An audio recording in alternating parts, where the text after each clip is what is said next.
you love Israel? Israel number one. No politics here. Why you no love Israel? Oh, you hate it? I'm Israel high. I'm Israel high. I'm Israel high. I'm Israel high. I'm Israel high. I'm Israel high. I'm Israel high. I'm Israel high. You have forgotten to say I'm Israel high? Do you love Israel? You must love Hamas. You are Hamas. I'm Israel high. I'm Israel high. I'm Israel high. I'm Israel high. I'm Israel high. I'm Israel high. I'm Israel high. I'm Israel high. Oh, Israel not number one for you. Oh, anti-Semitism. Israel, small nation. Israel, tiny nation surrounded by scary Muslims. Ah, you are anti-Semitism. You are Hamas. You are Hamas. No politics here. Say Israel number one. Tweet Israel number one. No politics here. No politics here. No politics here. No politics here. No politics here. No politics here. No politics here. No politics here. Say you condemn Hamas. Say I'm Israel high. Say you condemn October 7th. You are Hamas. No politics here. No politics here. No politics here. No politics here.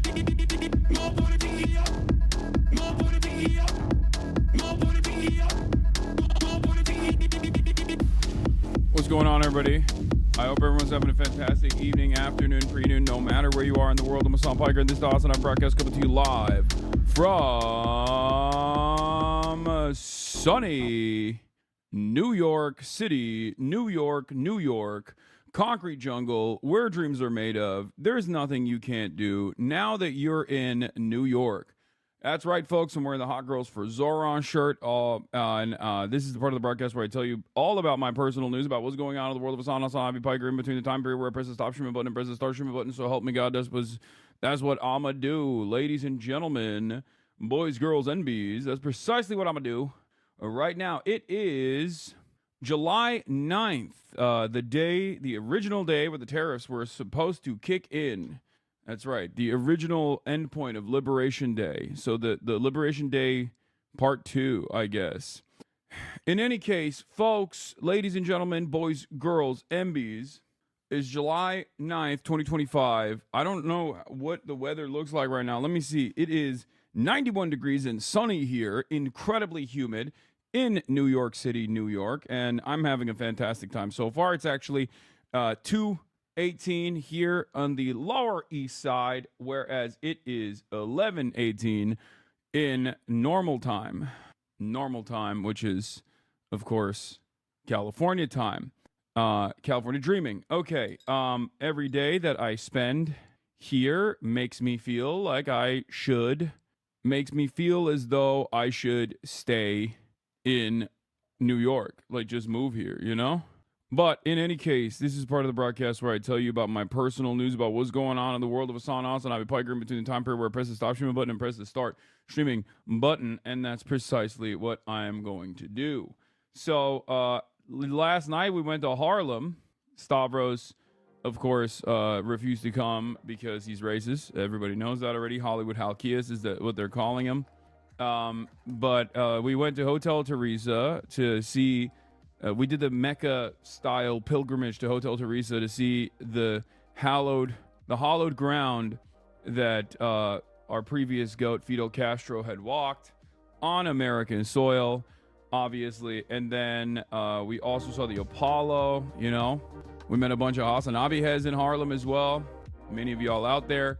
And then we went and we got some freaking chopped cheese, baby. We're doing New York ass nonsense here.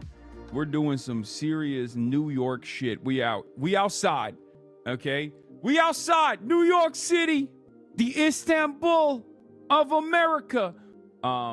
Chopped cheese, yep. Hasan, please come to Brooklyn. Yeah, potentially. Hold on 1 second. I had to get a shaver and some freaking Monster Energies, baby. You already know. These puppies are for later, though.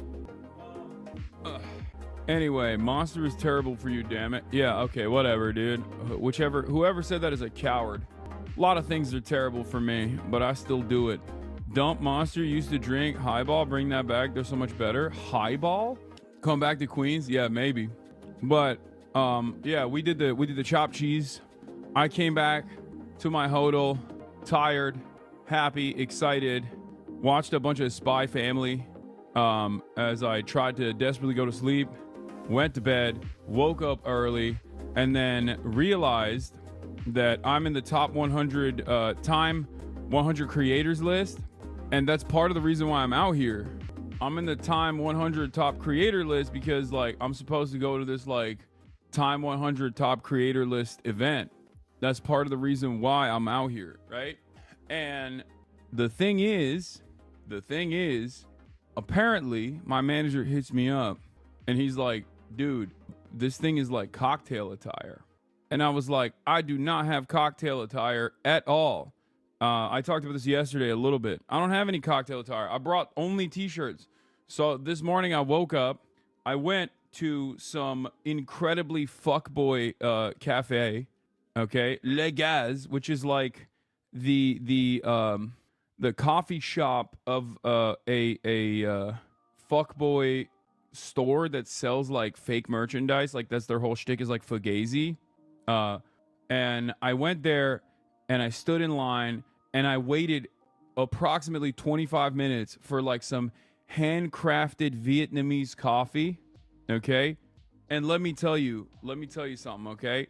It's incredibly expensive. First of all, it was incredibly expensive. I had to wait like 15 minutes. It was made by a dude who looked so fucking cool. Okay. Looked so goddamn cool. And fake clothes are like hype now, or am I tapped out? Yeah, no, it's like the whole thing is the whole shtick for Fugazi is like Fugazi means fake, right? Like they make like fake. It's like a brand in and of itself, but it's like fake clothing basically. Hold on. All right, I got a scissor as well. It's like bootleg, dupes. The cooler the barista, yeah, like I could tell like the barista was like I could tell that my barista was straight because he was like talking to some girl. And he like mentioned that he had a girlfriend to the girl that was like flirting with him, but like he had definitely at least experimented with dudes at a certain point in his life. You know what I mean? Like because like anything less than that and I'm fucking out, right? Like I'm not paying $8 for a coffee unless my barista has at least had a dick in his mouth at one point in his life. Okay, like he was like bi-curious at the very least, at a bare minimum. Because, like, I don't think you can make, like, I don't think straight men's hands are not supposed to craft Vietnamese coffee like that, if that makes sense.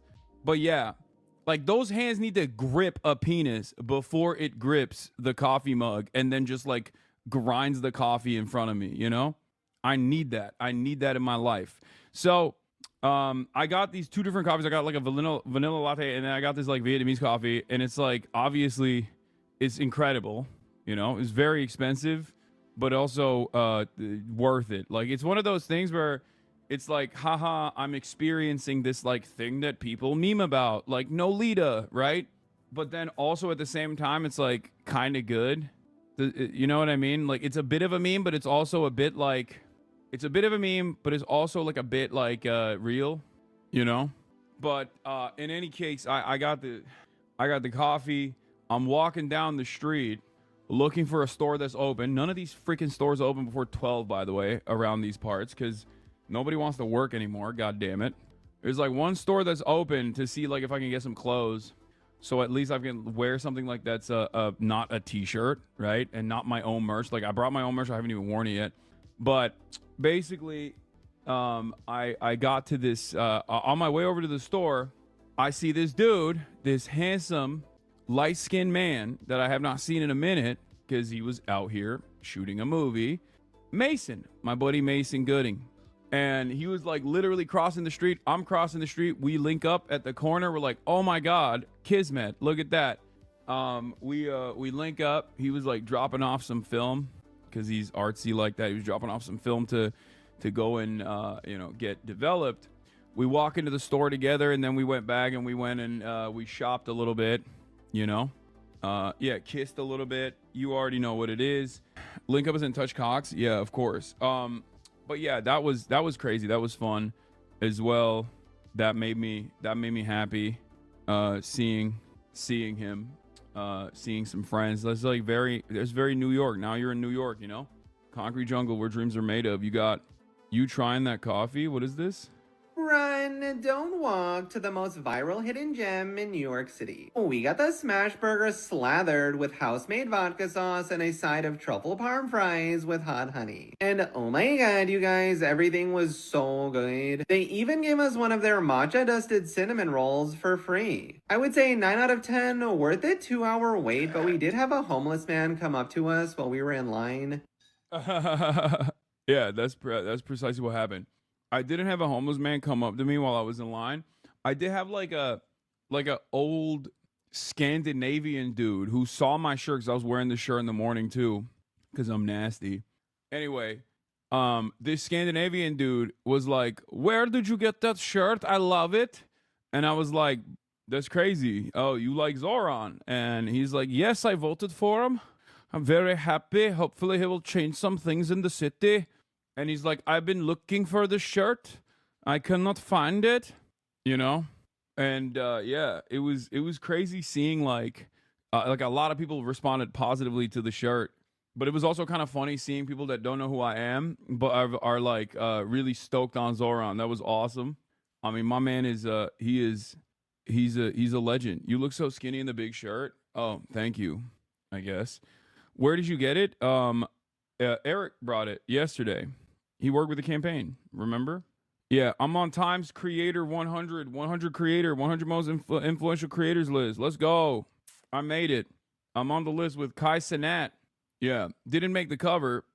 Wasn't. But yeah, I'm in the list, baby. Cracked the top 50. Let's go. I'll take it. But yeah, no, I did not find a suit. I did buy a shirt, like a button-up shirt and some pants. So at least like I got something to wear. I have that shirt and it gets me so much attention. People can get the shirt by canvassing with Hot Girls for Zoran. Their Insta has more info. Yeah, I got something. Don't worry. Dude, I made this in 2022 and it finally came true.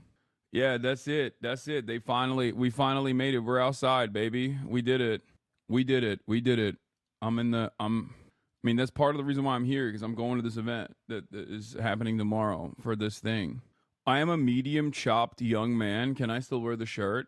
I mean, listen, if you're medium chopped and you put the shirt on, you will no longer be chopped. Like, that's for sure. Thoughts? This just took me out. Gal Gadot acting. Yeah, we'll look at this. But yeah, hold on. I'm in time 100 most influential. New York City Day 3. Talking Trump, tariffs, Bibi wants Trump to get Nobel Peace Prize. Are you looking up a Zoran while you're here? No, brother. He is, or sister, or the emperor. My man is fucking working, dude. You don't got time for me. You don't got time for fucking influencers. He's running the city. He's running his campaign. Are you gonna get it the Aki way? Probably not. Are you washing your face with blue bottle water over there? Yeah, Saratoga blue bottle water for sure. War criminal nominating another war criminal for Nobel Peace Prize. Such irony. I know, it's kind of funny. But yeah, hold up. What else was I gonna say? I'm in the top 100 most influential.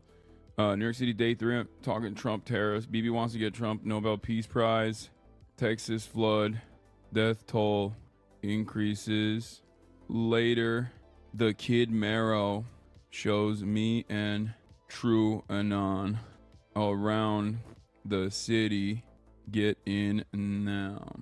Are you gonna watch Superman? Did I not mention to you guys that Superman? I talked to a journalist who watched a screener of Superman ahead of time, and said that the screener the journalist told me that it was like very political and actually was like super fucking pro Palestine, like anti-Israel straight up. So get ready for the maulding. Get ready for the mauled on that front. But I'm actually stoked to watch it. Have you met with Mahmoud Khalil? No, not yet. That's gonna be Friday. Today is Marrow and Brace. Tomorrow is a shorter stream with like Vogue offices. And then the on Friday is the big one. Friday is the Muhammad Khalil interview. But yeah, super woke. We'll talk about that too. Superman, super woke? Question mark, question mark? You know what it is. Have you seen that Jurassic World is woke? Yeah. Everything is woke, brother. Hollywood is still woke. Dark woke is still here. Dark woke is real. Dark woke is life. Dark woke is love. Dark woke is real. F1 was pretty solid too for those who didn't see it. Yeah. Time magazine is so funny because like one day they got Jonathan Greenblatt writing articles on Time magazine being like Hasan is basically Kanye West, and then the next day they're naming me as one of the most influential anti-Semites, I guess. It's just like, once again, none of this shit makes sense, okay? And it's all a byproduct of like, it's like all of this stuff is just like people trying to manufacture outrage and sometimes doing it successfully, but in most circumstances not even doing it successfully. It's just fake outrage though. So I don't know. I need to do more PR. And like by that I mean not PR in like the real media space, cuz like in mainstream media I have a pretty decent I have a tremendous number of articles that people write about me, and it's awesome and it's great, shouts out to mainstream news. But I need to do PR in the internet space because there are a lot of like random content creators who just get all of their information from like Reddit. So if you were to just look at Reddit, or if you were to look at just like controversy, I feel like the way I'm perceived in this in the sphere of influencers is like dramatically different than the way I'm perceived in the adult politics world, right? It almost feels like these are two alternative realities. Now, obviously, for my audience, like mainstream news is way more important. But it does annoy me sometimes when I have like this this notion. Did he see these already? Oh, I haven't seen these yet. The idea of like how I'm perceived by adults who in the political world versus how I'm perceived by like my immediate fucking peers in the Twitch sphere that only look at like only associate my content with like drama that other people are trying to constantly create around me is fucking annoying. And I gotta fix that. You need to be like Uncle Sam and not be aware of anything on the internet. Yeah, but the problem is like I'm also very online. I'm a lot more online than Uncle Sam is. You've done so many less collabs with your friends so far, and it sets back the PR. I know. Delete Twitter. No, you don't understand. One thing you really need to do is stream on YouTube as well. Yesterday, you tripled majority report viewer count in YouTube. That's an entire audience you haven't tapped into. That's true. Yes, we'll do Alligator Auschwitz as well. Hasan has deleted Twitter like 5 times. No, I delete Twitter from my phone with regular frequency, but then but then I have to like restart it, re-download it when I'm like traveling, because it's like I need to re-download it on my phone because like I need it when I'm out here, when I'm streaming out here, or when I'm like visiting. Like that's my primary mode of communication with other people. FYI, there's an alternative Superman whose crib crashed in the USSR instead of Kansas. It's called Red Sun. I know. I actually recently watched it. I'm coming for you, Zoran. Michael Rappaport is horny for Zoran. Huh, color me surprised. Yeah, I watched Superman Red Sun like a couple days ago, actually. When I was back in LA before I got, like the last night before I left for New York, I watched it. And what's really interesting about that is one, it wasn't as like anti-USSR as I thought it was going to be. It wasn't like, I mean, there was definitely, like, from what I understand, the way that they portray the relationship between Stalin and Superman, but then the way that it ends is not as good as the comic book, I guess. Like there is a real Stalin is single-handedly responsible for all of the atrocities in the USSR, so effectively eliminating him will fix the problem. And then there's a period where it's beautiful. The USSR is like Superman saves Korea, unifies Korea, that sort of thing, and like Soviets are rising all around, but then the ending is like kind of lame. Yeah, I remember the local dog catcher thing. It's shit like that outside people will use and abuse against you is valid, but shit like that you got to do PR for? No. No, you're absolutely wrong about that. That's not what, bro. You think the average influencer understands anything about like anti-Semitism or Israel Palestine? No, that's not what I'm talking about. What I'm talking about is like most people just like associate me with like Asmongold and shit, and they because content creators live in a totally separate plane of existence than like normal human beings do. Content creators live in a totally separate plane of existence where all they care about is content. So their association with what I do is not necessarily about like the impact of what I do or what matters or anything like that. Their association with what I do revolves around, oh, he's just doing content, but his content is toxic because it invites a lot of like toxic backlash and toxic feedback from other very toxic content creators who are like constantly harassing people. So like the average person's analysis on like what I do is not like, oh, this is a political content creator, he's like somewhat serious, he's like doing activism or whatever. And it's just like, I do fun collabs and memes, he does politics. Like that's his content, right? They just see like they think like my content is basically toxic and they don't understand. But obviously in the normal sphere, in the normie sphere, like I go outside all the time. It's amazing. Like there are no issues, you know? There are no issues with like the way people perceive me in public. I have no issues with that at all. I'm very happy with that. A lot of people that know you but never watch you assume you are a drama guy because that's all they've seen. Yeah. Why do people online think you're insincere? Because I think a lot of people assume that everyone, like every content, it's a projection. Content creators themselves are projecting, where they're like, oh, this guy can't possibly care about this shit. He's simply talking about it because he wants to make money. Because I think they're insincere and they don't have like a political project that they care about personally. Understandably, not many people do in the content creator sphere, especially because like they see politics as unnecessarily divisive. They think, well, you know, Republicans buy sneakers too. That's the mentality that a lot of people have. It's like, why would you cut into your audience like that? And a lot of people just like get their gear, like get their information from like a lot of these apolitical drama focused people, and those guys are always saying like, oh, this person must be insincere, he can't possibly believe the things that he is speaking about. But it's all good. So we just got to keep up the collabs with Twitch streamers and YouTubers and things like that as well. So what was I gonna say? That was just like a random thing that I noticed. But yeah, we're live, we're alive. Let's get it started. Do we have the Hasan Millennial Core? What is this? We are young. There's a fire in our soul. That's crazy. Go big or go home together. We are young. To be fair, this is literally, I mean, I am a millennial. This is Millennial Core. These are fits that I wore. And at the time when I was wearing these fits, this shit went hard, okay? We're black and we're white, but we all will be tonight forever. 'Cause we will never die. Okay, that was Halloween.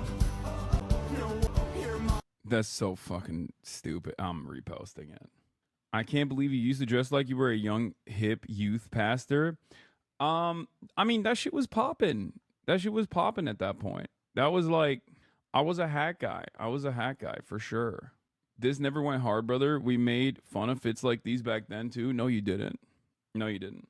Stop the Cope Train. 2014, that shit went so nutty, dude. 2014, this shit went nutty. It went nuts so. Like, this is the 2013 to 2015 era where these fits were crazy, okay? No, it wasn't, bro. I'm a year younger than you. No one wore that shit. I mean, it's all good. Can't believe you robbed us of a peak lobby with Nandre, Ray, and Will. Respond to people more, lazy ass. Dude, I'm in fucking New York, chatter. What the fuck do you want me to do? I'm literally interviewing Mahmoud Khalil out here. I'm doing shit. I can't do it this week. I'll do it next week. Like, what is wrong? Some of you chatters are fucking crazy, bro. I swear to God. Are you on crack cocaine, chatter? I'm working. What do you want me to do? Anyway, Pharrell Williams 2014 fit? Yes. That's precisely what this is. Like, you work for us? Yeah, I do. But also, you know, time and place. Bring back the Jedediah hat, brother. I will. I'm not bringing it back. You don't get this mad when people bring up drama slop? I know. Because it's also just because this is even dumber than that.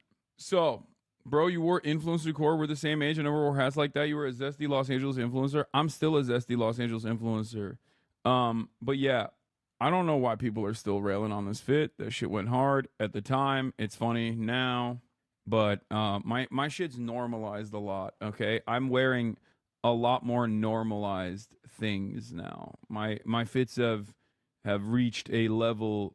My fits have reached a level where it's like no longer as offensive. I deliberately try to like wear normal stuff. So I mean, I'm wearing a fucking t-shirt. Like, if you think this is an abnormal fit to have, you're out of your freaking mind.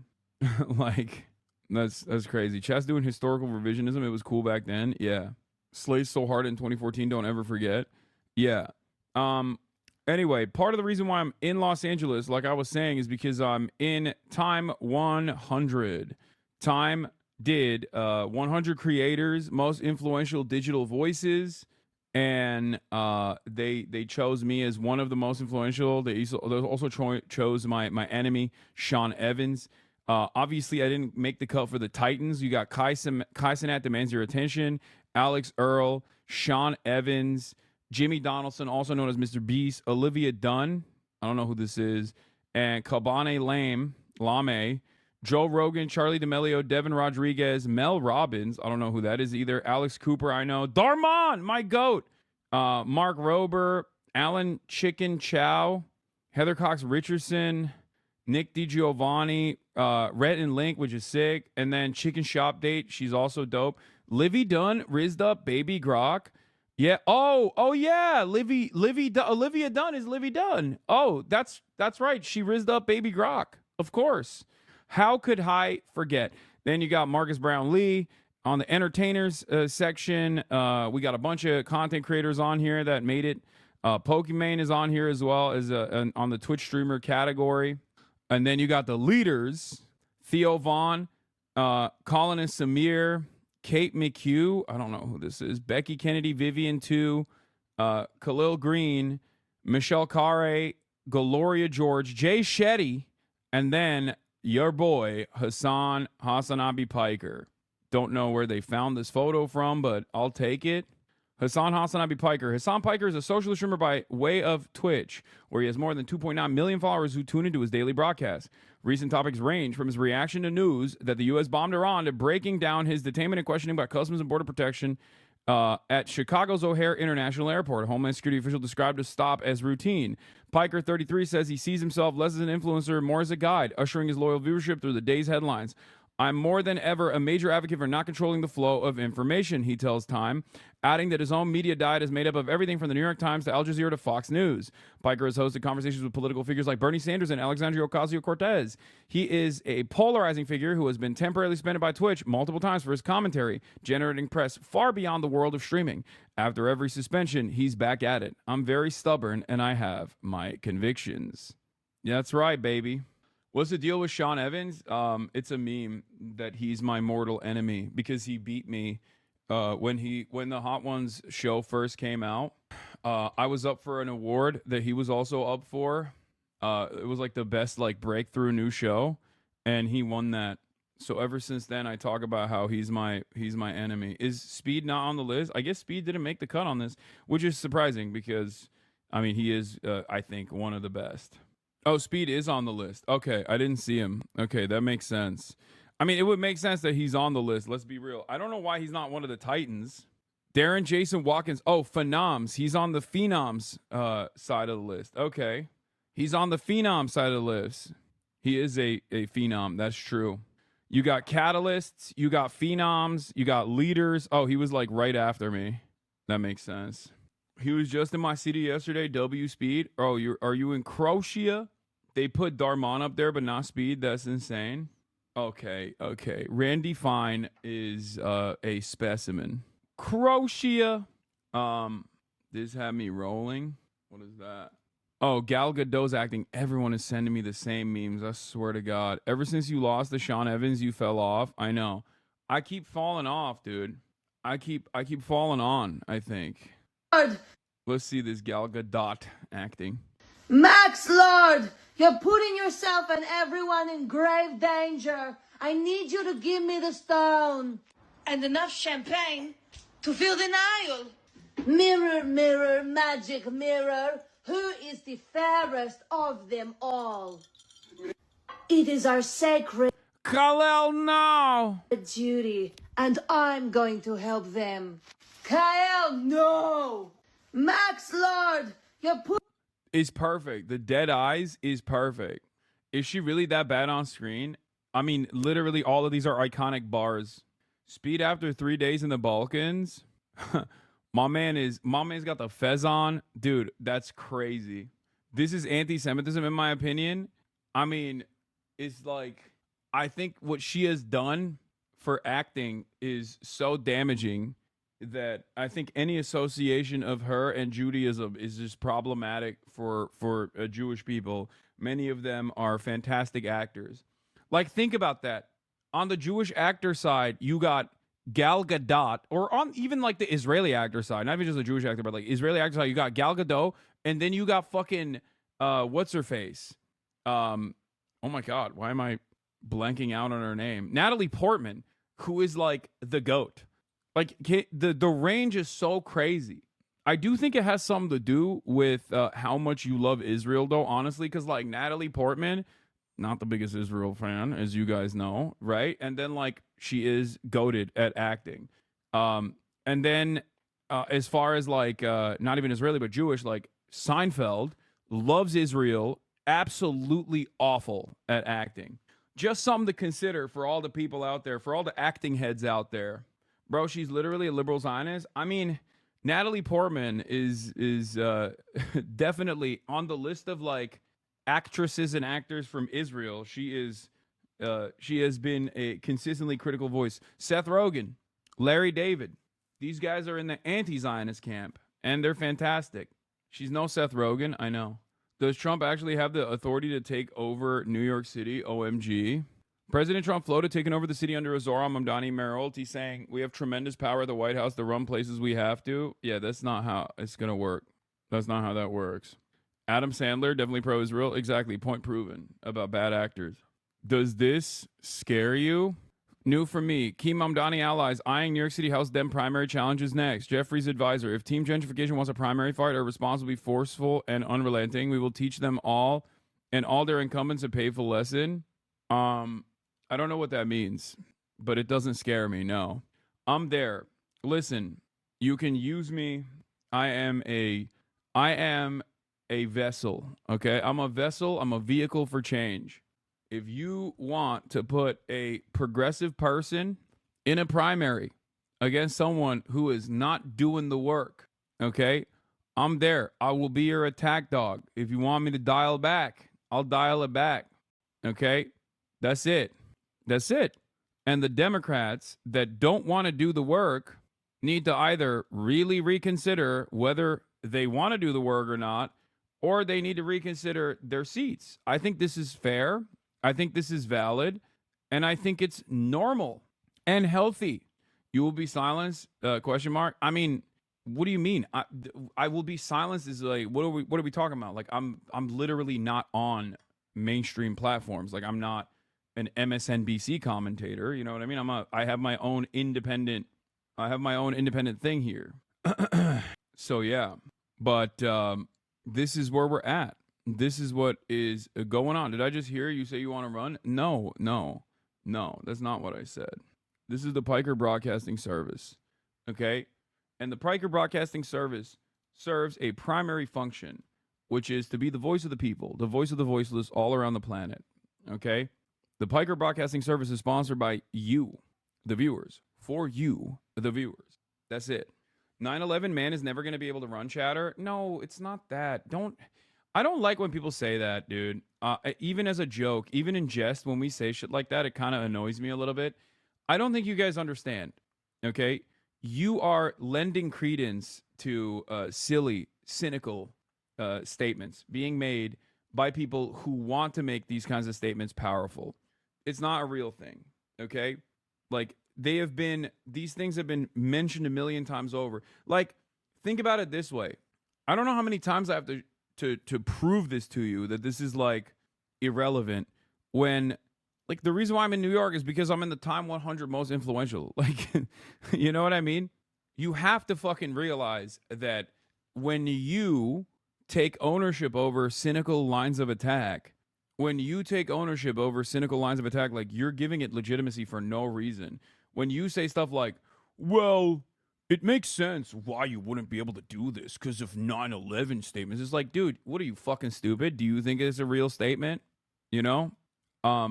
What? President? Hasan, that's actually true, though. No one who said that about 9/11 is going to be elected president. Like, I get it. You're talking about anything else. It doesn't matter. But president, bro, I've never said I'm... When have I said I'm running for president? When have I said I'm even running for office? I'm saying I'm not running for office, but the consideration is not because of the fucking 9/11 statements. It doesn't matter, dude. We live in a post... That's what you were responding to? Okay, take a week off. We are living in a post-Trump universe. You guys are fucking delusional and stupid. Donald Trump literally actively went after John McCain and said, John McCain, who was tortured by the Viet Cong, and literally said, I like my war heroes that weren't captured.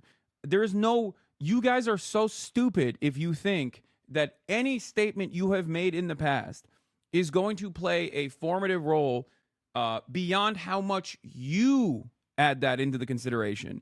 You have to really reconfigure your mind, okay? I'm not running for anything.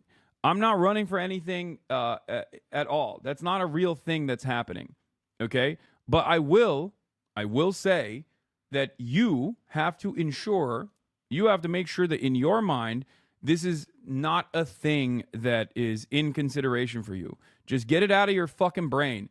You think like all of this debate drama or all of these like manufactured outrage, manufactured controversies are important. And as they are important, as much as you consider it to be important, okay?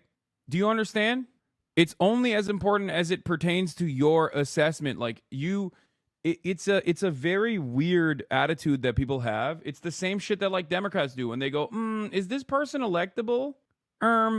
Is this person electable? Like, electability politics is idiotic. It should play no role in your consideration of whether or not you want to vote for someone. Policies should be the only consideration.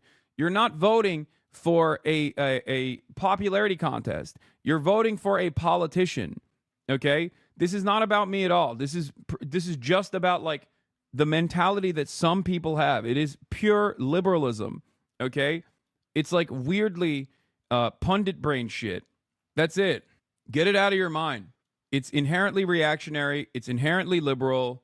It is incredibly stupid. It is a poisonous way. It is a poisonous calculus that has plagued incredibly, endlessly electable candidates. And ironically enough, if someone like Zoran operated on that spectrum, he would not have fucking won. Okay? Can you imagine if Zoran had that Kamala Harris ass like slant where he was not even remotely interested in like identifying issues that that New Yorkers had, and then unconditionally slamming those issues in every single media moment that matters. Can you imagine if he was like, well, I have to like channel the focus tested, means tested policies that my fucking advisors are telling me. Okay? Why do you act like he already won the city? I mean, he hasn't yet, but I'm talking about the primaries. Like, this is stupid to do with like manufactured outrage online, but it's especially stupid to do. It's especially stupid to do with political campaigns in general. Okay? So don't do that. Optics do matter to a certain degree. I'm not going to say that it doesn't. Okay, because people are taking this awful parasocial behavior out into the real world. Yeah, optics do matter to a certain degree, of course. I mean, this is a political race. A political race can only be won by a political race can only be won if you are popular. But it is healthy for you guys to consistently remind yourselves that the most significant aspect of a political campaign is not the optical issues that some other random person might perceive, but the policies themselves. Okay? People don't care about policy, which is why so many Bernie hopefuls swap to Trump based on purely vibes on popularity. I wish that someone I could get a beer with think would die off. No. I mean, you can be a cool person. You can be someone who people can get a beer with, but also simultaneously focus on the important issues that matter, the policies that matter. That's it. Also, I think you're miscounting how much Trump's policies played a role in his perception. Not to get like not to dive too deep into it, but like Trump presenting himself as anti-war, that's both political and an optical victory over the Democratic Party that worked twice. Okay? Didn't people like Mark Robinson lose because of past comments and bad things they said / did? Cases like that, Roy Moore, even Mastriano. Dude, you're comparing people who were like, I am Black Adolf Hitler, who is into like really fucking weird kinky shit in nude Africa forums, to like to fucking people trying to loosely associate with like you know, my assessment on blowback, like America's involvement in Middle Eastern affairs leading to 9/11. Like, there is no comparison there. Do you see what I mean? Like, obviously, if you're like a fucking straight up psycho and you don't already have like the established brand that Trump has, and you're on top of that, you're black, and you're running for the Republican side, these are all going to be major hurdles in front of you. Okay? You can't be like an incredibly controversial individual. There is, I'm not saying that like none of it matters. Of course, there are instances where like,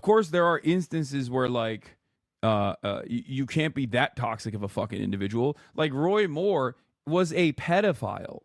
Like Roy Moore was such a prolific pedophile that like he had the local police did not want him going to the fucking local mall. Okay? And he still got the Trump endorsement regardless, but like, and so did Mark Robinson. Stop touching your hair. I have to fix it. It's bad. And Roy Moore still almost won in spite of being a fucking overt pedophile. So like, you know, there are no Democrats that hit that like hit that level of craziness. The humidity is doing magic to your hair. Those curls are flown. My barber pushed my shit back yesterday. It could be worse, brother. Anyway, we're gonna get to the floods, okay? Before we get to super woke, Superman super woke. There's also some good news as well. Shai Davide is out at Columbia. Congratulations to Columbia University finally getting rid of one pest, one fucking freak on campus who has been a consistent plague upon the students, okay? But you know, that's for later. Look, let's talk about Camp Mystic and the floods in Texas once again. I didn't get to cover this too much yesterday. At least 110 are dead and 171 are missing after the Texas floods, the flash floods. It's devastating. But let's get into it. Central Texas before Friday's deadly floods. More than 160 people are still unaccounted for in Kerr County alone. The death toll stands at 110.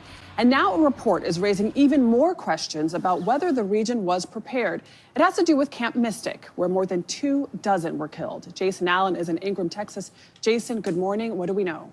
Good morning, Adriana. Yeah, that report released by the State Department of Health Services shows that just 2 days before the flood swept through, state inspectors signed off on the camp's emergency disaster plan. Now, that required that they have a disaster plan, that they have an evacuation protocol, and the camp met that. It was only required that they post that plan in buildings, that campers were instructed on it. It's not clear exactly what the plan was or how closely they were able to follow it the morning of the flood. Meeting for the first time since flash floods devastated their city last week, Kerrville leaders were emotional Tuesday. I wish to God there was a way we could have warned them, and that's the truth. Survivors say they were unaware they were in danger on the morning of July 4th. When you got out and saw where the water level was, what did you think? I thought it could possibly be over. At the Old River Road RV Resort along the banks of the Guadalupe River, park managers Marianne Moran and Hannah Thrasher told us they didn't receive any official evacuation warnings they would expect to get on their phones until it was too late. Instead, Moran says she was woken up by volunteer firefighters as water was already overtaking the property. I think there should have been alarms. You do? If this, yeah, absolutely. Like sirens? Yeah. Why there weren't alarms going off around here is beyond me. A lot of people in the area. Data from the National Oceanic and Atmospheric Administration shows just how rapidly the waters rose last Friday here in Kerrville, cresting at nearly 35 feet above normal levels. It's the third highest surge on record for that part of the Guadalupe River, and 3 feet shy of the infamous 1987 flood that killed 10 teenage campers further downstream. Despite the risk, Kerr County does not have a flood siren system. All of our resources are focused. During an at times contentious press conference with reporters Tuesday, local officials refused to answer questions about who is responsible for monitoring the weather and sending out alerts to residents, saying they were focused on finding those who were still missing. All those questions will be answered, but the priority right now is bringing people home. Governor Greg Abbott said there will probably be state lawmakers who are going to be meeting the end of this week, the beginning of next week, to go over ideas on how to fix this situation. There are still 5 girls missing and 1 camp counselor missing this morning from Camp Mystic. Nate? All right, Jason, thank you. Let's talk Jeffrey Epstein, because back in 2019, when he was arrested on sex trafficking and conspiracy charges, since then there's been a big public push for his files to be made public. Who rode on his jet, who visited his private Caribbean island. In the 2024 campaign, Donald Trump and Donald Trump's allies talked a lot about Epstein, saying they would reveal the truth about what the government knows. Well, now the Trump Justice Department claims that Epstein had no list of clients, and that is drawing criticism from Trump's own supporters. Scott McFarland has more. Are you still talking about Jeffrey Epstein? This guy's been talked about for years. Are people still talking about this guy, this creep? President Trump flashed anger during his cabinet meeting at a question about Jeffrey Epstein, whose death and sex trafficking investigation sparked conspiracy theories and calls by President Trump's supporters for a disclosure of a rumored Epstein client list for trafficked underage girls. But now the Department of Justice says that document does not exist. In a brief, unsigned memo released Monday, the department and FBI announced an exhaustive review revealed no incriminating client list and concluded Jeffrey Epstein committed suicide in his cell, adding investigators found no basis to revisit the disclosure of investigation files. The announcement immediately sparked widespread backlash, with some of Trump's far-right supporters calling for Bondi's resignation. In a post on X last month, Elon Musk claimed Trump was named in investigation files before taking it down, a claim Trump and Epstein's lawyer denied. Then yesterday, the president's former advisor wrote, "How can people be expected to have faith in Trump if he won't release the Epstein files?" Sorry, I had to... Oh, look at that. Perfect timing. I had to shape up my beard a little bit. Well, not shape up my beard necessarily, but I had to clean up my neck a little bit, do a little bit of maintenance. You made the times 100 creators? No way! Do it on stream. Too late. I already did it. By the way, before we get to the Epstein stuff, hold on. There is one thing I wanted to show. This is Texas Governor Greg Abbott. Okay? An absolute demon who came out and made a fucking football analogy. It's like the football analogy in and of itself is so like it's so classic. Like, I am trying to be a real Texan here. It was like such a desperate attempt to try and present himself as like a real average Texan. It is it's insane to me. Investigation. We know a special session's coming in about 10 days. What is this rage? I would say where it begins, candidly, those investigations will begin by both the House and Senate before we go into session. So probably beginning later this week or the early part of next week, there'll be committees formed that are already kind of working on ideas about ways to address this. Second part of the question needs to be addressed. You ask, and I'm going to use your words, who's to blame? Know this. That's the word choice of losers. Let me explain one thing about Texas, and that is Texas, every square inch of our state cares about football. You could be in Hunt, Texas, Huntsville, Texas, Houston, Texas, any size community that care about football. High school, Friday Night Lights, college football, or pro. And know this, every football team makes mistakes. The losing teams are the ones that try to point out who's to blame. The championship teams are the ones that say, don't worry about it, man, we got this. We're going to make sure that we go score again, that we're going to win this game. The way winners talk is not to point fingers. They talk about solutions. What Texas is all about is solutions. Dude, when a football team loses, or when a football team makes mistakes and loses, there's no chyron underneath the head coach's PR press that says 109 dead, at least 161 missing in flooding. Okay? This analogy is psychotic. It's an incredibly desperate attempt that you can tell, by the way. Like, because if he had someone to blame that was on the libtard side, you know his ass would be going crazy mode over it. You know he'd be running around being like, you already know it's the goddamn liberals that made this happen. They hate America. They want you all dead. They want to kill all the Republicans in America and all this shit, right? So this basically is an admission that this is the closest you're going to get to an admission that they fucked up, okay? That's precisely the reason why he's like, oh, you know, we don't point fingers until we fix the situation. We don't point fingers until we do the recovery efforts, okay? That's it. That's what this is. And it's wild that they're like running with this. It's wild that they're running with this fucking narrative. Like, I don't think this is going to be successful. If this were to become a successful line of deflecting criticism, it would only be a successful line of deflecting criticism because the Democrats didn't push hard on what some of the what were some of the major flaws here in terms of like where defunding took place and where what kind of like adequate prevention and alarm systems could have been implemented in a floodplain like Kerr County that they just refused to implement because they thought it was too expensive. Okay? And there is an example here. There is an example here that you can point to that's not from that long ago. Another aspect of anthropogenic climate change is obviously the increase in wildfires. Okay? Every single Republican immediately were like, well, Democrat-run city, Democrat-run state, look at them. And they even pointed the finger of blame at shit that unironically wasn't the problem. Okay? Like they were like, oh, they just weren't managing the water enough or some shit like that, where it's like, no, it's because of the overwhelming amount of like wildfires that were impossible to combat at that point because of the fucking wind conditions that made it so that there was not enough water pressure. Like there are points of neglect and places to lay the blame on, and we certainly did, right? Underfunding the fire department. Like that's a reasonable criticism to make. Except because austerity is a Republican policy as well, they didn't even talk about underfunding the fire department. The Republicans instead claimed that it was because the fire department chief was gay.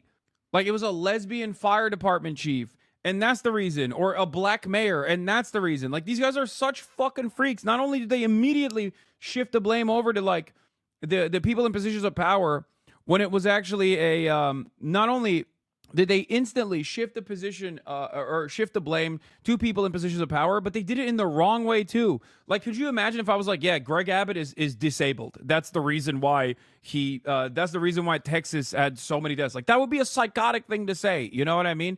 Oh, it's because he's in a fucking wheelchair. Like, what does that have to do with anything? Like, what are you, insane? Like, it's just like, it's so fucking frustrating. It's so frustrating. It's so annoying. But again, I don't think that people are buying this, but maybe they are. I don't know. I don't know how fucking brain broken like the average Texan is at this point. So I can't speak on it as far as like, is this a successful way to deflect attention and deflect blame away from the responsible parties? Maybe it's working. I don't think it is though. because people understandably are. I mean, this is turning into a Uvalde style situation very quickly, where there are many victims, there are many harm parties, there are so many families that have suffered so much, and they understandably want answers. And so far, the Republican answers are fucking idiotic. I mean, this is stupid. It's like, oh yeah, we're like a football team. Sometimes your football team don't pass the ball too good. Okay, cool. Thanks, man. In fact, I want to read you something that I received last night that's worth emphasizing to put this in context. Tragedy has come. That part is done. What we do now, who we are now, that's what the story is still being written. Let it be one of grace, of grit, of fierce love in the face of grief. Let it be the kind of story that proves that the hill country may flood, but it does not fail. Say what you will about Texas, but when the rivers rise, so do we. Not with blame, not with bitterness, but with boots on the ground, arms around strangers. Bro, what are you saying, dude? You're the fucking governor, man. You're the governor. You're not a random bystander who just like lost family members and is still like trying to cope with the trauma by trying to find like a silver lining or something. You're the fucking governor. This press conference is specifically about your lack of involvement or the actions that you took that led to the death toll being as high. Okay?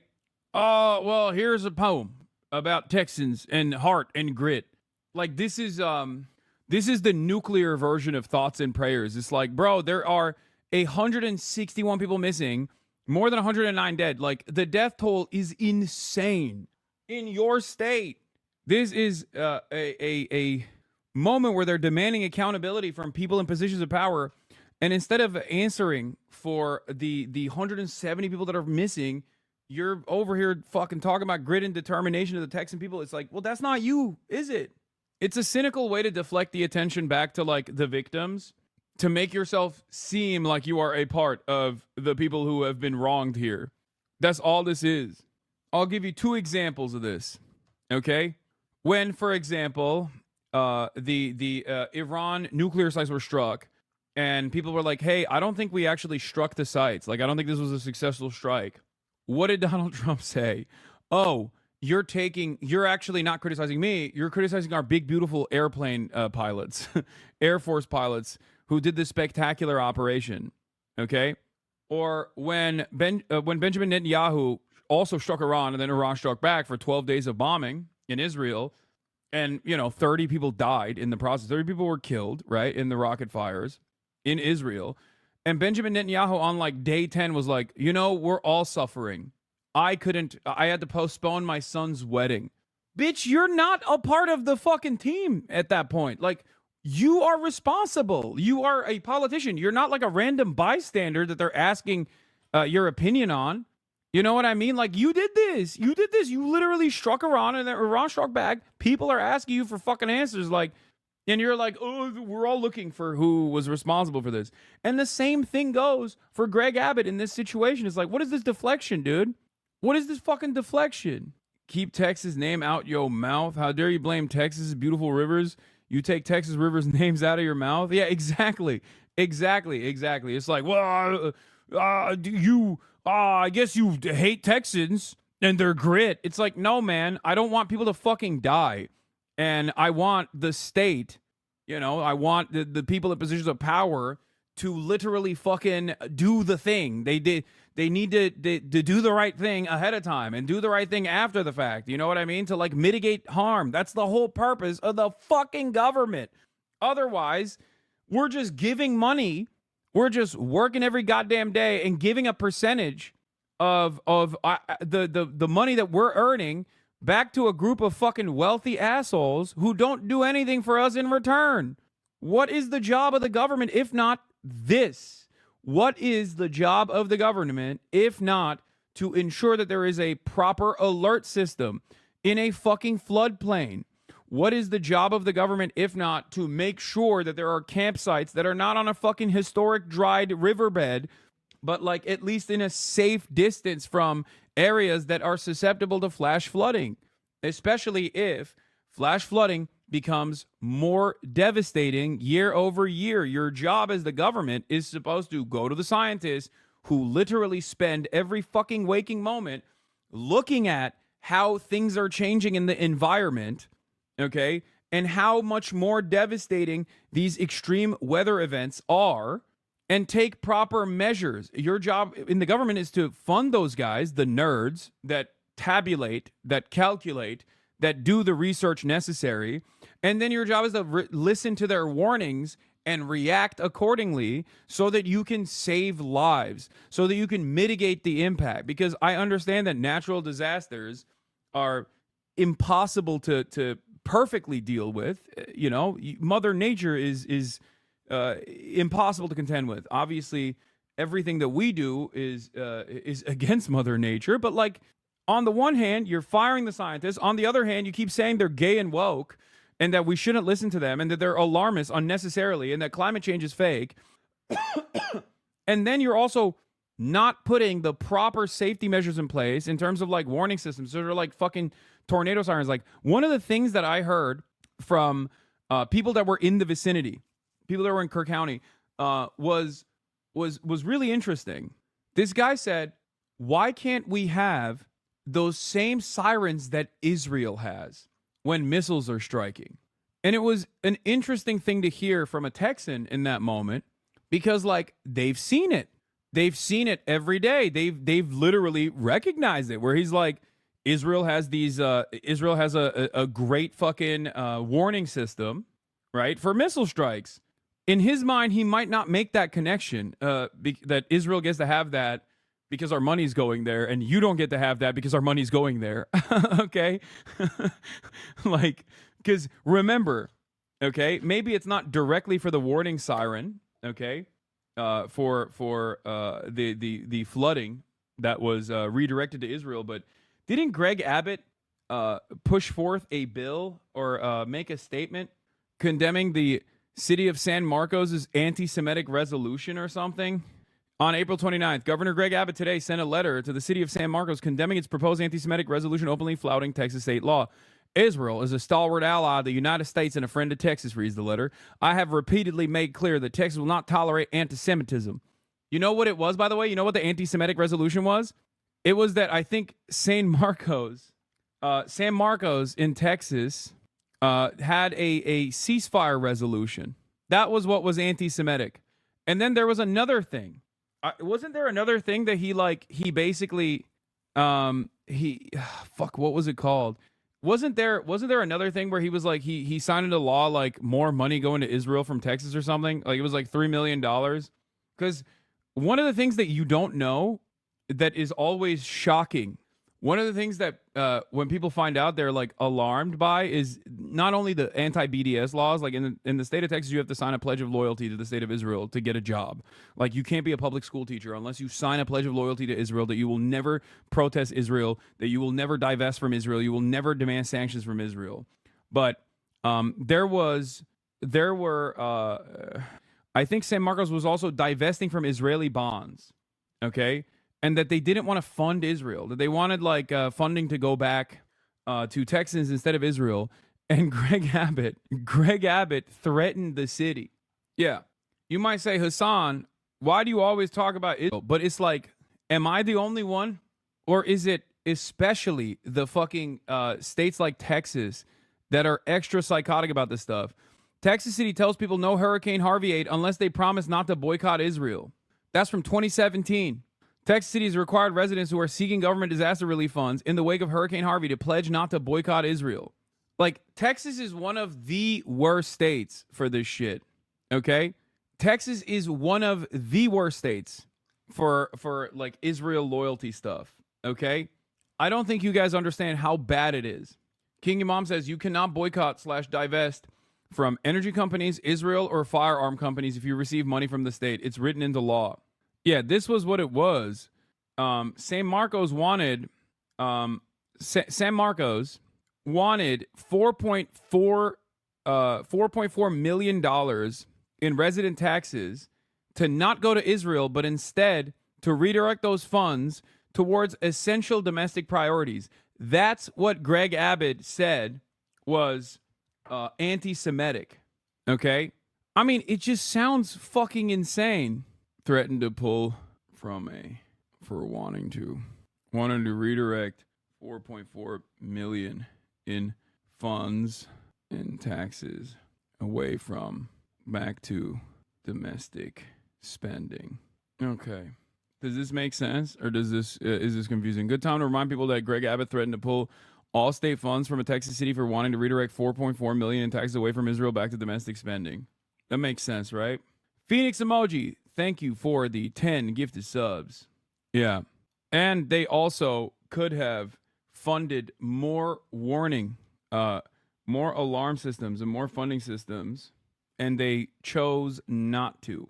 Extreme weather events aren't a new phenomenon in Texas, according to data from National Centers for Environmental Information, woke and gay. Okay, obviously, NCEI, more like, I don't know. I don't have anything. Never mind. NCEI sounds like DEI, exactly. Yeah, like look at this. A city of 70,000 plan to vote to reallocate the millions of dollars it sends to Israel to domestic priorities instead. America First Republican Greg Abbott calls this anti-Semitic and threatens to withhold state funding. Of course, this only happens with one particular foreign nation. Yeah, I got a Steam invite from Saikuno to play Peak, which I will not be doing right now. Obviously, I am covering the news before you yell at me, chatters. Okay, but thank you, Saikuno, for the invite. Good time to remind people that Greg Abbott threatened to pull state funds from a Texas city for wanting to redirect 4.4 million in taxes away from Israel back to domestic spending priorities. He called San Marcos anti-Semitic for this demand. Oh my God. Oh my God. I should have never even mentioned this. Everyone is being so fucking stupid and annoying. It's so funny. It's so funny that there are, VOD viewers, skip ahead 10 minutes, okay? Yes, I'm going to go on a fucking rant because every single person that's chirping right now would immediately leave if I stopped doing news coverage in the middle of the fucking day. It's 12:41. You guys are so goddamn annoying. Shut up. Okay, I have to do news. I didn't get to do all of the news that I wanted to do yesterday because I had Stavros and Noah Colwyn in the building. Please stop being annoying, chatters, okay? Gaming will return when I return back to Los Angeles. Bro, can you please game on your travel laptop when you're in New York City when there's a flood plus ice raids happening? Thanks, exactly. So yeah, if you want to understand the priorities in terms of expenditure, the frequency of costly and deadly weather events has steadily increased since the 1980s. I wonder why. When an average of 1.4 disasters totaled billions of dollars in damage or more per year to a peak of 20 events in 2024. But in recent years, even with the increasing threat of natural disasters, Texas lawmakers and officials have largely been asleep at the wheel, unable or unwilling to take better precautions that, in hindsight, seem both necessary and painfully obvious. This most recent disaster, a catastrophic flash flood in Texas Hill Country that has taken the lives of at least 100 people, including at least 27 campers and counselors at Camp Mystic, began to escalate in the early hours of Friday while most were sleeping. Over the prior 2 days, the National Weather Service had issued a series of emergency weather alerts. So had the Texas Division of Emergency Management.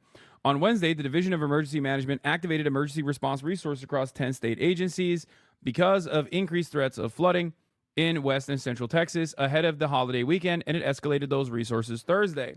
Flood watches distributed out of the Austin San Antonio Regional National Weather Service office Wednesday named several counties, including Kerr, and a list of specific towns, including Hunt, where Camp Mystic is located. Flooding was anticipated, but per most local officials, not to the degree that ultimately it occurred. Texas Emergency Management Chief Nim Kidd said at a news conference that the forecast from the National Weather Service did not predict the amount of rain that we saw. It wasn't until 4 a.m. on Independence Day that the National Weather Service sent out an emergency alert urging residents to find higher ground and a series of subsequent and increasingly alarmed alerts from 5 a.m. to 7 a.m. But according to a CBS News analyst, Kerr County didn't initiate any messages through its integrated public alert warning system used to send emergency texts from local government agencies. As a result, many swept up in the floods were caught by surprise, particularly in Kerr County, which doesn't have an emergency warning siren system, despite the topic being a subject of local government discussion for some time.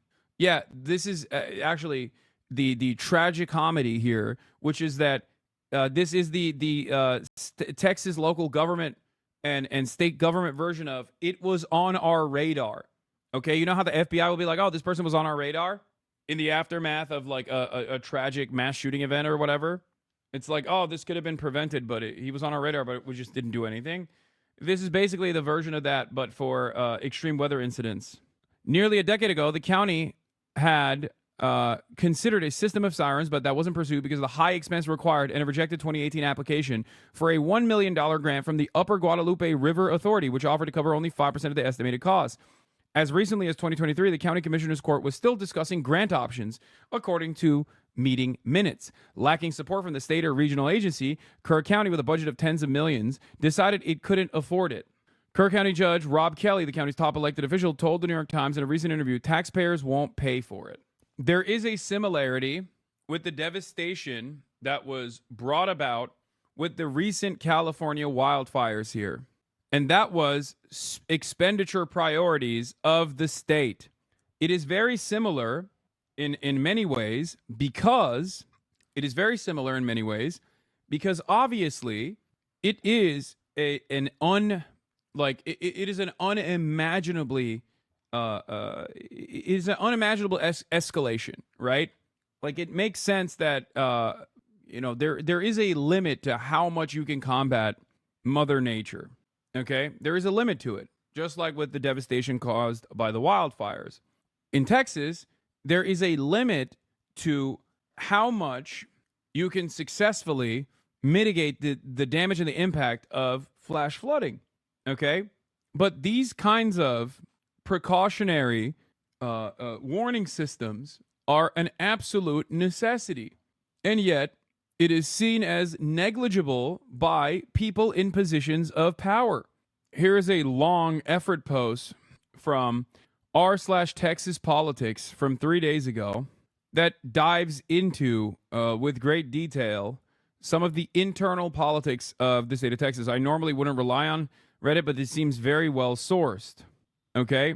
A man named John Cornyn is referenced by Rob Kelly in connection with ARPA funds. The only lawyer named John Cornyn I've been able to identify in the state is a current U.S. Senator. Additionally, just last year, July 25th, 2024, Rob Kelly requested that Governor Abbott declare a state of emergency for Kerr County due to severe storms and flooding.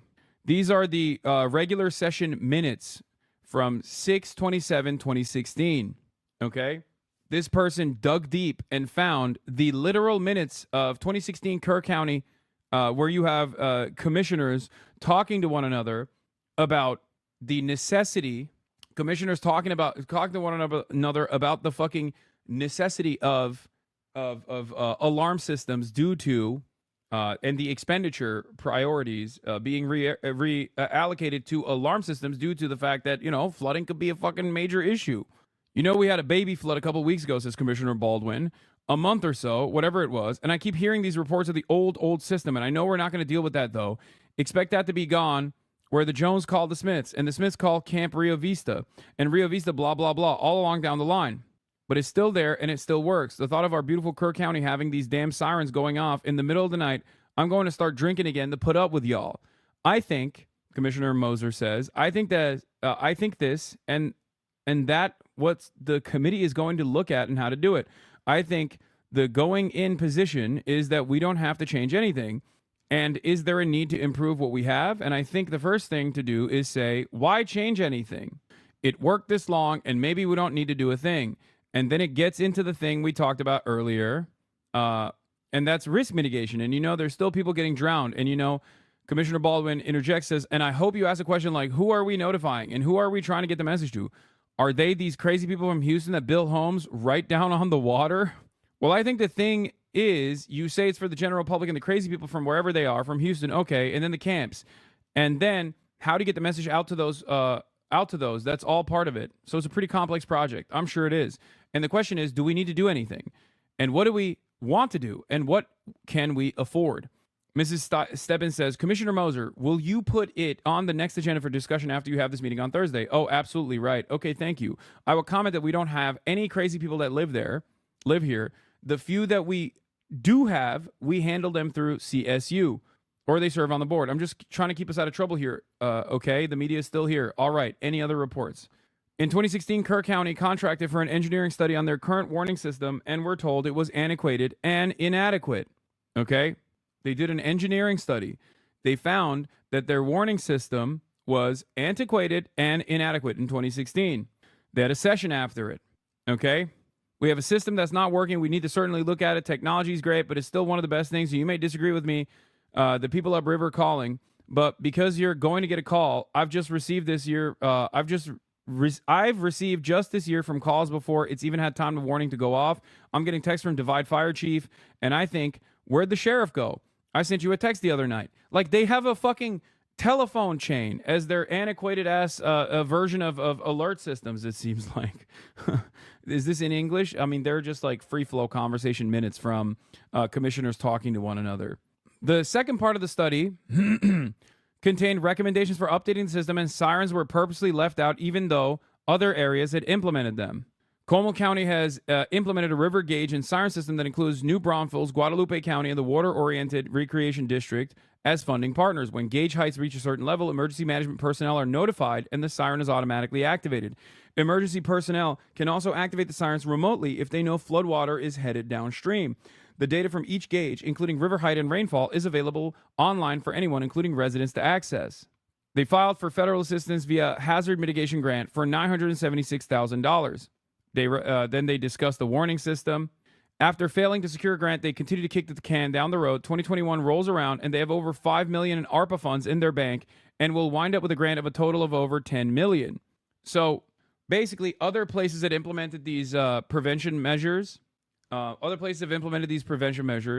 but Kerr County never did. And the reasoning for it was, as the judge said to MSNBC, is too expensive. So in the state of Texas, when a different county or San Marcos City Council votes to advance a ceasefire resolution and also wants to end their funding of Israel's military with federal and local tax dollars to the tune of $4 million, Greg Abbott puts a stop to that and says, we will defund you. You don't get to defund Israel. We will defund you. How dare you be so anti-Semitic? When it comes down to it, when it comes down to implementing warning systems for regular Texans living in a different county, in Kerr County, they say, we don't have money in the bank. Isn't that fucking nuts? Obviously, these two places are not directly associated with one another. I'm not saying like St. Marcos is could have spent some of this expenditure on Kerr County or something. That's not the argument that I'm making. The argument that I'm making is that the local state government expenditure priorities are so distorted. They're so insane. It's all a matter of who gets the money and how much they are willing to spend for certain spending priorities versus other spending priorities. And I have already shown you this as well. Texas City, during Hurricane Harvey, required an Israel pledge for hurricane relief. So it's one of those, Texas is just like one of those insane states where, one, you have to sign a loyalty pledge to the state of Israel to even get a job as a public school teacher, a loyalty pledge that dictates that you cannot ever demand boycotts from the state of Israel, demand divestment from the state of Israel, demand sanctions to the state of Israel. Same with, weapons manufacturers. You can't do BDS to them. And same with the fossil fuel industry. You can't do divestment from them either. Okay? It's just weird because Israel's a foreign nation. It's weird for a loyalty pledge to either of any of these things, right? But it's extra weird when you got Israel as a foreign nation that we have to fucking give funds to. Yeah, you have to sign a loyalty pledge to do any business with the city of Austin. Are there any other is there another foreign nation that has this kind of expenditure priority? Are they in the state of Texas? Do you give multiple millions of dollars to Estonia?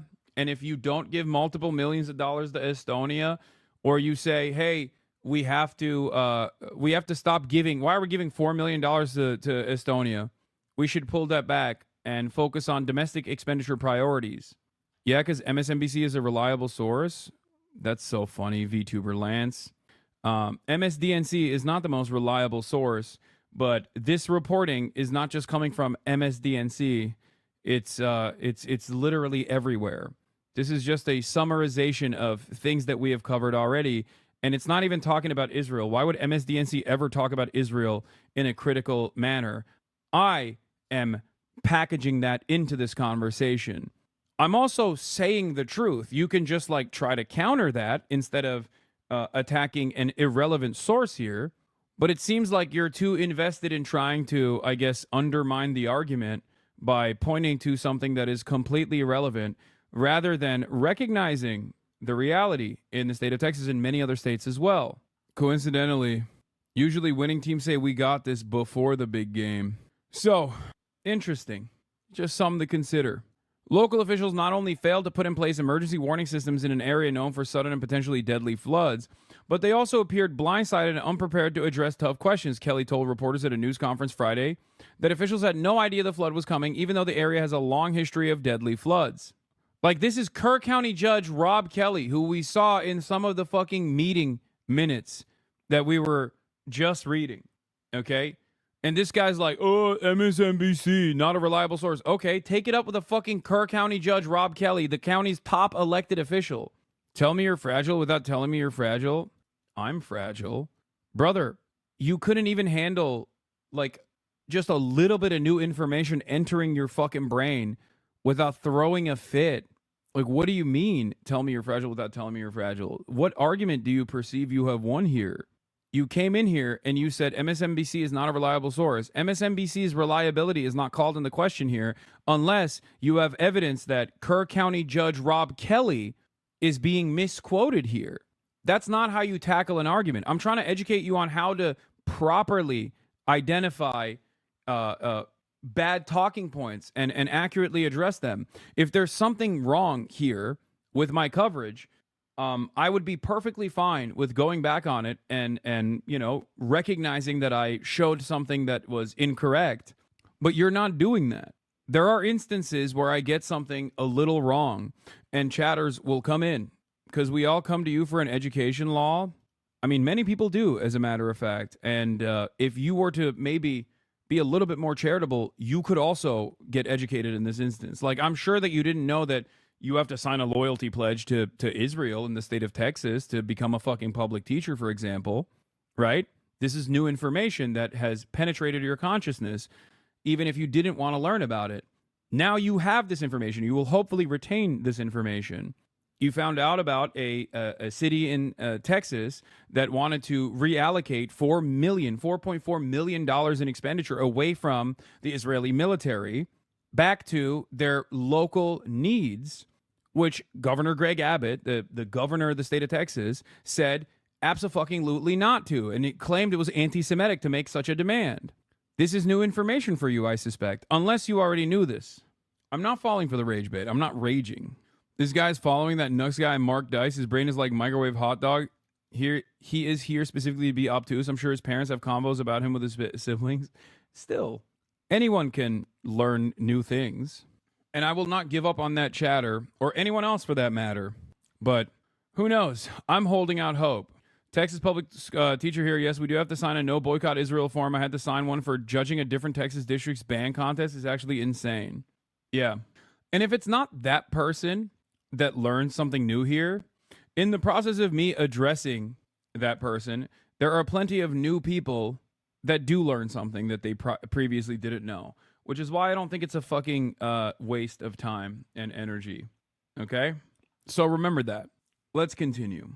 A review of the extant reporting on the disaster and the unfolding recovery efforts reveals a series of failures at the local and state levels. Local officials not only failed to put in place emergency warning systems in an area known for sudden and potentially deadly floods, but they also appeared blindsided and unprepared to address tough questions. Kelly told reporters at a news conference Friday that officials had no idea the flood was coming, even though the area has a long history of deadly floods. We have floods all the time, Kelly said. This is the most dangerous river valley in the United States, and we deal with floods on a regular basis. When it rains, we get water. We had no reason to believe that this was going to be anything like what's happened here. None whatsoever. Camp Mystic, the site of many of the confirmed deaths, was one of the several summer camps in the Kerr County area that weren't evacuated Friday. Camp Mystic restricts use of cell phones, which prevented counselors and campers from receiving national weather alerts and likely hampered responses to rising waters in the area, lacking evacuation sirens. Asked why they weren't evacuated at a news conference, Kelly said, I can't answer that. I don't know. Well, I think we know. How is being kind and charitable to someone like this? You can't be MAGA. Not when they go low, we go high. Libtard bullshit. Genuine question because I'm struggling here. What is this? I am MAGA and a Christian. This is crazy. I know we're not Kirk County. I know we're not Kerrville. I know we're not San Angelo or San Antonio. But hell, we're human beings. Uh-oh, I think you woke up this morning misinformed. The hate's on the left, not on the MAGA side. What you gonna do, crybaby? Alligator Alcatraz merch if I want to. And what you gonna do, baby? Help us. Wait, this is the same lady? Is this even the same woman? Or is this a different woman that someone just like patched together? And even then, I don't give a shit. Do you think she deserves to fucking die? No. Okay? Yeah, this is a barely literate person. Okay? This is a barely literate person who's hopped up on fucking fumes. Who gives a fuck? I don't want her to die. Okay? Maybe I'm brain broken, but I don't care. I don't care that this is a bad person, objectively. Okay? I don't care. They're still a victim of a natural disaster. I would much rather spend this time trying to help this person and then simultaneously talk about how, you know, what I've been talking about right now, which is the priorities of expenditure in her own fucking state from her own MAGA politicians is what has caused this devastation to be significantly worse than what it should have been. Okay? It's not about like when they go low, we go high. It's about having, it is about having a moral system that is built around empathy. Okay? It is about making sure that your first principles, your first priorities is around mitigating harm. That's mine. So when I see someone like this, who's like angrily posturing about MAGA or whatever the fuck, interlaced with like this TikTok, interlaced in this TikTok video where like she's begging for help in the aftermath of a fucking hurricane. Okay, my attitude is to one, immediately offer help, and then two, use this as an opportunity for education so they don't make this mistake again. This is an impactful moment. Basically shutting this person off and just telling them that they fucking suck and they're stupid and they deserve this pain and that they brought about themselves is only going to make things worse. Is not helpful, is not productive. And I think that this is a byproduct of being online anyway. If you were around this human being, okay, if you were around this human being, if you were, I don't know, visiting Texas or something and she was crying in front of you like this, even if you knew that she had said some fucking horrifying shit online in the past, you would not have the capacity to be as like short with her as you are online. Okay? This is yet another byproduct of constantly experiencing things almost entirely online. That's it. Says you underestimate us? No, man, no. That's fucking ridiculous. It's the same principle behind like people chirping all the time on the internet, being like, Hasan fucking sucks. He's this, he's that. And then I go out in the fucking real world. I don't know what people have said about me online, but there's no bad blood ever in my interactions with people. Even like every now and then when haters or trolls try to fucking show up, it's a much more limited way of approaching me in the fucking real world. So I try to always think about like when I see someone online, I try to, and I have my weak moments as well for sure, but I try to see it as like these are human beings. They have the capacity to be misguided. Okay?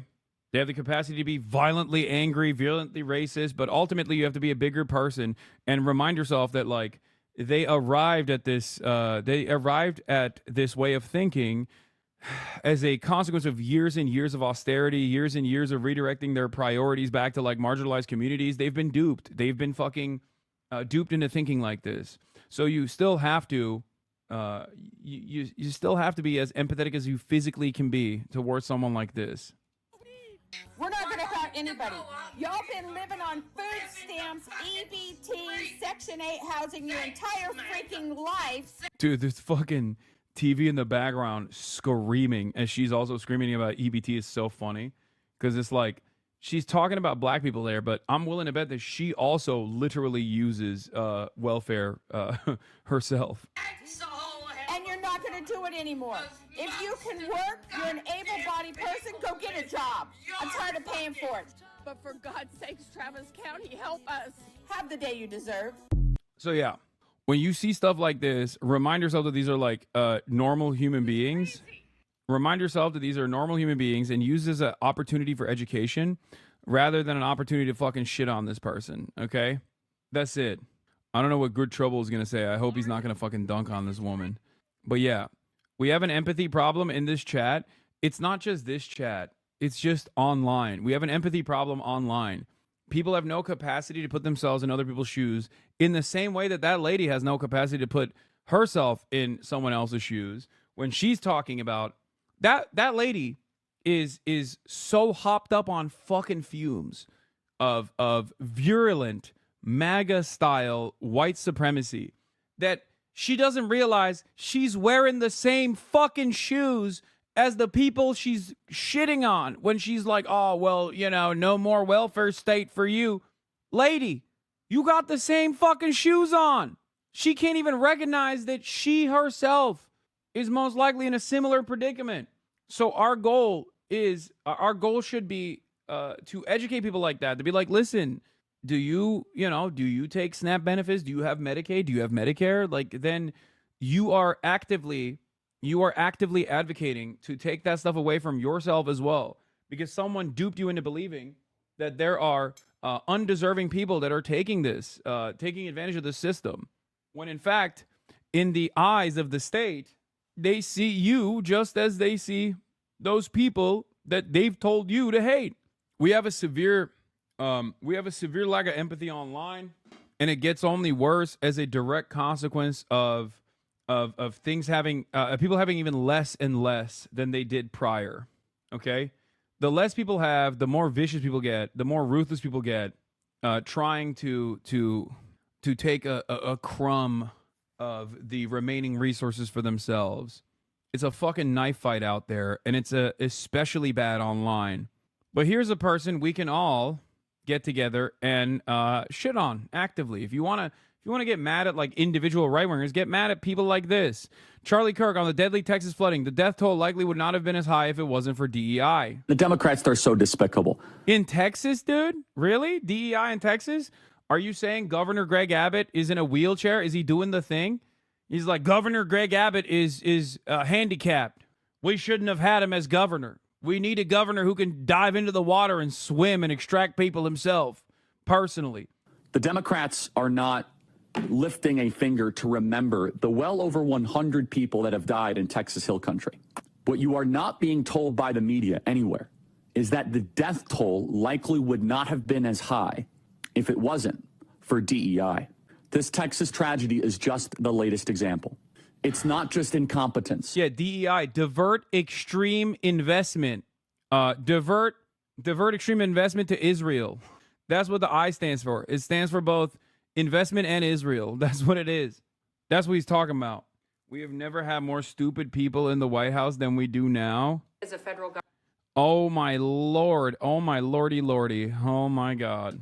This is DEI working to undermine meritocratic institutions and... Brother, this is Texas. What the fuck? Wait, Texas is also doing DEI? What's he talking about? Did he think that this was California? What does he mean when he says DEI? Is he talking about divert environmental investment? DEI, divert everything to Israel? What the fuck's he talking about?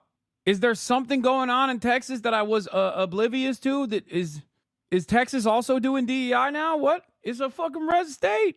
What the hell happened? Texas is so woke, they had a whole country full of Mexicans settle next door. I know. Some of them, when we drew the lines, remained in Texas, as a matter of fact. Hella Mexicans there.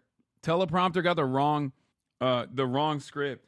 Yeah, I'll have you know, there are Mexicans in Texas, dude. More people likely died than otherwise would have because of DEI. The Democrats, they're... Bro, this is also, like, this kind of commentary also is a direct consequence of people getting dumber and dumber year over year, where, like, he doesn't even need to make an argument. Have you noticed that there is no argument being made here?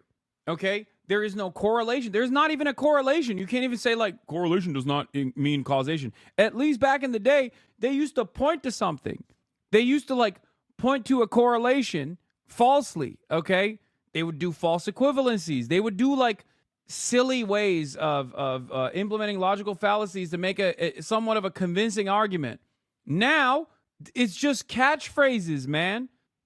This is DEI. DEI is the reason why this is as bad as it is. And also because wokes. Yeah. Woke DEI in the state of Texas? Woke DEI in the state of Texas? That's what happened?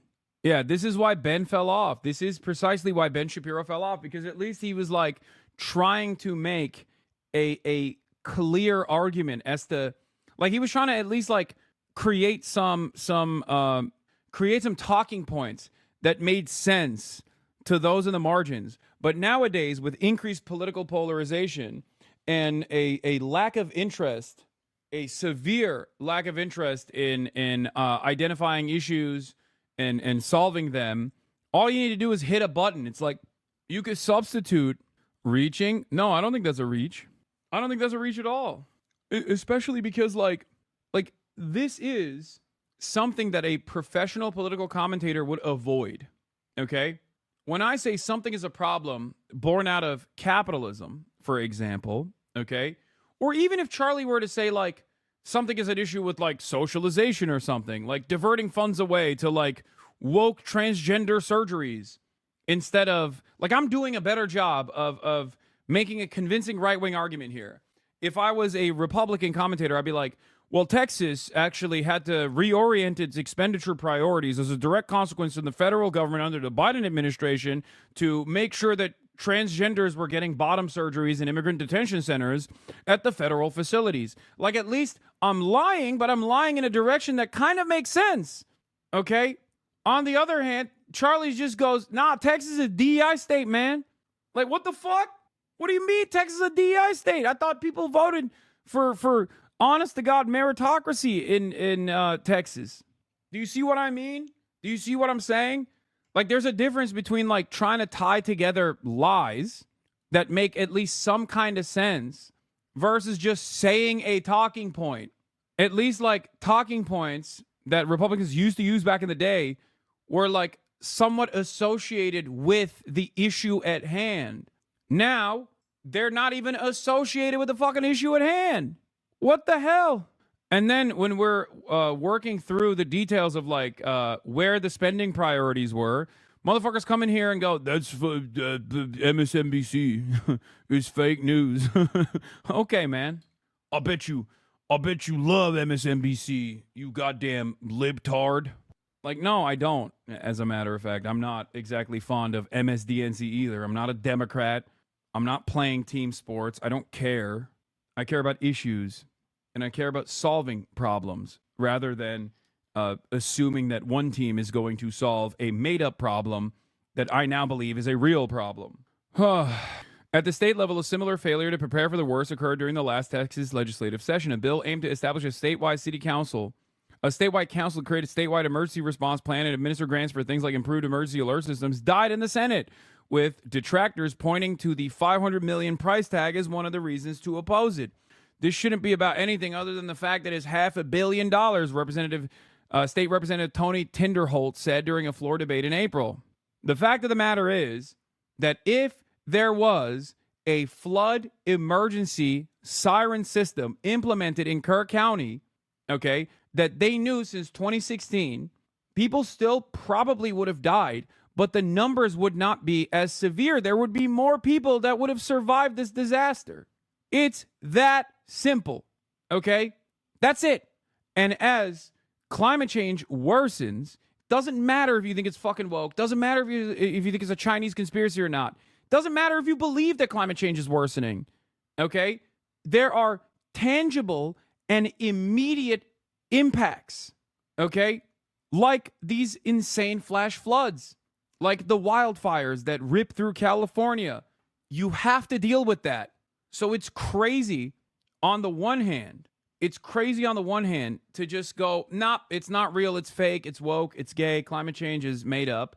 And then also not even try to build a proper prevention system, a proper warning system that will save people's lives. in the very likely event that these things happen, that we know will happen with greater frequency and greater magnitude, it's also extra crazy on top of that to defund the recovery and relief part of this too. And we're doing it all. We're not only burning the candle on both ends, we're burning the candle in its entirety. We're dousing it in fucking gasoline and lighting it on fire. It makes no sense. And here we have another absolute moron, Kirsty Noem. Government don't manage these disasters. The state does. We come in and support them. And that's exactly what we did here in this situation. FEMA went to an enhanced level immediately. But as soon as you signed the major disaster declaration, we were able to get them resources and dollars right away, just like you envisioned through state block grants. In 2005, people were warned Hurricane Rita caused massive evacuations out of Houston and surrounding areas. Traffic congestion caused massive delays in evacuations. 107 fatalities were directly linked to the evacuation alone. After that, the city-state finally put in contraflow lanes to easily let traffic use both sides of a highway to evacuate. Disaster has to happen first for steps to be taken to fix it. And in 2005, people were warned, and just like today, they pretended it didn't matter. They had decades to be prepared for that as well. It's not like we are oblivious. It's not like we don't have scientists that are actively ringing the alarm bells with regular frequency. Okay? We do. We have these things. We've had these things for decades. People have been screaming about this exact moment for like 30 fucking years. And every step of the way we've gone, lol, that's just weather, stupid. That's just weather. You're so stupid. It's just weather. I was having this discussion about Don't Look Up with some friends of mine that were obviously annoyed with the smug tone that it took. Shouts out to Adam McKay. Love him. Friend of the show. HasanAbi head, Adam McKay. I didn't take issue with Don't Look Up. The reason why I didn't take issue with the bluntness of it, because it had no subtlety whatsoever, or even the smugness of it all, was because I think we're getting stupider and stupider. We're getting dumber and dumber every day. So I think that will stand alone as a brilliant work one day when people go back and rewatch it and go, well, this is exactly what is taking place. That's it. Help them with cleanup, and we're still there in presence, and FEMA's been deployed, and we're cutting through the paperwork of the old FEMA, streamlining it much like your vision of how FEMA should operate, and it's been a much better response to help these families get through this terrible situation. We still are looking for people. We're still, we as a federal government. I mean, yeah, we saw a version of this in COVID too. We saw a version of this in COVID as well, where like dudes were literally in their last breath decrying that COVID was fake. It's like, brother, you are dying. You're dead. You're dead. In a couple hours, you will die. And you are choosing to spend your last hours on Earth with a fucking ventilator shoved down your throat, talking about some culture war shit. What the fuck? You're dead. You're dying. Maybe I'm woke, so forgive me for being woke and lame and a libtard. But I don't care how much it costs to save people's lives. Okay? I don't care. I don't care what it takes. I would much rather spend the money on proper prevention. I would much rather spend the money on harm mitigation. That is what the government is supposed to do. What the fuck? It's crazy, man. It's crazy out here. It's actually because you rich boy. What the fuck do you mean? We're talking about the government. What do you mean? Because you rich boy. Okay, I pay more to the government than you do. And I'm saying use the funds adequately. Why is this CNN website just like busted? What is this? Okay, anyway. Yeah, some of Mamdani's far-left allies want to primary Hakeem Jeffries and other New York City Democrats, and they got issues with that. We're going to be covering that in a second. But, yeah, getting back to the Jeffrey Epstein client list and Donald Trump's short response against it. The president was asked about it before he took office. Would you declassify the 9/11 files? Yeah. Would you declassify JFK files? Yeah. Would you? I did a lot of it. Would you declassify the Epstein files? Yeah, I would. All right. I guess I would. I think that less so because, you don't know it. You don't want to affect people's lives if it's phony stuff in there because there's a lot of phony stuff with that whole world. In February, Attorney General Bondi fueled the fire. The DOJ may be releasing the list of Jeffrey Epstein's clients? Will that really happen? It's sitting on my desk right now to review. Yesterday, she fought back against the criticism. It's sitting on my desk to be reviewed, meaning the file along with the JFK, MLK files as well. That's what I meant by that. Also, to the tens of thousands of video, they turned out to be child porn downloaded by that disgusting Jeffrey Epstein. But the effort to provide answers has raised even more questions for some. For CBS Mornings, I'm Scott McFarland. New this morning, outrage among the president's own supporters over how the Department of Justice is handling the so-called Jeffrey Epstein files. In a series of scathing posts on Twitter, longtime Trump ally, fierce supporter Laura Loomer called for the president to fire Attorney General Pam Bondi. This all happened after a memo released by the Department of Justice and the FBI this week said that accused sex trafficker Jeffrey Epstein died by suicide, confirmed that. The Attorney General also said there is no evidence that Epstein kept a, quote, client list, despite previously suggesting there would be some kind of bombshell. CNN's Elena Treen live at the White House this morning, where this just doesn't seem to be going away, Elena. Yeah, John, and it's not just, people who are in the MAGA movement, in the president's base, and I will say there's many. It's not just Laura Loomer, but many other prominent. At least, the media loves hitting Trump on this stuff by constantly putting him, constantly presenting this as him pissing off his base, promises made, promises kept, that the story continues, Because that's the only reason why they're covering this. The only reason why they're covering this is because it's a great way to hit the anti-Trump line, To be like, oh yeah, he lied to his base is mad, controversy. So I guess it's still in the news and it's still going to keep tuning people up and anger them even further. People like Tucker Carlson, Steve Bannon, the list goes on, who have been really reeling from the drop of that memo that the Justice Department released on Sunday, essentially concluding, in their words, that Jeffrey Epstein died by suicide and that there's no so-called client list. But there's a lot of people as well inside the White House, the president's own officials, who are increasingly frustrated with how not just the Justice Department, but specifically Attorney General Pam Bondi has handled this. I mean, I spoke with one Trump advisor. They said that Bondi had bungled this case from the start by overpromising some of the findings that they were anticipating. Another advisor told me that this was a political nightmare, questioning why they released this at this point in time and the way in which they did it. Again, releasing this short memo and also leaking it to a certain media outlet. Look, part of these problems as well that adds to all of this is Bondi's own claim back in February when she was doing an interview with Fox News where she said she had the client list on her desk for review. Now, she was pressed on some of these questions yesterday during the president's cabinet meeting and tried to argue that she was referring to the broader case. I want you to take a listen to both that interview, but also her response. It's sitting on my desk right now to review.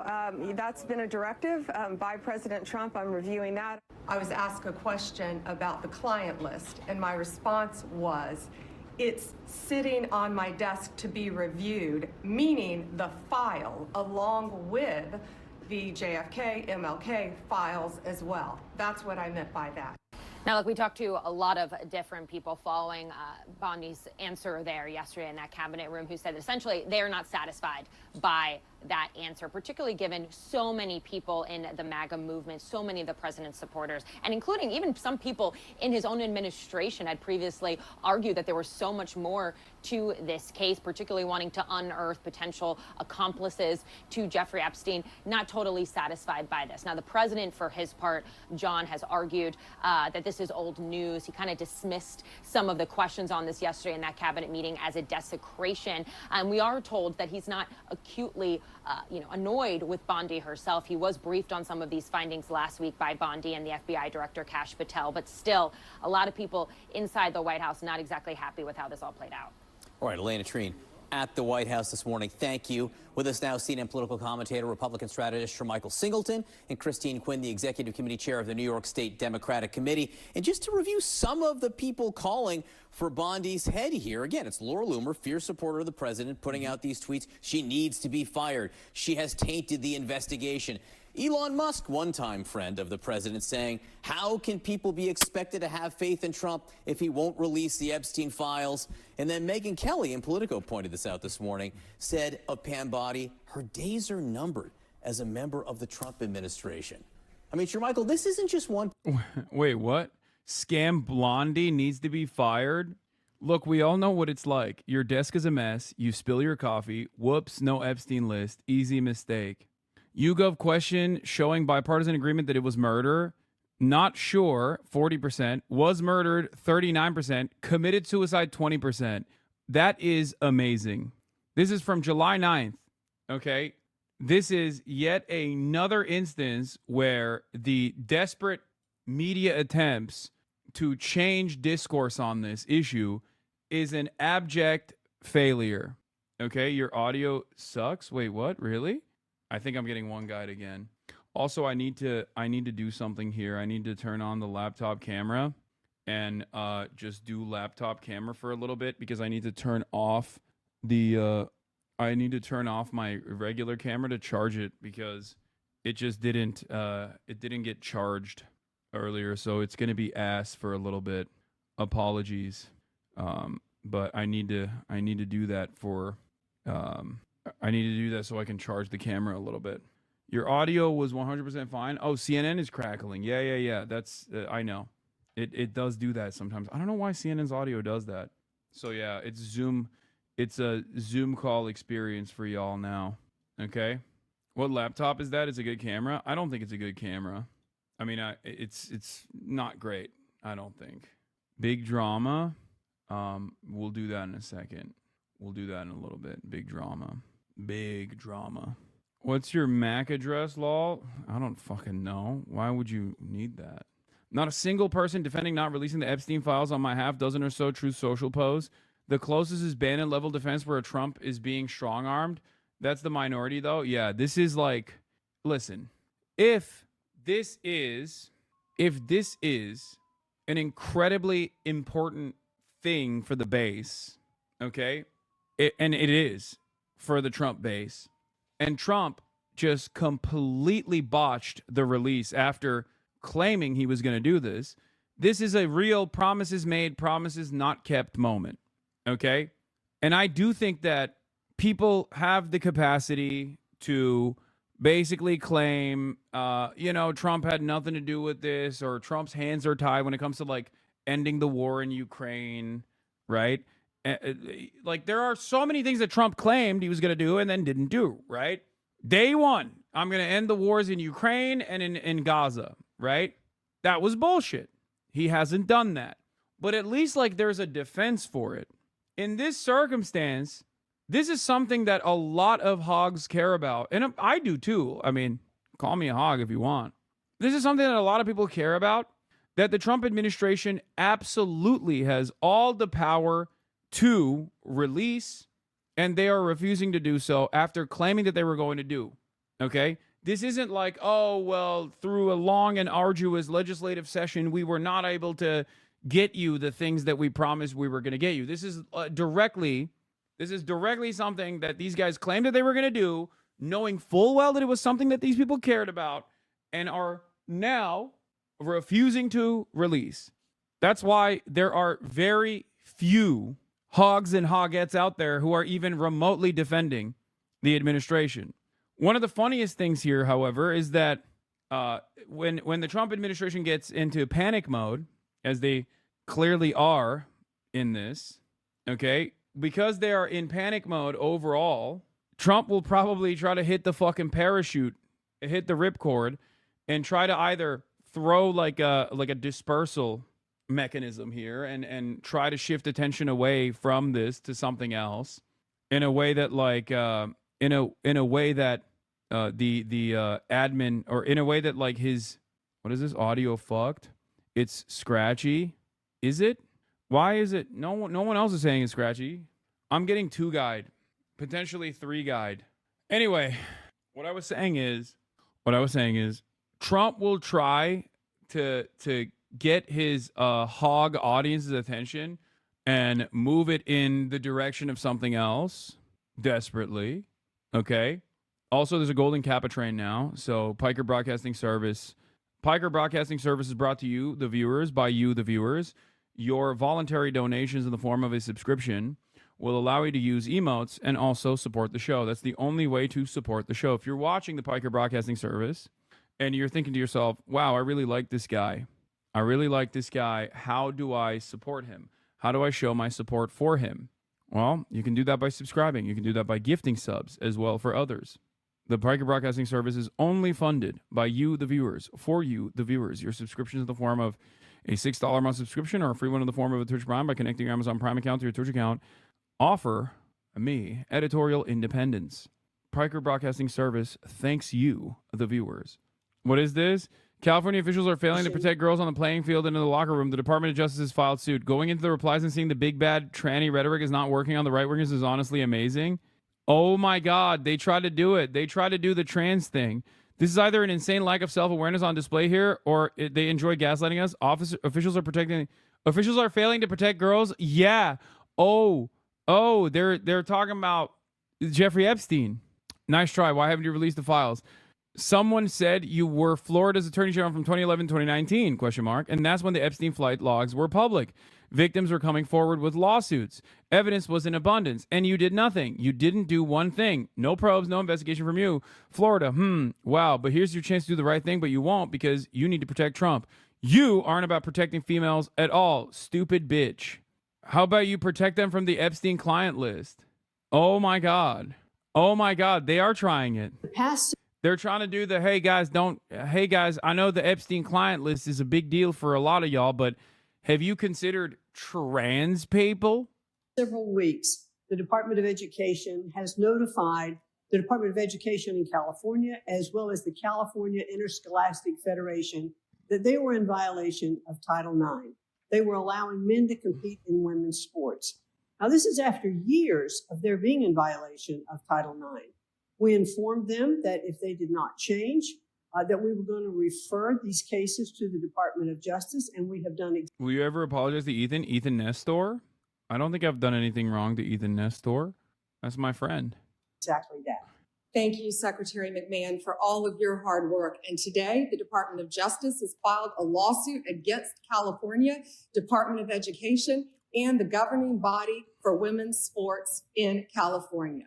We've made it very clear, only women in women's sports under Title IX. An example in California, did you guys ban him? You don't need to ban this guy. It's fine. He would have lost every race. He said God is not real. In women's sports, he won over 36 medals.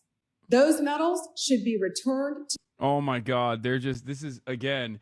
Oh, finally, the fucking trans deflection method is failing. This is like bringing this back to my, personal experience. It's like watching the fuck Hasan parachute cord being ripped so hard that it doesn't work anymore. This is precisely what's going on here. They're doing the fuck trans people parachute cord, and people are not even remotely interested. Gunther Eagleman, shut up and resign. Sick and tired of you blatantly lying to the American people. They finally found something they're angry about than trans people being happy. I love that. I told you, we finally found something. And I said this would be it. I said this would be more impactful than even like not ending the wars. Like there are some who maybe fantasize about Trump being like more aggressive against Israel. You know what I mean? In the base. There were some who may have voted for him that are not immediately in the base, but voted for him nonetheless because they truly thought that he would be a peaceful dove. You can still continue duping those people, but this is a real schism. It's the dumbest thing to potentially have a schism over, but it's one that is obviously impactful for these people. So instead of getting them to go, instead of, making fun of them and being like, oh, you guys thought he was going to fucking release this stuff, even though we all knew he wasn't going to release this stuff, we should welcome these people and help them radicalize in the direction of the truth. Because there are a lot of people who feel upset. W Trump. W Israel. W Trump. Hell yeah, brother, you're right. weird time to say W Trump and W Israel while we're talking about the Trump administration refusing to release the Epstein client list. But considering we know that at least Ehud Barak was was directly involved, former Israeli Prime Minister Ehud Barak was involved with the Epstein. He was an Epstein affiliate. He's like, this chatter's like, W pedophile rapist, bro. W. Thanks, chatter. Chatter's like, W pedophile rapist not getting W victims of pedophilic sex trafficking not getting justice. I love that. Trisha Hope, national delegate for Texas, who is a January 6th activist, says, I have been to 42 Trump rallies. Oh my God, that's crazy. That's a crazy number. After the first impeachment, I drove to D.C. and spent 2 weeks walking the halls of Congress to encourage Republicans to support President Trump. I sat in the hearings and I supported President Trump. I was there the night he was acquitted. After the 2020 election was stolen, I went to see 2,000 mules. I was livid at the lack of action. God. That's embarrassing. That's so embarrassing to admit that you got fucking duped by a Dinesh D'Souza production. God damn, dude. Have some fucking self-respect. At least lie. Okay. All right. It is charging. Okay, good. At least lie and be like, I wouldn't mention that if I were you, you know? I was livid at the lack of action. I contacted Dinesh D'Souza and told them I wanted to deliver copies to Republican members of Congress.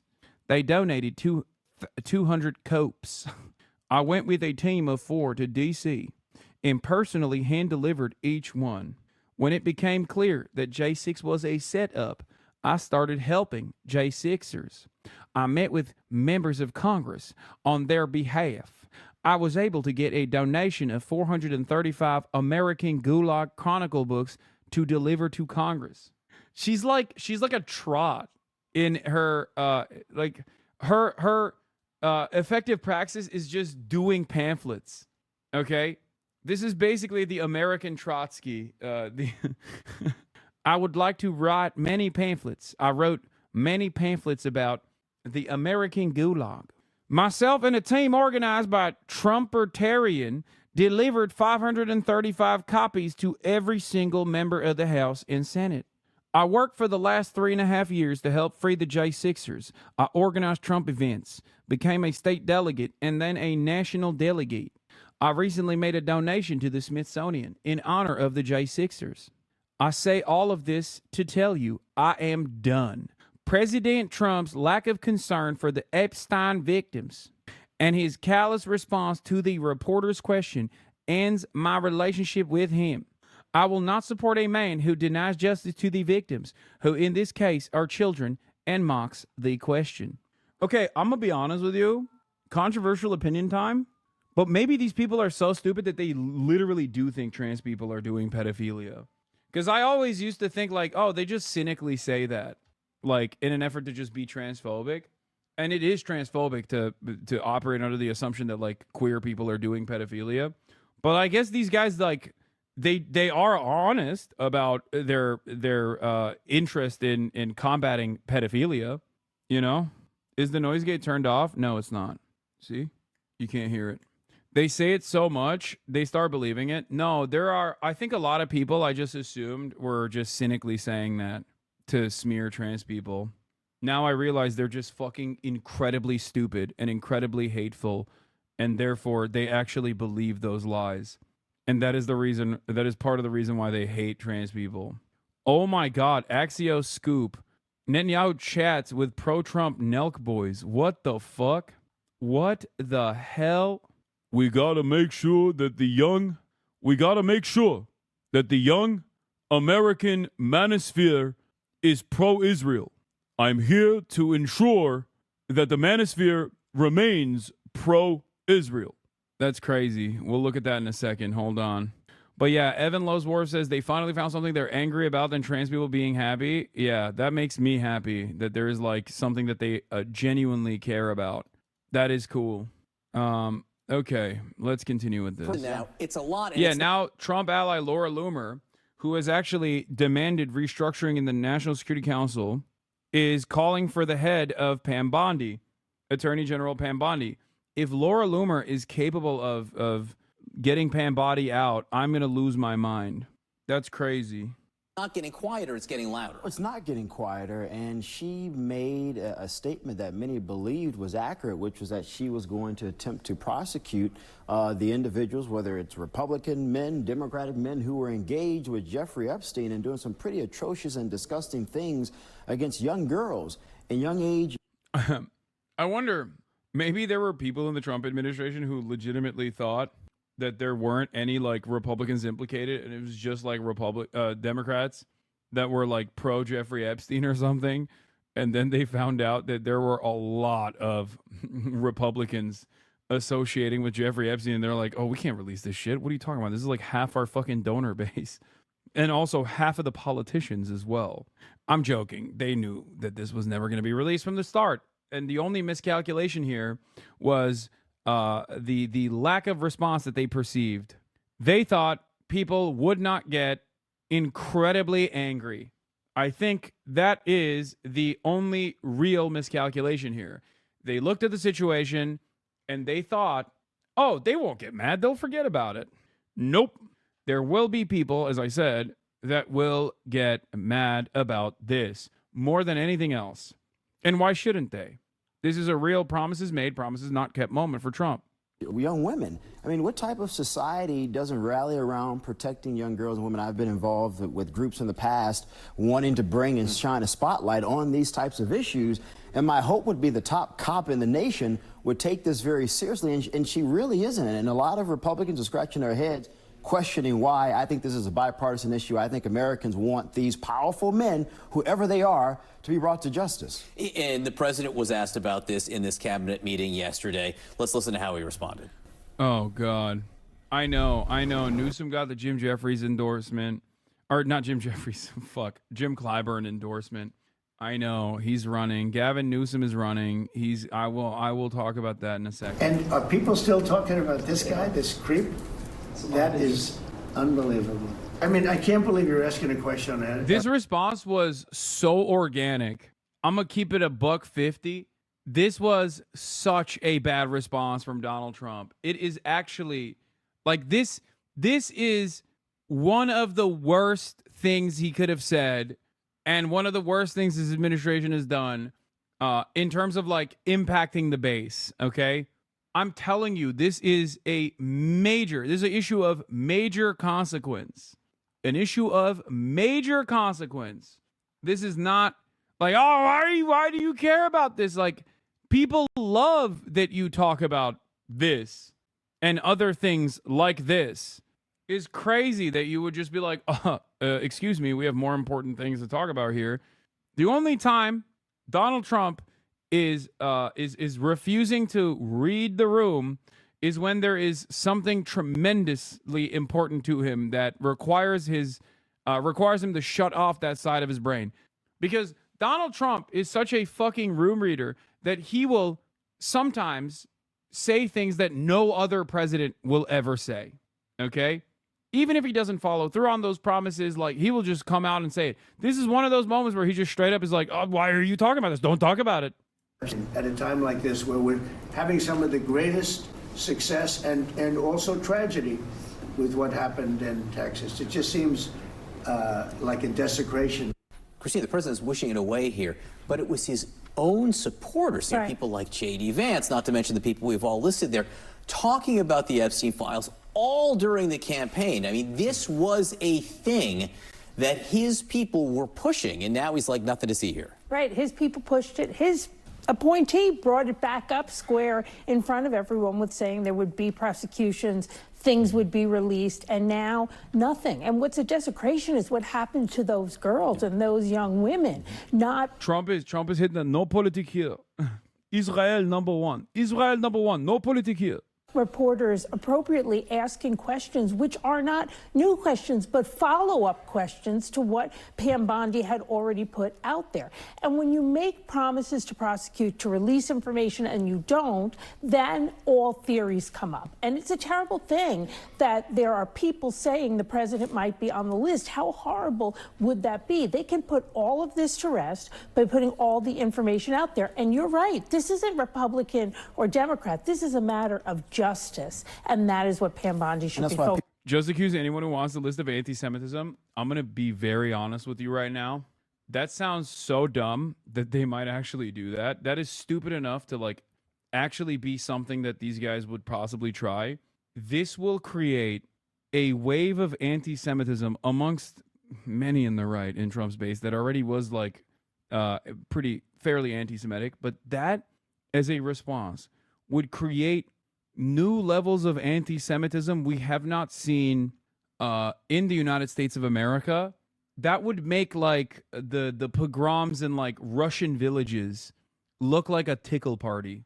Okay, I think some of these dudes would just go insane if the Trump administration actively was coming out and being like, "This is anti-Semitic. Why do you care about this? Do you hate the Jews?" They would turn into Russian peasants, okay? The American heartland would resemble the Russian peasants that think Jews are poisoning the fucking well and eating Christian children or some shit. Nelk saying, let's full send genocide. Yeah, I know. I'm gonna look at that. Yeah. Google already pulled that card on the UN. I know. That was so crazy. Oh, God, that shit is so... Like, what are these fucking people doing, man? What are they doing? Like, especially if you're Jewish, like, do you have no fucking self-preservation? Like, are you not thinking about how this looks? Are you just oblivious to reading the room? Are you so oblivious to the crimes of Israel and how it is being perceived that you still continue this, like, false association? Oh, my God. Guys not banned yet? Holy Twitch glaze? Are you talking about me? What happened? I thought you guys were free speech advocates. Since when? Since when did so many people turn around and go, dude, talking poorly about Israel? Please ban them, sir. What are you, the ADL? I think the MAGA cult still has a stronghold for people to deflect on the basis of Jewish exceptionalism. I don't know, man. Upset about with Pam Bondi. I mean, these conservatives... Mods, hecking cancel him, mods. Megyn Kelly, I mean, even Tucker Carlson talking about this. Charlie Kirk had a post on X, and he said, even if Republicans were on the list, would you be okay with them being brought to justice? And overwhelmingly, the responses were yes, because people want to protect the innocence of young girls and young women, and we should all be about that. And again, it was people within this administration promising it would be released. We'll see where this goes next. Will this guy question his source of information now? You were supposed to be arrested and banned a year ago? Wait, that guy thought I was supposed to be arrested and banned a year ago? W censorship. What is the username? I have to see what he said in the past. What? I don't like baby BB.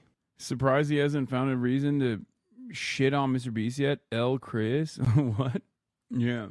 I was supposed to be arrested. I was supposed to fucking go to prison. I was supposed to be executed. These guys are like QAnon.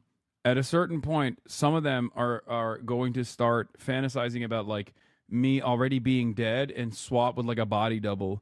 You know the way that like QAnon boomers thought that like Mike Pence was already assassinated by the deep state and replaced with like a body double, or like all these fucking celebrities were already arrested and trapped in a facility, and the current celebrities that you saw were just like simple body doubles. Like these guys are gonna start saying that about me. They're gonna be like, this is not the real Hasan. The real Hasan is in a FEMA facility, and this is just a simple clone.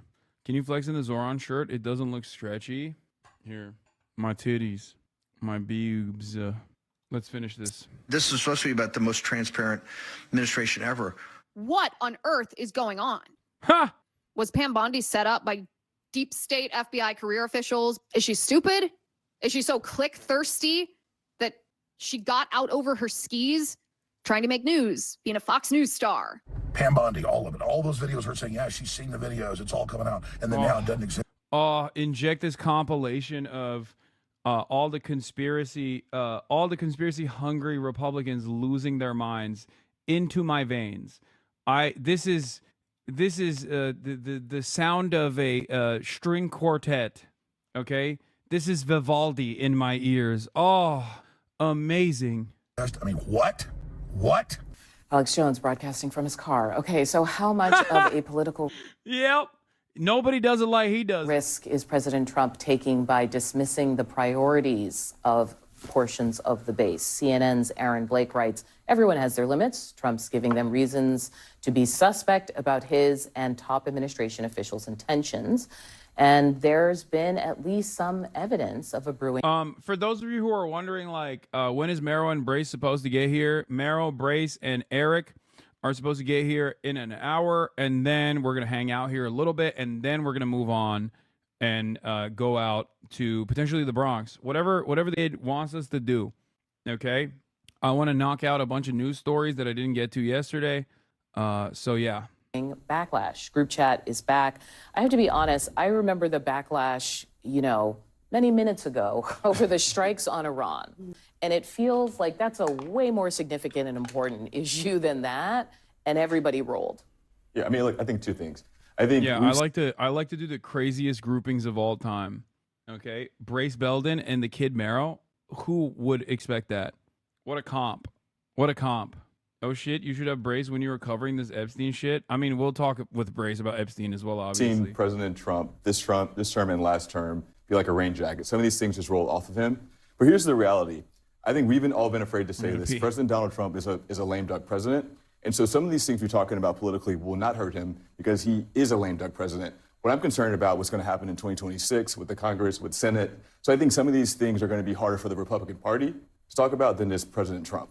Look, I'll be honest. There's so many weird, bizarro, Addams Family-esque stories that people go down rabbit holes when it comes to the MAGA base. I've never read a Jeffrey Epstein story. When somebody complains that Donald Trump has not told us where Elvis is really living, I'm not going to read that ever, also, because Donald Trump is right. We have Texas, and we have what's going on with Russia and Ukraine. We have but nobody Iran, asked right. Pam Bondi to make a bunch of binders to hang, to That's send fine. to the Twitterati. It feels like a cell phone. I think the mental health of America or Americans is much better off not paying attention to those crazy, shiny things. Well, to be fair, President Trump has also set up his cabinet to be these sort of TV, Twitter. Right. Hire folks. professionals. Bro, Yeah, exactly. bro, who is this guy, bro? Get the fuck out of here. Who is this fucking loser, dude? Oh, guys, stop paying attention to this, please. Hey, this thing that you guys all care about, please ignore it.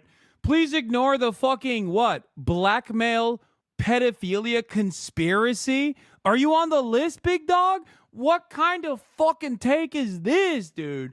Yo, that is wild. Nothing to see here. Nothing to see here. Baked in. Yeah. I do think there are a few different stories that we're all going to look at as like litmus tests of how far can the president depart from the MAGA base or press them.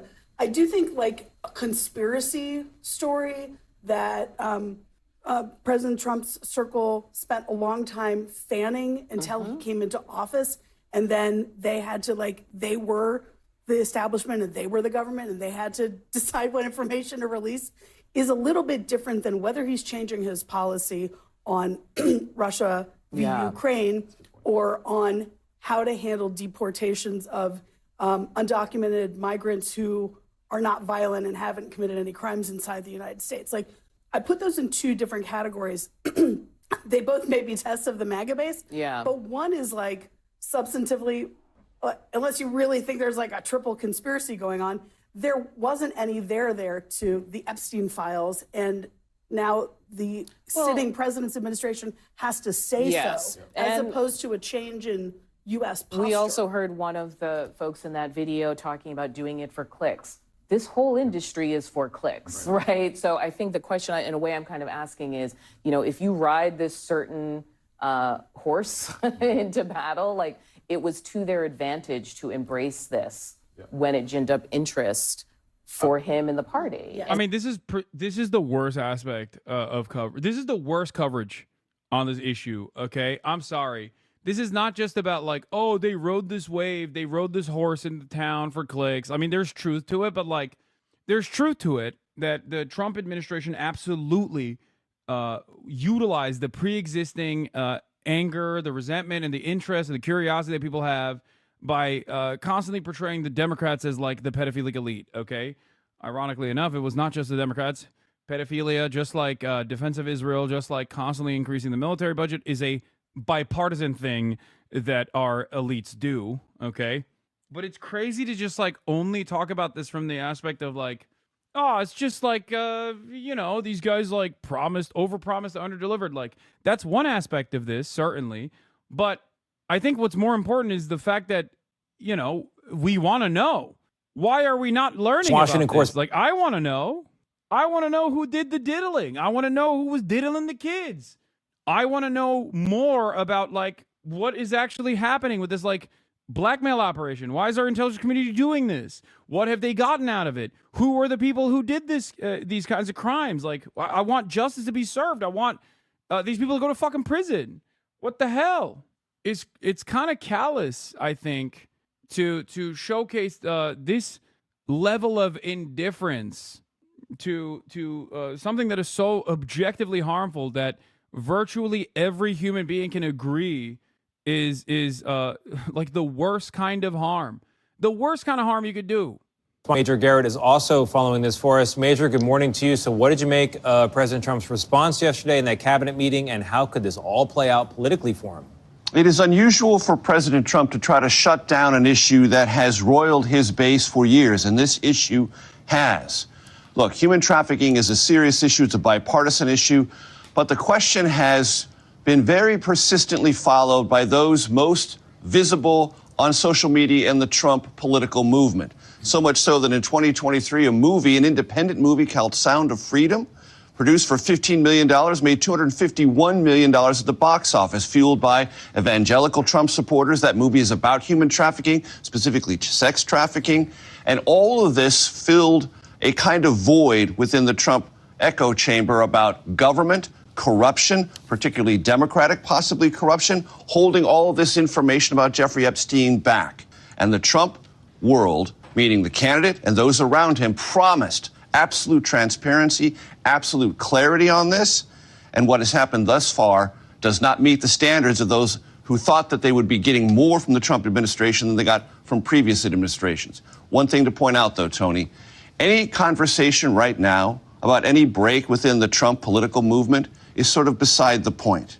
That movement got its biggest victory a week ago with passage of the big Trump economic bill. That did not get any fucking major victory with the base. No one in the base thinks it's a good bill. That was also a lie. That was another lie from Trump, being like, I'm not going to touch Medicaid. Like, people don't even realize that in the next 2 years after the midterm elections are done, that they are going to, when never mind. I thought someone was knocking on my door. When the midterms are over, these guys are going to realize that they're losing their fucking Medicaid, okay? They're going to lose their Medicaid. I don't think anyone's going to be happy with that. And those who do know about the bill are not happy about it. Yeah, I said cuts to Medicaid, more unlimited money to Israel, bombing more foreign nations, no new Epstein revelations, classic Trump. You don't think this release from the Justice Department coming after all that work was done is timed sequentially? Then you're not familiar with how Washington works. Who says you, President Trump, have done something that he can no longer All right, let's get back to the money molestation. Another thing that Trump likes doing that his base doesn't actually like as much either. Even though they claimed that they liked it initially, but then Trump tacoed out on the money molestation initiatives once he realized the impact that it was having on the market. And then the base was like, okay, maybe we don't like this. So for him to go back on it, and then like add the re-implement the tariffs again, I feel like that's going to be a little bit harder for the base to defend. What is this? He wants to be Epstein so bad. I'm heading to prison, folks, and I need you to hear this loud and clear. I'm not suicidal. I'm not depressed. I have no intentions of harming myself, and I will not willingly engage in any sexual activity while I'm in there. Wait, what the fuck? Why did he add that part? What do you mean willingly engage? Like he's saying like he might get raped? Is that what he's saying? If anything comes out suggesting otherwise, consider it a lie, full stop. The statistics around what happens to gay men in BOP custody are horrifying, and that's exactly why I'm putting this out there now. So if something does happen, there's no confusion. I did not kill myself. That's weird. That's a weird ass thing to fucking say, dude. Hey, I'm going to prison right now. If you think I'm gonna have gay sex in there, just know that it's not willing. So for context, you were about to talk about the money getting touched while the Bitcoin is potentially starting the short squeeze. It burns when I pee. You got to get that checked out, big dog. You got to go to the doctor for that. Can you recommend a good personal trainer? Is it okay to sit down to pee? It's okay to sit down to pee, but if it's burning when you're peeing, you probably got to go to the doctor, my man. Oh, here's Donald Trump having another Trump-ass moment, by the way. Breaking. In a completely embarrassing moment, Donald Trump told the Liberian president these words. I want to thank you so much for this opportunity. Well, thank you. And such good English, such beautiful. Where did you learn to speak so beautifully? Where were you educated? Where? Yes, sir. In Liberia. Yes, sir. Well, that's very interesting. Liberian language. Huh. That's interesting. Where did you learn it? It's so beautiful. I know many blacks from Africa don't speak English so beautiful. Where did you learn it? It's like, dude, you are the president. How the fuck do you not know the history of Liberia? You are the American president. You're the president of the United States of America. How the fuck do you not know, A, the history of Liberia, and B, the official language of Liberia? Yeah, I thought many of you people, I did not. He literally didn't even say, he said, were you educated? Like, as in, like, he thinks that the leader of Liberia is supposed to not even go to school. Like, I don't know what the fuck was going on in his mind. Look at this. Were you educated where? Were you educated where? Yeah, fucking, of course he was educated, man. What are you talking about? You're so articulate. Many blacks. I wouldn't say that about, but you, I say articulate. This is like he's not even doing the you're so articulate meme to a black person. This is like 17 steps worse than that.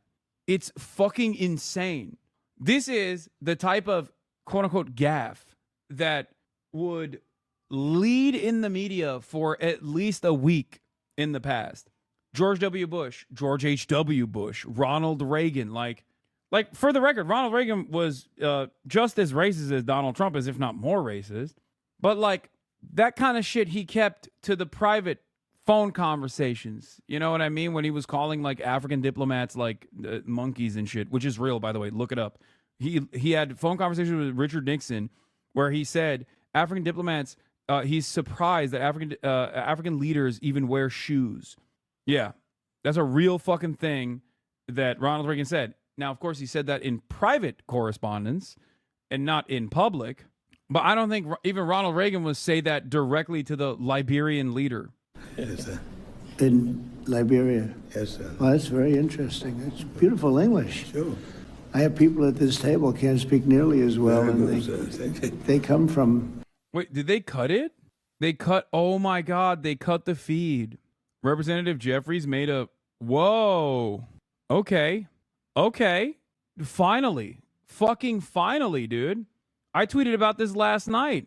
Randy Fine coming after, like, not just Ilhan Omar, but, like, there are so many Republican congresspersons alongside Randy Fine are basically clam posting about Muslims on this website every single day, and not a single major outlet has talked about it. Not a single one.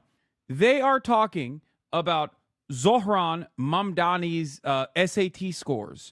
They're writing extensively about how Zohran checked a box like almost 20 fucking years ago to a college administration or to a college admissions paper that he didn't even end up going to. Okay, he didn't even go to fucking Columbia. They're writing reports on this. No one cares that Randy Fine is like Muslims are violent, barbaric demons. Like that's what he keeps posting every day, every fucking day. That tub of lard of a person is routinely like, oh my God, kind of like how you get special treatment on Twitch law. Klansmen have and always will be Democrats. All enemies of the Jews have always been fair game. Muslims, Christians, whites. Islam is cancer. We don't want it in our country. Shut up. Clam post, get the fuck out. Bro, the only people taking you seriously these days are autistic furries who jerk off to cartoons. I fucking hate this goddamn platform, man. It is so ass. It is so fucking ass, dude. It's crazy. Anyway, not trying to bring back 2016 woke here, but come on, hard not to notice how heinous you're allowed to be as long as you're committed to Israel. Well, here it is. We got Hakeem Jeffries, at least.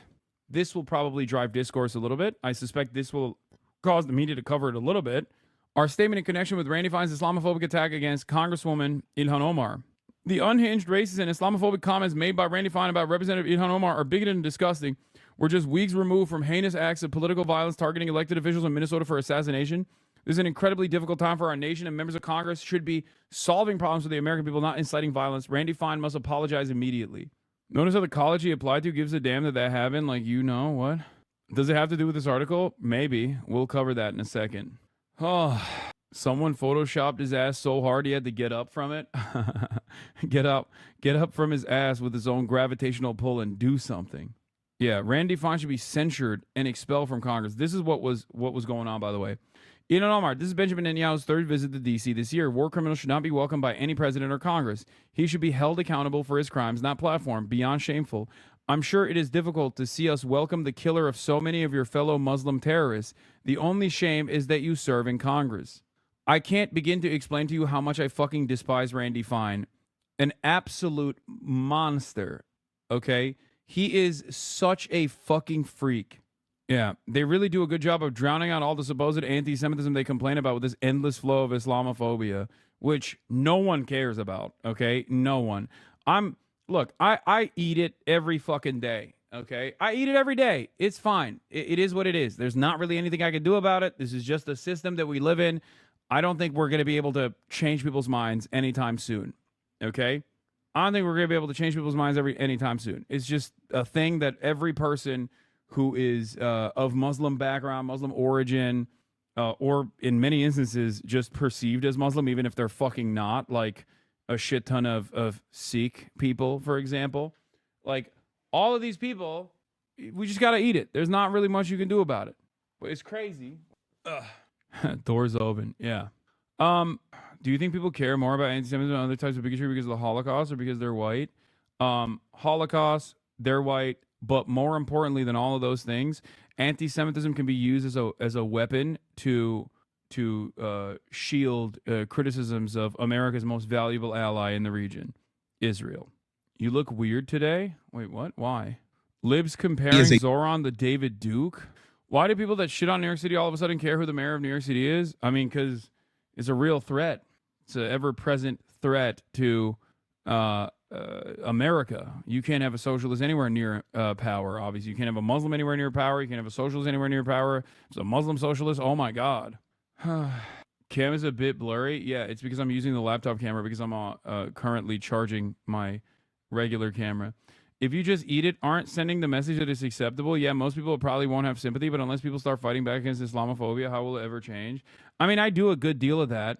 I'm doing it right now. I'm in the process of talking about Ilhan Omar and demanding that the media actually fucking create some kind of counter pressure against this unlimited wave of Islamophobia that we're seeing. That's me doing something about it. That's me demanding something happen, you know? But there's a limit to how much, like, I obviously have my expectations on how I have my expectations on like how successful that could be as someone who is a regular recipient of Islamophobic attacks every single fucking day. There's this, like, see, oh, dude, as soon as I said it, look, like, I'm in the process of talking about this and someone goes, nope, they spark terrorist networks. No international should be placed into power in any country. Wait, what? No international should be placed into power in any country, period. Like, what the fuck? What the fuck's this guy saying? Yeah, I mean, Sag, as a black dude dealing with anti-blackness on a regular basis, I feel you. No, this is what I mean. Like, there is a level of like anti-black sentiment that every black person will instantly fucking rise up to, right? And there's past a certain point, like, every black person will come out and be like, this is fucking, shut up. You know what I mean? This is unacceptable. Shut the fuck up. And it's the same with like Islamophobia as well. Anti-blackness obviously is like way more nefarious, way more insidious, way more baked into the collective consciousness of like American foundation. So it's more complicated. But But for that reason, because of its like newness, I would say, because of his contemporary application, Islamophobia is more deliberate. It's more direct. You can just like go around and just be like, oh, you're Muslim, you're a fucking terrorist. Like anti-black hate has to be a little bit more sneaky because of the centuries of anti-blackness that have evolved. And it's also a part of like America's foundation. Islamophobia is not a part of American foundation. It's more recent. It's more new. So it doesn't have to be more nefarious or hidden. Would you go to a country like Japan or China and take a political position? I mean, I have gone to a country like Japan. I've gone to Japan and have taken a political position in Japan that is contrary to the Japanese government's official position. I literally fucking went to the opposition party's headquarters, the Japanese Communist Party's headquarters, and interviewed members of the fucking Japanese Communist Party. So yes, the answer is fucking yes. In any case, you sound so disappointed, Hassan. Joe Biden's the worst president in our history, though. His career is riddled in corruption. They're all human. Iran is a terrorist state. Them getting nukes is a huge no-go. Why do you think the nukes is bullshit? Call it what you want. I just want this crap to be over. War is freaking stupid. They don't fight for none of that, Hassan, and you know it. If people are Islamophobes, does that make you a kosher phobe? No, that would make me an anti-Semite if I said something anti-Semitic. It's not kosher phobe. I don't know why you were trying to fucking make a joke about this, which I am not, despite the fact that people will also, in a cynical and in a very racist way, try to claim this. Terrorist is context sensitive. Is not inherently a negative term. It doesn't matter. Okay, queer is dual use. Okay. When a homophobic person calls someone a fucking queer, they're obviously using it as a slur. When I'm talking about queer liberation, it's obviously not a slur, okay? We're not doing the one man's terrorist, another man's freedom fighter, especially because my analysis over like militant resistance against the state of Israel or against the United States of America, for example, and American imperialism, is the academic context that we talk about, okay? That is precisely the academic context in which I cover these events and these non-state actors, and yet I get called a fucking terrorist every goddamn day. Demands to... What? What the fuck are you talking about? You clearly are dismissing centuries of Islamophobia that has led to genocide after genocide in Europe and across the MENA by European kings. I'm talking about America. What the fuck are you talking about? I'm Turkish. Do you think that I'm not very aware of European Islamophobia and the role that it played against the Ottoman Empire in particular? The fuck? It's a prominent part of the history that I learned. I'm talking about the United States of America. Islamophobia has never been a important fixture in American history. That's not a thing, especially in comparison to anti-blackness. Anti-blackness in the United States of America, anti-black sentiment in the United States of America is more perverse and more significant than anti-blackness as a universal concept, because anti-blackness is a universal concept for sure. Okay, but anti-blackness in America is way different than that. Islamophobia, especially in the way that we understand it, is like a post 9/11 invention. Like it existed to some form against Iran and whatnot, but like never to the same degree. It never had such a stranglehold on American discourse until after 9/11. You are just factually wrong. Please stop. You are wrong on this. Columbus thought the natives were Muslim, dog. Oh my God, this guy is still, dude. Christopher Columbus? Are you fucking stupid? I'm talking about America, man. Americans, 1776 Americans. Shut the fuck up. It's not a comparison. Anti-blackness and anti-indigenous. He came to America. Oh my God, I'm losing my fucking mind. Guys, please see yourself out of this conversation, okay? You are misunderstanding my point. Anti-black racism and anti-indigenous racism, the otherization, the dehumanization, played two different roles, but they are foundational to American existence. There is no comparison between these two historically with Islamophobia. Most Americans didn't know what the fuck a Muslim was until, recently. They still don't fully comprehend it. That's here. I'll give you a great example of this. Okay, countries like the UK, for example, where there is a large number of Pakistani migrants, for example, have a different slur. Okay, the shortened version of Pakistani. Americans don't even know that that's a slur to use against brown people, brown Asians. When you ask an American, like, who is an Asian, they don't think Indian people are Asian. When people think Asian here in this country, they think something totally separate. They think like Chinese, Vietnamese, Filipino, Japanese, Singaporean. They don't think Indian. Canada also is another example of a country like the UK where there is like a higher degree of South Asian, Southeast Asian migration. So that's another country where that slur is used. Western Europe's terror both before and after 1753 at the thought of the approaching Turk never made it across the Atlantic. Exactly. The sick man of Europe. European Islamophobia is very different. That's not what I'm talking about. European anti-Semitism is different than American anti-Semitism.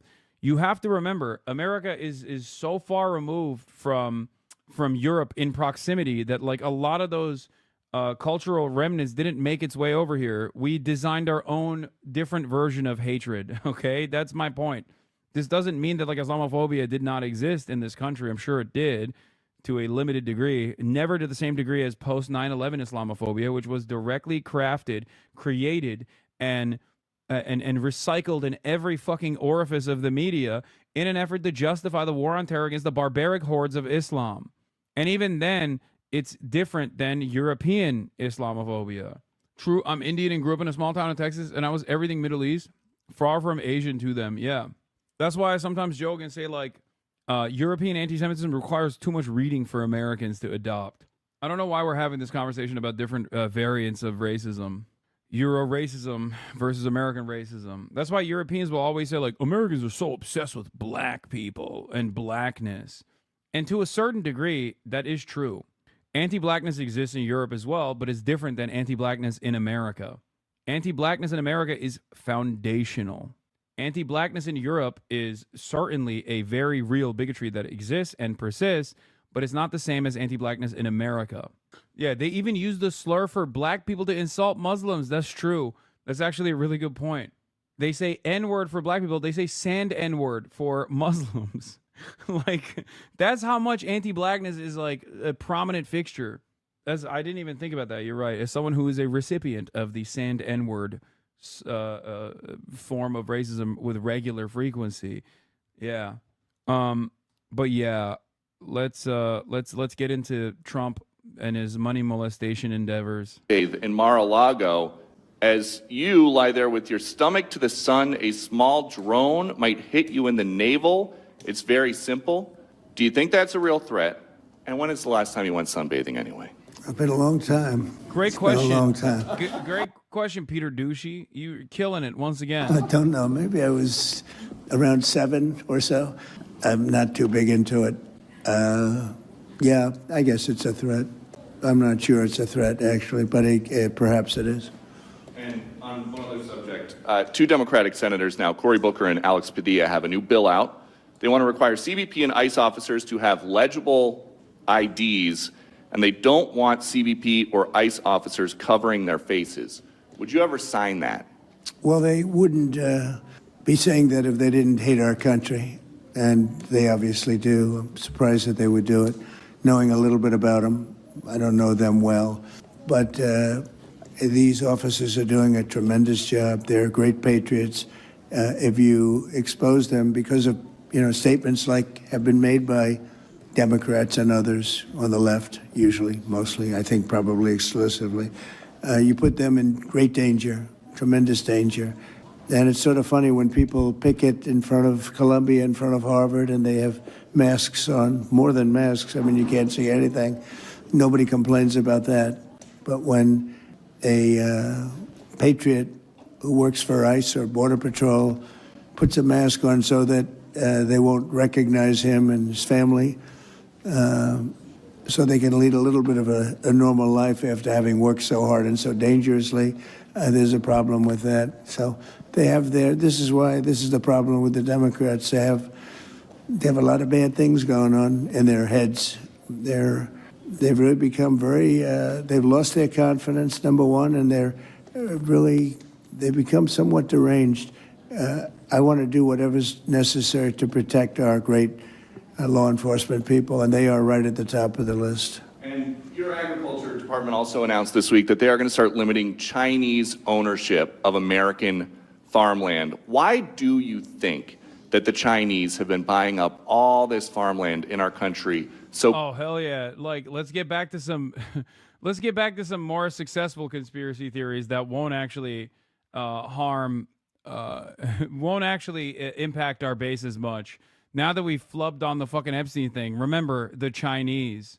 Close to military installations. Well, I don't want to get into that. I have a very good relationship with President Xi. We're going to see, and I'm going to, they're going to be making a recommendation to me, but we have a very good relationship. As you know, they're paying a lot of tariffs to the United States now, and so I'm not going to get into that right now.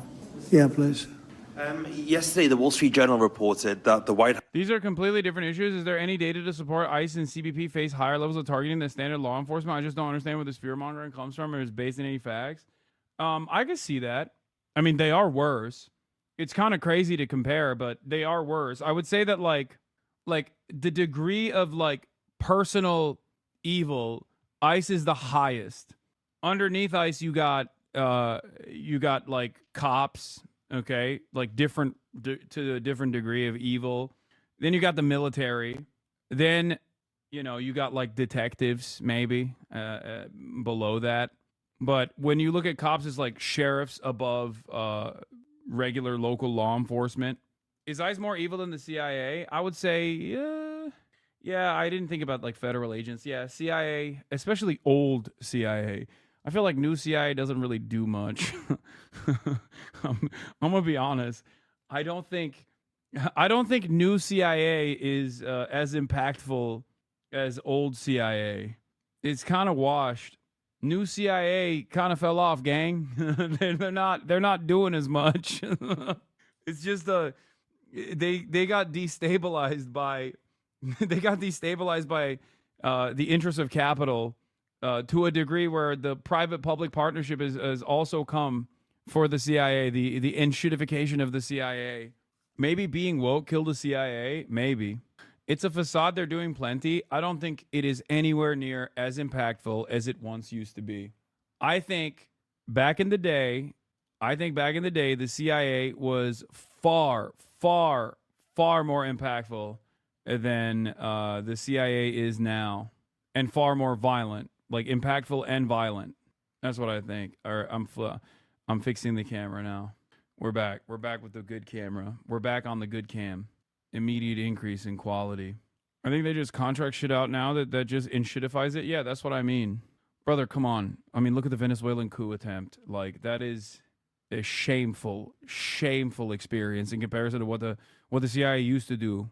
I mean, even back then, they fucking failed, too. Think about all the failed assassination attempts against, Fidel Castro, right? Think about that.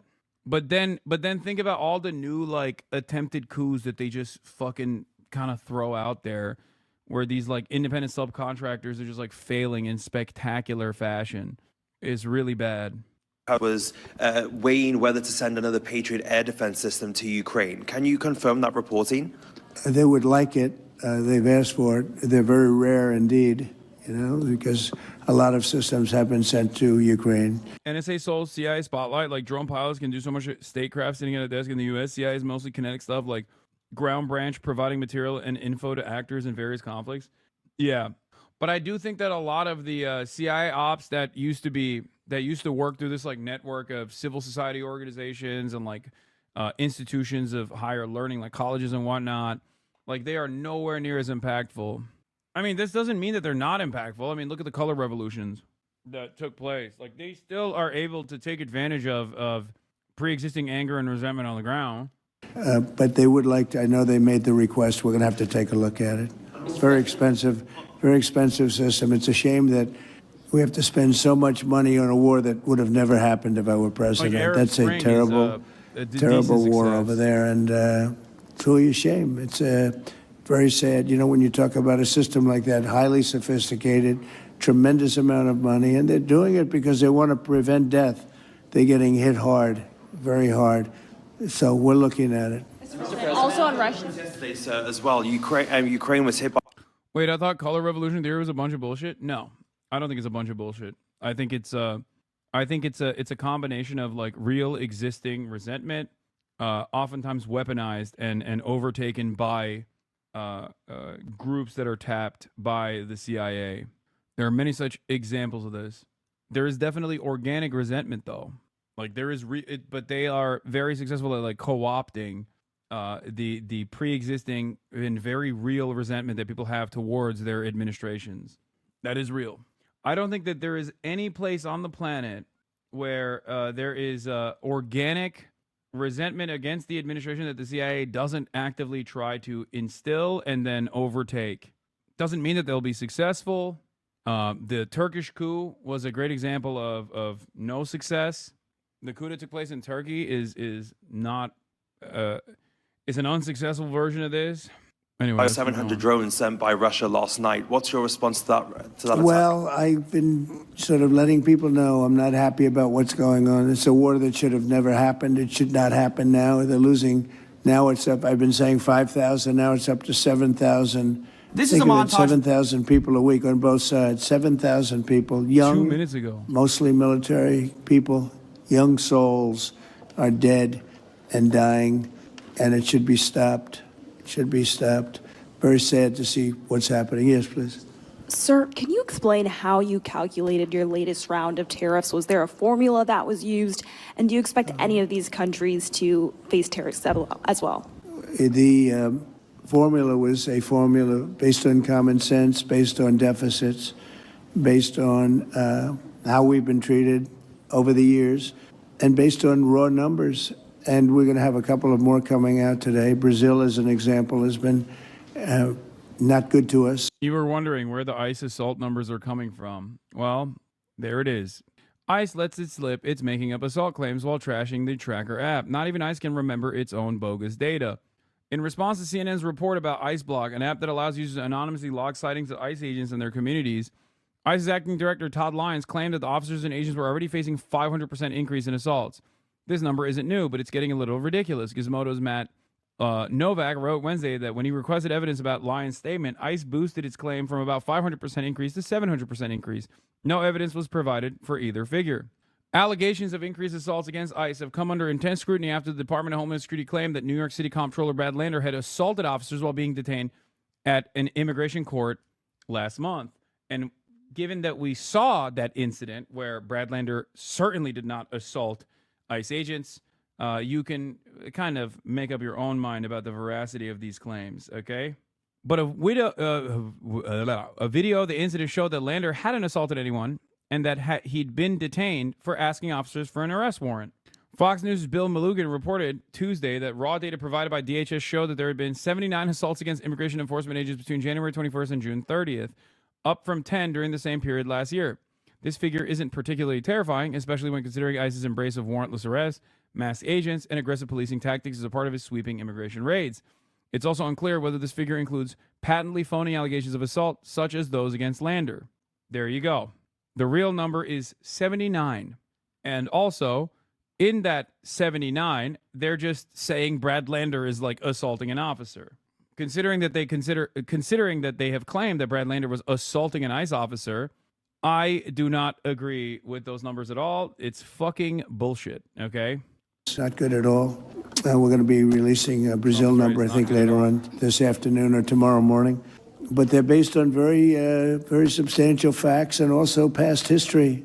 You look at the past history, we never had anybody in the White House that understood the numbers or were into it like I have. You know, we've taken in hundreds of billions of dollars. Brad Lander is the funniest guy imagining assaulting a police officer or ICE officer, by the way. Like, what do you do, jazz hands? I don't think that you can arrest my friend without a warrant. Like, is that what he did? And then he did the jazz hands? It's crazy. Please do not come to Brazil. How is Brazil not good to the U.S.? We just sold a whole bunch of oil refiners or private companies. Since 2016, we had a directive for price parity on the dollar for barrels of oil. Yeah, no, Brazil is very good to the United States, but it doesn't matter because Lula is trying to get Jair Bolsonaro to be prosecuted for doing a January 6th. And Trump doesn't want that because he loves his little fascist demon. Yeah, see? President Trump threatens 50% tariffs on Brazil if it doesn't stop the Bolsonaro witch hunt trial. Now, I don't think this is, I mean, I don't know. I think that there's so much financial investment and so much moneyed interest here that he would be fucking up to perhaps release from the treacherous grip of Lula, the most hospitalized man on the planet, Jair Bolsonaro. So if he's not going to prison, if he's not going to the Gulag, he's gonna be in the hospital anyway. So just let justice run its course. You know, I don't fully understand why he's trying to save this man when if he's not in jail, he's in the hospital regardless. And it's also additionally stupid because, as Jim Scudo also points out, the U.S. has a trade surplus with Brazil. Jim Scudo. But yet again, this is a glaringly obvious example of the Trump administration using the tariff system to impact the domestic policies of foreign nations that are otherwise supposed to be sovereign. They're doing it again. This is an example of said reality. It's fucking ridiculous. Okay? Come to Brazil. Tariffs, hundreds of billions, and we haven't even started yet. And it's going to be a great thing for our country. I think it's going to be a fair thing for the world. And we really haven't had too many complaints because I'm keeping them at a very low number, very conservative, as you would say, number. And we haven't had, I'm sure they will be complaining at certain points, but we haven't had complaints. We've been treated very unfairly by both friend and foe. And friend has treated us very badly. It's not even believable that for so many years, you know, I was using tariffs in my first administration. We had the most successful financially administration that there's ever been. This is going to be much better. But we got cut short with the COVID because I didn't think it was appropriate when, you know, Italy, Spain, you saw the horror show that a lot of the countries went through. So I cut it a little bit short. But we took in hundreds of billions of dollars, and we had the most successful term ever from a president financially. But this is going to be much more successful. Yes, please. Here to face tariffs as well? I haven't thought of it, but I don't know. Let's see, I like him, and him. No, I don't think so. Not too much. He's very good. He's a friend of mine now. Yes, Thank you for taking our questions, Mr. President. Okay. You talked about the amount of external revenue the country has brought in thanks to your tariffs. Can you talk about how these hundreds of billions of dollars that are getting brought in will help grow the country, and what do you hope to put it towards? Well, bigger than the tariffs, actually, are the fact that when you charge the tariffs at a certain point, they say, well, we can't pay those tariffs. It doesn't make economic sense. These are wealthy countries, and they or their companies will come into our country and build, and that's what's actually happening. If you had a very low tariff, there'd be no incentive to do that. If you have no tariff, like we used to have, which is so stupid, it's not even believable, but then obviously they make their product, the product in their country. They have the jobs, they have the income, they have the taxes, they have everything, and they just send it into us, and it's jobs that we wouldn't get. Now the wheel is turned. And what we're doing is more important, we're taking in hundreds of billions of dollars, money that we've never seen before. But more important than that, we have a lot of people that would rather not have to pay that. So they're coming in and they're building plants. AI, we're leading everybody, including China, by a lot with AI. They're building their own plant. You heard me say yesterday, they're building their own electric generating plants to go along with the factories or plants that they're building. If they want to do that, we're getting them fast approvals, very fast turnarounds. They're using mostly natural gas to start off, but they're using coal. They have the right to use coal. They have the right to use nuclear. Nuclear has come a long way in the last 5 years. So, nuclear just recently came a long way. Inappropriate and Trump breaks silence on Gaza hostage talks after Axios leak. This is the other side of this. Trump met with Benjamin Netanyahu twice. Benjamin Netanyahu is back in the United States of America, war criminal, by the way, running around doing whatever he wants to do, getting his fucking laundry cleaned. Classic. Went on the fucking Nelk Boys podcast, apparently, which is insane. Some even say gallivanting. Outrageous. And I told you that was Democrat John Fetterman. Wow. It's, by the way, I assume when you read that, because you paused in the middle, you're going to have to read that again without the pause. Could you read that again, please? To abolish it, to treat them as criminals or anything that's inappropriate and outrageous. So he's saying that to treat the people that did the shooting is... Oh, okay, good. Because the way you read it, it really was the opposite. But that's okay. That's all right. I think that's what he meant. No, the new John Fetterman is exactly what you said. He's right. He's right. And we have to protect our police officers, and we will. And we have been... if you saw the stats released by the FBI the other day, the murder rate's way down, the lowest it's been in a long time, and that took place over the last 6 months. For the last 6 months, murder, it's a hell of a subject to have to talk about, but murder is way down at almost getting to be modern-day records. So that's despite the fact that we have a lot of people that came into the country that shouldn't be here. New Fetterman, what does he know? He's also... Remember when people would say that John Fetterman was like, when he was running for office against the Republican candidate Mehmet Oz, the Republicans used to say John Fetterman got a brain transplant, because back then they thought he was woke. So did we, to be fair, to a certain degree. That's what he's talking about. That's what he's talking about when he says new John Fetterman. This is post-head transplant John Fetterman.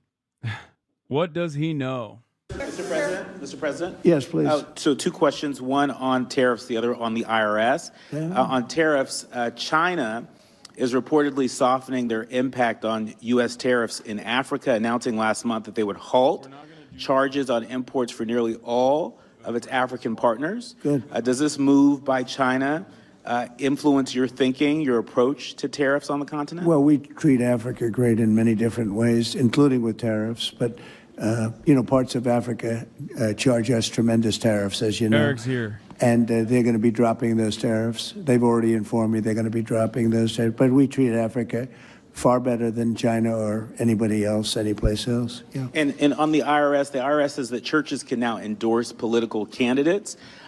What's your reaction to this, and how do you expect this to influence some of the work that's afoot on the continent? There's a lot of American churches that are missionaries doing missionary work on the continent. Do you support that? I love the fact that churches can endorse a political candidate. I think so, because we have many churches endorsed me, he's going to say. A lot of respect for the people that lead the church, for the pastors and the ministers and the rabbis and all different leaders, all different religions, and people respect those people. And I think there's nothing wrong. It was a very big penalty if that took place just a little while ago. They had a thing called the Johnson Act, and it was a very big penalty. I think it's great if a pastor, minister, priest, rabbi, and we could very much go into your religion, by the way, which is something that people are having great respect for throughout the world.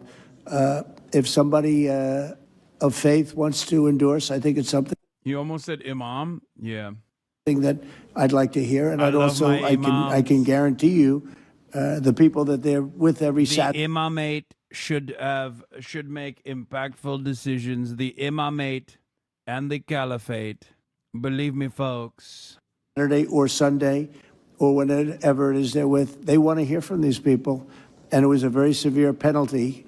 Those people were not allowed to speak up. Now they're allowed to speak up. No, I think it's terrific. Mr. President, your administration took new actions against Harvard University today. Are you still optimistic about reaching a deal with the university? Oh, yeah, I think so. Harvard's been very bad, totally anti-Semitic. And totally. Yeah, they'll absolutely reach a deal. Peter? I just got a text from our colleague, John Roberts. He says that we are now reporting the guy who was arrested in the Alvarado, Texas incident for tampering with the evidence was a green card recipient under the Biden administration and a prior DACA recipient. What do you think of that? It's very sad. It's very bad. A lot of them are here. We came in 21 million. I think it's higher than that, by the way. But they say came at the same 21 time. million people came in. Many of them are criminals. Many of them are murderers. 11,888 is what they say are murderers. And they came in through open border policies, no checking, no vetting, no nothing. And we have a lot of that. And despite that, we have crime down, which is pretty amazing. And this is a And long say hello meeting, to so John. Say hello to John Roberts. I will. I'm sure he's watching this right now. A lot of news has broken since we've been in here. Axios says a secret White House meeting between Steve Witkoff, Ron Dermer, and a Qatari envoy on Tuesday led to significant progress in the negotiations over the Gaza hostage and ceasefire deal. What can you tell us about this It's secret very possible. meeting? I will tell you, we're getting very close to a deal. I don't know if it's secret or not secret, but it doesn't matter to me. Secret's fine if it gets us to where we want to be. We want to have a ceasefire. We want to have peace. We want to get the hostage. Hold on. All right, we got our guests are coming in, folks. Hey, that's Eric. What's up? What's up? Brace is up, coming up too, right? Yeah. Okay. Hey, I'm Eric. Nice to meet you. All right. Let me, you know what? Let me close this curtain so you guys don't get blasted. All right. Good. I'm good, bro. I'm melanated. You know what I'm saying? Wait. Oh, is that Brace here? Brace is here too. All right, let's go. You are taller than I thought you would be. That's what everybody says, bro. Yeah. What the fuck? What's up, Jam? What's up? Brace. Nice to meet you. All right. Hey. All right, we got our guests in here. I wanted to bring together the most eclectic group possible today. Are you familiar with TrueAnon at all? Is his podcast? My guy. Yeah. You know what I'm saying? KIDMERO+BRACE. That's a very polite no. Yeah. No. It is. You know what it is, bro? I got too many kids. I don't listen to shit. Yeah. If you have children, you shouldn't be listening to podcasts. You feel me? Yeah. Unless you're driving somewhere with them and you want to entertain them. Yeah, you should be drinking. You should definitely not be listening to the TrueAnon podcast if you're driving somewhere with your children. Anyway. For sure. Yeah, my kids is a little different. It is the number one anti-pedophilia podcast, though. Yeah, but I realize you can just say whatever. So you can just say it's like the number one local news thing. You know, billboards are cheap as fuck. Yeah. I don't understand why people don't use them more. Because it's Tim Pool uses them. There you go. That explains everything. They're like $2,500 a month. Which, like, if you go in on that with people, and you could just put someone you don't like Whatever up there. the fuck. You can put whatever up there, bro. Yeah. I learned that shit a while ago, and I was like, I don't know why people still don't use that. I think they think it's too old school. You know what I'm saying? Like, it's that shit is corny, bro. Like, you on a billboard, but that shit is lit. If I'm going around somewhere and I see my face mad big on a billboard, I'm hype. I don't know. Yeah. It's because I'm 40. You know what I'm saying? Well, you did TV, so it's like, it's different. You got billboards, no? Yeah. We don't know what that's like. What's that? Get the fuck out of See, this is what the motherfucker seems to be. Yo, Mel, you're mad popping. I'm on your side, man. He's this guy. You should get a billboard. Yo, fam, you got billboards. No. You got women all over the world being like, yo, he's so hot. He's so smart. Oh, my God. I'm tapped in. He's so tapped in. Okay. All right. Well, thank you. Thank you for saying that. Come on. That feels great. That's what they say about Brace as well. They don't. They say that internationally. He's internationally known. Except for me, because I'm Peace Speak Granddad, Racial Jake, aka known by many names, Brace Mr. Belden, Fireworks. Mr. Fireworks, the Gourmand. Yeah, true. Although retired, aka Coindexter. Mm-hmm. Yeah, he's got a lot of the gay pussy eater. Yes, that's another one. I'm like, I don't want to. I'm embarrassing you in front of Amaro here. I'm not embarrassed. Just, the gay pussy eater. There's no one else who's done that. Yeah. If you do that and you could quantify that, if you get like a certificate for that, that's lit, bro. I don't. That's not embarrassing at all, fam. Yeah. I've eaten mad gay pussy in my lifetime. You know what I'm saying? All right, so back cornrows. You know so I'm not super tapped in with New York in general. I was a bridge and tunnel guy when I went to Rutgers back in the day. So like my only experiences with New York was like coming in on the weekends, going to Pacha. Woo! So that's what I did. Is it like a Turkish club? No, but it is a Turkish name. You're not wrong. Yeah. But also it's funny because when I would go to DR and you know, you stay in like the all-inclusive situations. Like when I was staying with family, they would have like a mini pasha. Oh, really? Yeah, bro. It's an international renowned establishment. It's an institution. It's an institution. Yeah, Pasha I'm old, so the people in the chat have no fucking idea what Pasha is, most likely. And you don't. Is it even still around? No. I don't think so. No. I don't think so. Maybe in DR. I see a lot of Dominican flags. Maybe they still got it in DR, and it's called Pacha. Yeah, maybe. We got. I mean, One Oak. That's another one. Is that One Oak still around? I assume. One of a kind. Yeah, One Oak is an institution as well. They built one in Los Angeles too. Isn't that like where that's the place where Eric Adams is every night? Bro, this motherfucker. I said this shit when he got elected. I was like, yo, New York City, congratulations, y'all elected a club promoter. Yeah. This motherfucker is outside more than anybody I know, and I know a lot of outside motherfuckers. Curtis Sliwa also made a mention of that too. He said he loves going out. He loves being outside at night. Curtis Sliwa, though, also loves going out. Last year on 4th of July, I saw him at Coney Island Boardwalk, and I've never seen so many like 65-year-old Coney women surrounding him. Yo, he's like, because born and bred New Yorker, you know what I'm saying here? You know what I'm saying? Typing in, letting y'all know. The reason he was the keynote speaker, bro, at my high school graduation, which is like Curtis Sliwa, which is so embarrassing. His whole shit was like the Guardian Angel shit. Yeah. The whole fucking racist paramilitary. Yeah, like we put on the stupid beret. Yeah. The Warriors bullshit. I was like, bro, this is your claim to fame, gang? Going to the train and being like, yo, I got a beret, chill. Yeah, because don't do graffiti. I'm from San Francisco, and they deployed Guardian Angels for 1 month in the mission. They like deployed 10 years them? ago. They just appeared one day. They deployed them. They were just all of a sudden there was like a bunch of kind of fat guys in tight shirts wearing the red berets near the train station. Jacket. Yeah, and then within 2 weeks they were gone, and that was it. Goofy as fuck. Yeah, bro. And he's been running on that shit ever since, bro. But you know what? I just found out because when I met him last year, he was surrounded by all these women, and I was like, well, he was flirting a little bit. And I'm like, I started asking him. I heard he lived with 19 cats. And he was like, that's true. I live with 19 cats in a studio apartment. Yeah, and his wife. What does that crib smell like, bro? It's gotta smell insane. Yeah, bro. I had one cat that I did not get fixed, and he sprayed a pair of dunks that I had. Yeah, and them shit smell so bad. Can't get it forever. You know what I'm saying? So I'm like, I can't even imagine 10 cats, dog. That's hoarder shit, bro. That's when you go on TV and you're like, yo, this person needs help. Apartment. There's no way that those cats are also not committing bird genocide. Like, he's definitely letting them out. Oh, yeah.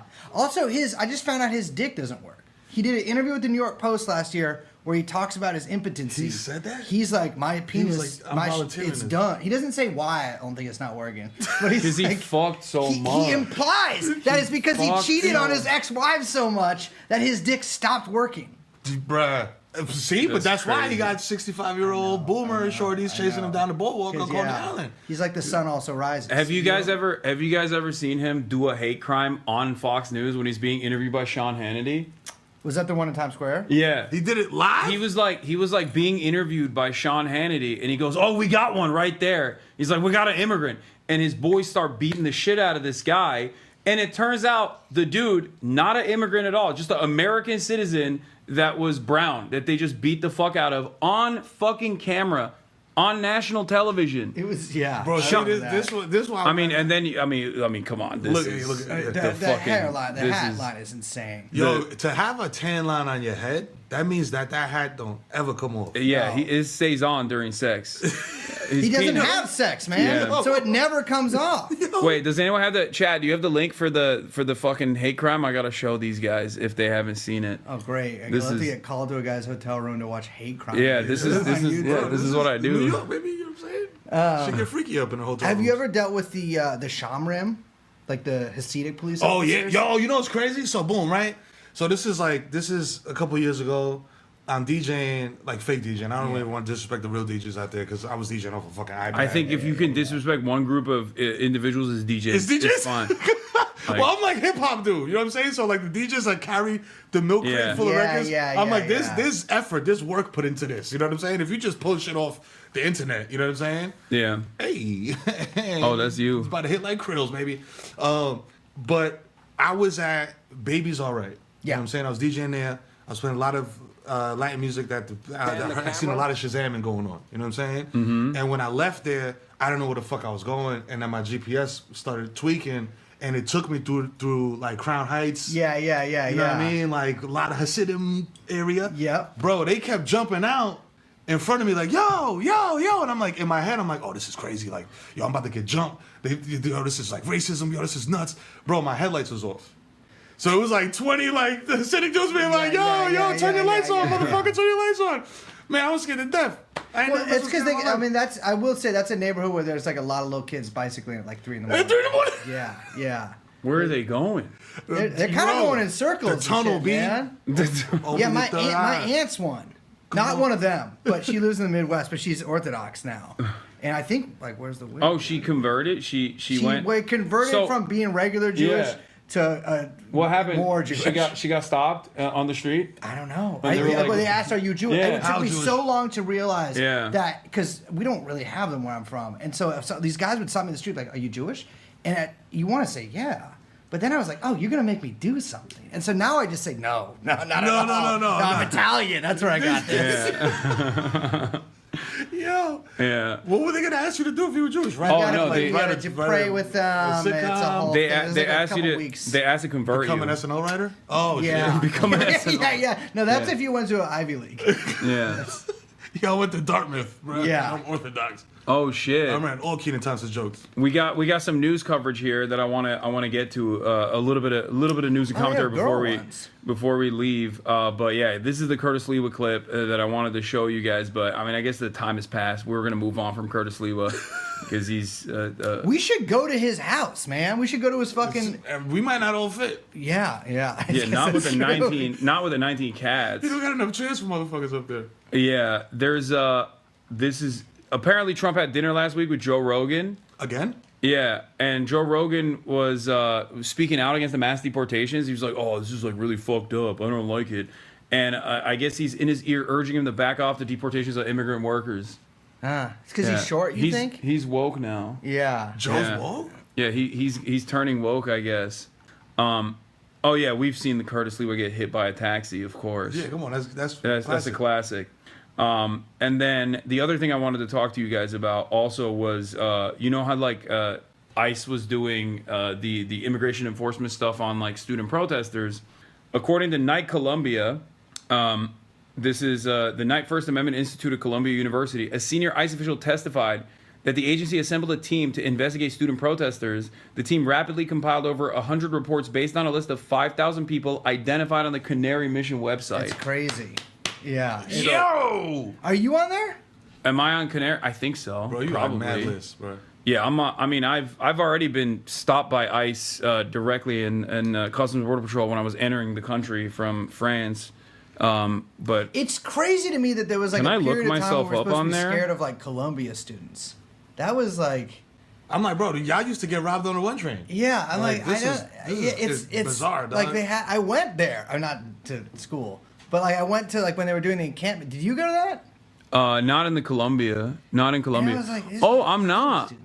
I'm not on Zoran's on there. He comes up. Yo, that's crazy. He comes up when I wonder if they like mentioned me in the Zoran one, and that's why my name came up when I searched my name. Let's see.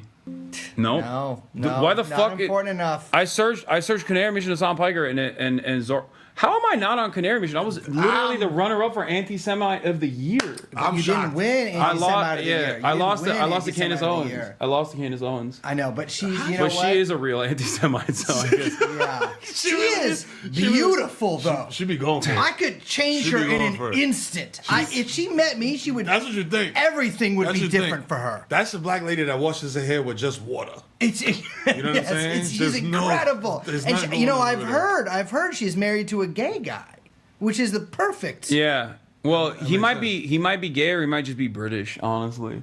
Yeah, fair enough. Yeah. Oh, they do tweet about me, but that's what it is, bro. That's what I call it hard and soft numbers. Your shit is through the roof. Yeah, Zoran, I'm dining with Anti-Semites Hassan Piker. Yeah. They hit me with a double S, which is not how you spell. It's Arab. They want to make sure that you don't get confused for a black dude.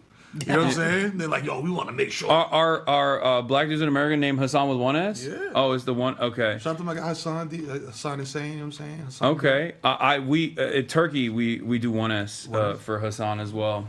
But these motherfuckers don't know. 2 S's, 1 S, bro. They don't fucking know. Yeah. They'll throw 5 S's in that bitch. But yeah, the federal government is basically, Felix says, our friend Felix Biederman says, this is absolutely fucking insane. The federal government is a deportation on demand service for convicted criminal Adam Milstein and his foreign intimidation racket. And there's apparently a Canary Mission Stephen Miller connection as well, which I didn't know about. Sturgeon's Law Post. In 2018, Forward published that the Kahanas board member of a shadowy charity linked to CM, Canary Mission, possibly as a front, was friends with Stephen Miller. If true, this could help explain how student activists ended up targeted by the Trump administration as a part of the deportation push. Oh, yeah. So Meyer Khan was like, because he lived here in the 80s. Who did? I was. Do you know who this guy is? Meir Kahan? He was like one of the Jewish community's biggest Nazis. I would say. One of our he's like guys. Okay. He's like yeah. the Jewish David Duke. He was great. Oh. Yeah, he was like out of control.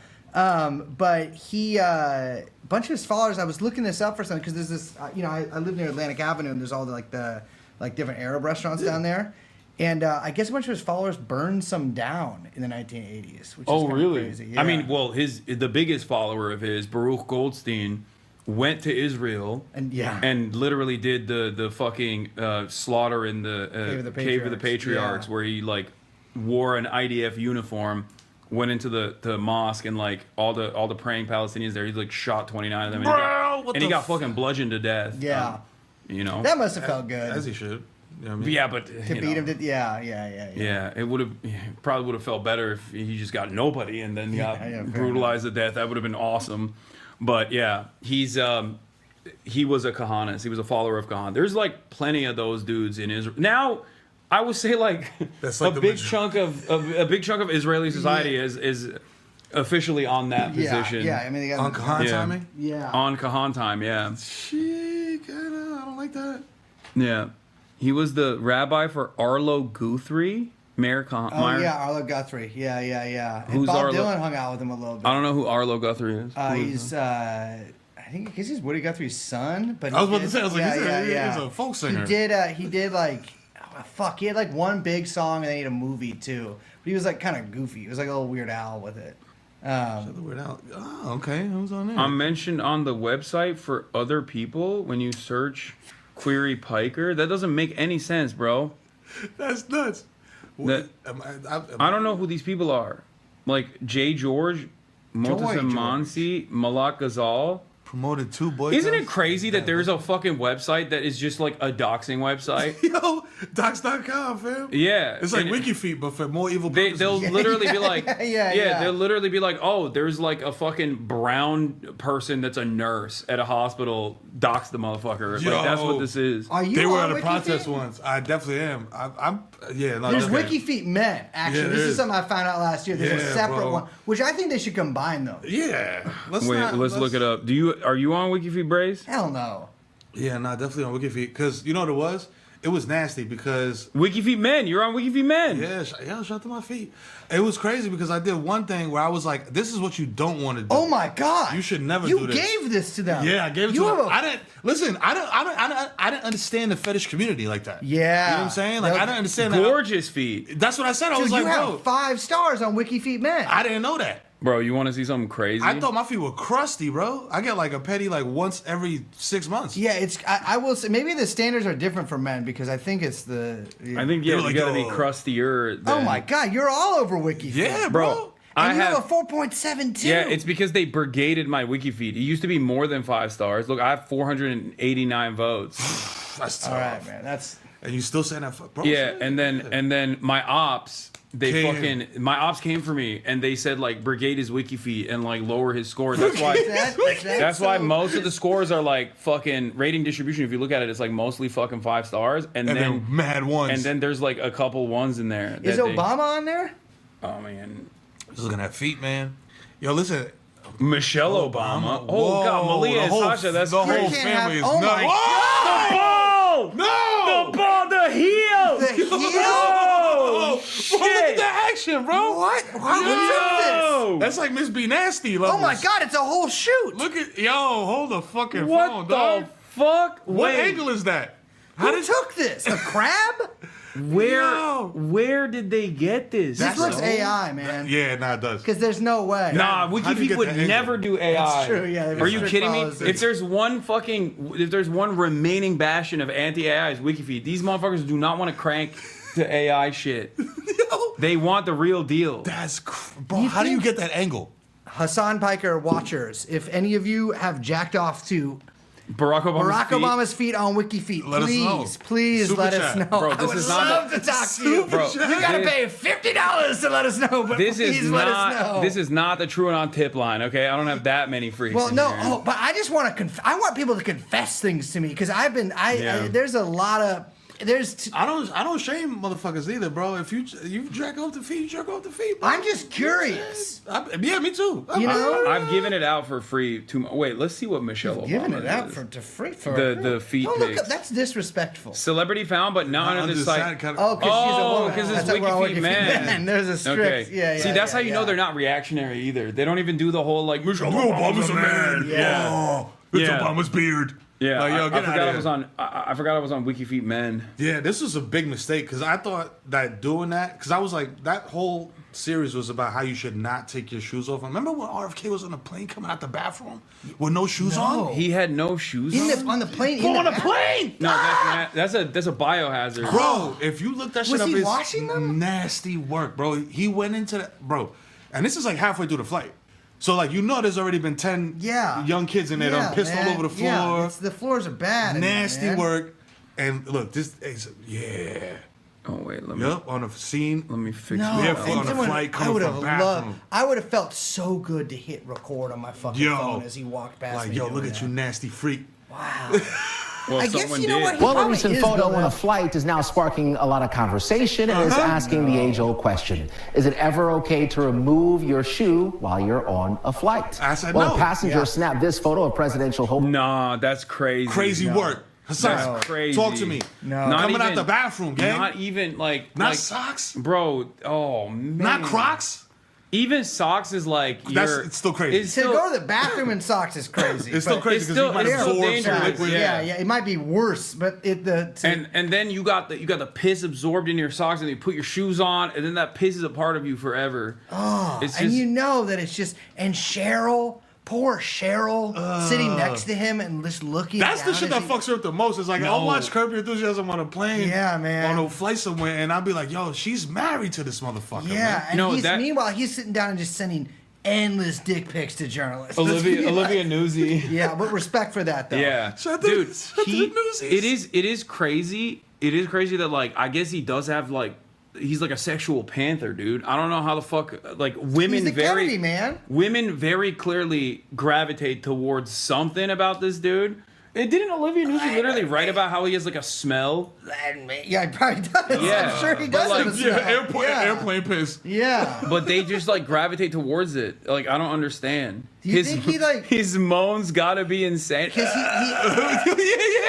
He's like, oh god, I am coming. Oh, right there. Fantastic. Right on the Freddie. Oh, please. Oh, God, Cheryl. I feel like him screaming when he. Oh, you know what Freddie Lum is? Yo, we out here, bro. You think anatomy. Can you do it? I don't know if I can do it again. Do it again. Let me see. Oh, by the way, we have a little bit left here, but I'm starving. Number one, so we gotta go somewhere that you think is good to get food in a little bit. But we also have. Do you know what this is? No, man. This is Eric. What is this? This is Chinese baijiu.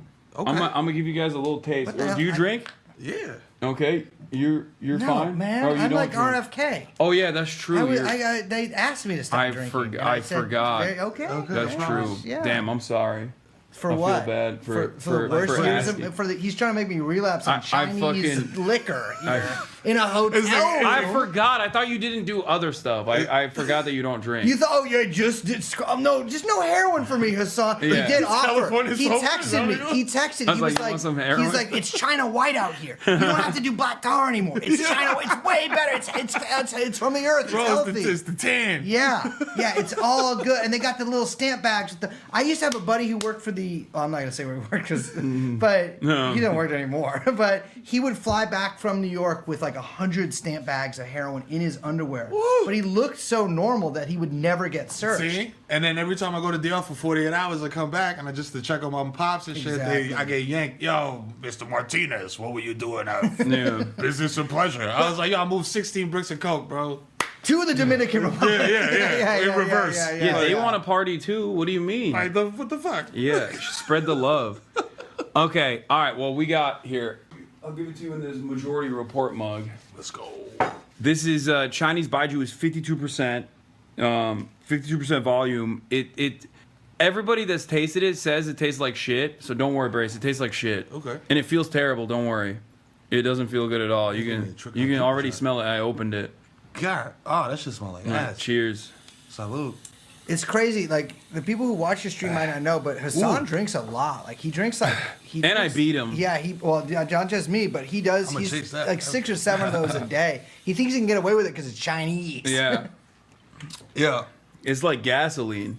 It is, fam. I feel like I should be like wiping it. something off of a counter with that shit. I like it, but I drink a lot and then beat Brace and also say slurs. I smoke a lot, bro. I'm more of a smoker. You know what I'm saying? Because I drank a lot in my youth. Yeah. So now I just carry around like blunt wraps and shit and like buds of smoke. I drank too much, bro, as a kid. Me too. I drank whack shit too. Like it wasn't like good. Like just Like, plastic bottle vodka, like Taco was Alexei. What was it the fucking Georgie? Mad Dog? I drink it. Well, that's Mad Dog. fortified wine. Not Mad Dog and Night Train and Wild Irish Rose. I like that one a lot. Bro, whoa, Okay, you took we're it making back. a fucking relapse over here. Yo, No, I don't know. I don't even want it anymore. It tasted so good, and you know what? And now they got the Fucking relapse over here. Yo, No, I don't know. I don't even want it anymore. It tasted so good, and you know what? And now they got these buzz balls, man. And every time I go in the store, I'm like, that probably tasted amazing. Dog, they're this big. They look like candy. Yeah. I'm like, is this? Are we getting to like where the vaping is at? Where it's like, yo, is this for kids? Yeah. Have you seen this new thing where they sell it for like $40? It's crazy at the like all the Supreme fuckboy shops. It's purple drink, but it's not. But it only has like melatonin in it. Have you seen this shit? Dude. No, but Naturally? Yes. This week, though, they unveiled every fucking bodega now has fucking kratom drink in it. They got That's crazy. Bro, matter of fact, I'll take y'all around the corner. They got Galaxy gas. Oh yeah, that one's classic. Just like everywhere. Wait, bro. does anyone have a video of Galaxy it? gas is worse than Whippets. Yeah. It's That should have you there's on, something else like, in there. Yeah, they got, what is it called? I forget what it's called. It's like lean, but it's not lean. They just put melatonin in it and they sell it for $40. That's it is such a grift. That's nasty. That's nasty. But- Because I got so much melatonin. I got 4 kids. You know how much melatonin I got at the crib? I could be the Pablo Escobar of this shit. Yeah. Yeah. What is it? MIT? I went to rehab and I saw a guy smoke Seroquel and melatonin off a tinfoil. Smoke? Smoked it in the kitchen. What does that do? Like, That's what I asked. I was like, is it doing anything? And he was like, yeah, like, damn, man. Yeah, I was like, there's no way. There's no possible, And he was bro. like smoking it off a foil. And I was like, I came back the next day and he was smoking something else. I was like, what's that one? He's like, it's Seroquel. It's an antipsychotic. Yeah. And I'm like, why the fuck would you smoke Seroquel? that probably worked, though. That probably did do something to him. There's no way the melatonin, it's a vitamin. It's like smoking vitamin. You probably could smoke vitamin B. Hey, listen, bro. There's Is there's it? not a lot of shit you can't smoke. That's true. This isn't even it. Specs drank relaxation drink with melatonin. That is insane, dog. Dude, Drank? By the way, the fucking I am older than 21 came pre-checked. All you need to do is confirm to go on the website. This is insane. I seen like the fake, like the weed lean. Yeah. Oh, it is I called seen that. drank? There was like a time like 3 years ago, you can make a fake CBD drink and make a lot of money. Mad money, dog. Yeah. They caught up now.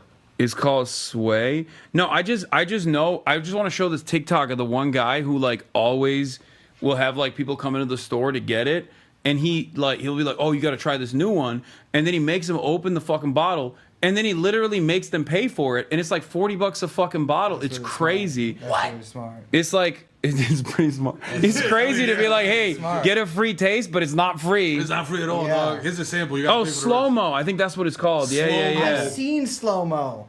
Yeah, that's what it is. Hold on. Let me see if I can find it real quick. I need the show. Oh, come on, son. Slow-mo fake lean. What are we doing in America? Dude, I don't know. We're this is it. It's always in like hype beast stores too. They sell it in like Yo, these is the stores in the mall. Chat. These are the stores in the mall with the fake fucking Dior Jordans and all the Fugazi. All the sneakers are like shrink wrapped in plastic. They wild fake. Yeah, fam. This dude got too many lanyards on. Right here? Yeah, they got enough for drugs? Drugs. Man. That's the red cream right there, but the best one is the slow-mo act pineapple. This is the best one right here. Yeah. Bro, you can't listen. And people were like in the comments being like, no, this is great. Like, you know, people who have like a real, you know, activist like addiction, like they just like wean off of it by drinking this. I'm like, what? This is not the same thing. There's no way. Dog, you talking to a real user. This is this to get people off of lean? Well, that's what they're claiming it helps with. Because it tastes exactly the same, apparently. It tastes like cough medicine? I've seen some real, like, fucking... I don't know how I got on this, like, TikTok rabbit hole. Me and him, we love Instagram Reels. There's, like, an endless fucking well of depravity on there. But one of these days, I just got on this, like, TikTok rabbit hole, and I got to this dude who was, like, shaking and, like, fucking had a scraggly beard, and he was like, yeah, this is the real deal. Like, he was, like, drinking it. He was doing, like, a taste test with a fucking styrofoam cup and everything. Why don't we go get some? I mean, if it's just melatonin, right, I can drag it, drink 3 or 4.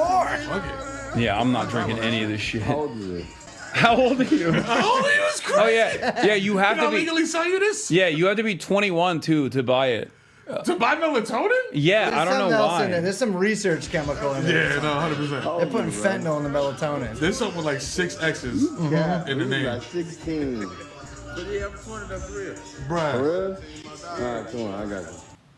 So they're just selling prepackaged activists like out of fucking hypebeast stores. Like that's crazy. Fam, this is the most insane shit. I'm not trying to snitch on these guys. This is not this shit is fugazi. You're not snitching on nobody. I love commerce. Yo, these motherfuckers are fooling y'all with corn syrup. Nasty. Yeah. They're drinking Caro and fucking Robitussin. It's crazy that like lean got so popular because you'd think they'd invent like another liquid opiate that was like stronger or better, easier to get and shit. Bro, lean is so hard. Bro, if you're in the Northeast, it is mad hard to get lean. Yeah, I'm sure. The only way I've ever gotten lean in my life was from my mother-in-law because she has like a bad cough. Yeah. Like she's old, so like if a cough could fuck around and take her out of here. Yeah. She needs that shit. And so you stole it. So you know what I'm saying? I'm like, yo, this bottle's big enough for the both of us, Judy. You know what I'm saying? Yeah. I used to buy a bunch off this like Tagger dude, like once every couple months. It's always the graffiti motherfucker. Yeah. Oh, this is the guy. I found the slow-mo soda. Look, this guy literally $50 soda, slow-mo soda, exotic pop, flavor, vanilla cream soda. This guy's like, where you get it from? Chill, bro. Relax. Chill. 105 likes. Like, yo. God, we need to know. If I own one of those fucking, like, remember when all those weed stores started like a few years ago? Like, if I own one of those with like a bunch of like the Marvel Cinematic Universe people as like babies spray paint on the wall and like a bunch of fake grass, I would have sold so much shit like this that the fucking police would have never even gotten to. It's crazy. It was like. The prototype is like remember the Weed World trucks they used to drive around New York? Oh, it's yeah, like I know what you're talking about. Yeah. Buy a weed There's lollipop. one parked right by me. Yeah. Shit it was always fake weed. So I'm like, yo, this is like, that was like the precursor to this shit, bruh. Yeah. It's like now you go fake lean. Fake lean. Yo, they changed like 50% of the bodegas in New York into fake Zaza Palace. There was like 3 a block. Yes. Bro. And they were selling shit like this. And old ass blunt wraps. And you know what? And that was putting our hardworking serves out of business. Come on, man. It's true. There's motherfuckers out here slinging for real. Y'all over here talking about, yo, just walk in the store and get some lean. That's not how it works, man. If nothing that is fun should be obtained super easily. Yeah. Like nothing that you could get super duper high off. You got to be on a mission, bro. There was people I knew were like buying fucking mushrooms at the corner store. It's like, don't do that, man. Like, come on. You gotta get them shits from like old white dude with a beard and shit. Yeah. You know what I'm saying? Recipes Val Kilmer. Lucas Val Kilmer. You know what I'm saying? Did he have a beard? I think so. By the end of it, maybe. Yeah, it's He did. But you know what I'm saying? Like that's who you get shrooms from. Yeah, yeah. Like I'm very racist when it comes to like the drugs. Yeah. Like yo, if I'm not getting like if coke, yo, you got to speak Spanish, bro. Yeah. If you don't speak no Spanish and you're trying to sell me coke, that's fake. Well, I used to buy it from a guy albino. We didn't know what race he was. I'm serious, and we couldn't figure it out.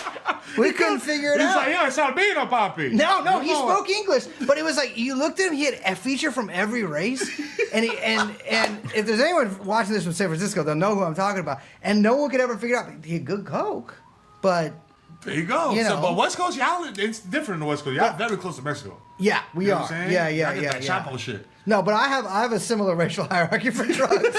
It's true. It's true. All right. Well, I'm not buying no pills off a motherfucker that look like me. I'm sorry. have you eaten yet? No. Oh. It's 6 o'clock. I don't know. I haven't eaten yet all day today. I just ate some gay pussy. Yeah. Okay. Yeah. So, all right. So, Still hungry. Where are we gonna go? Where are you gonna take us? We could go uptown. We could go up to like there's literally a truck, bro, that is not even. I think you could if you try. It's so lit that somebody put it on Google Maps, but it doesn't have an actual designation on Google Maps. It Okay. says 174. Well, we're gonna Uber there. So like I'll pick a location that's like close to it, like a. I And think then, you can find it. If you go on Google Maps and you put food truck 174th, it might pop up. Okay. 'Cause I Let's see. got to it last Someone already jukebox on 117th. Mama Sushi? Oh, baby. Let's see. I'm gonna. Mama Sushi or BBQs? I'm Listen, gonna man. turn on the regular laptop camera here. Well, you can, Eric, you can take it out and start putting it together. Wait, you have like a whole rig? Malecon, Yeah. bro. You trying to eat? You trying to drink? I'm trying to eat. I'm hungry. I haven't eaten yet. You should get drunk as fuck, man. No, you really should, because if you don't, I will. No. That's on Mama you. Sushi? Don't Chat, we do even. Mama Don't Sushi? even. No, We I do don't eat any. Latina?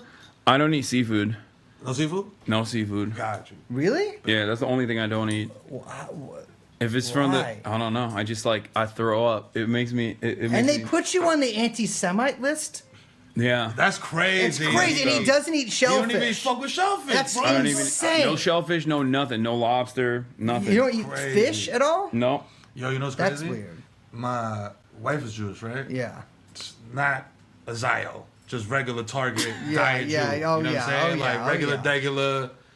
You didn't have to clarify. You know what I'm saying? Like, I don't think anyone. I'm just saying, I don't because think anyone motherfuckers. was suspecting. But you know what it is? Motherfuckers would come at me because I'm like, yo, your wife is Jewish. How you with Zoran and this, that? I'm like, bro, because she's not a wild Zio, she's just a regular shorty. Yeah. Like, you know what I mean? Like, Yeah, the yeah. fuck?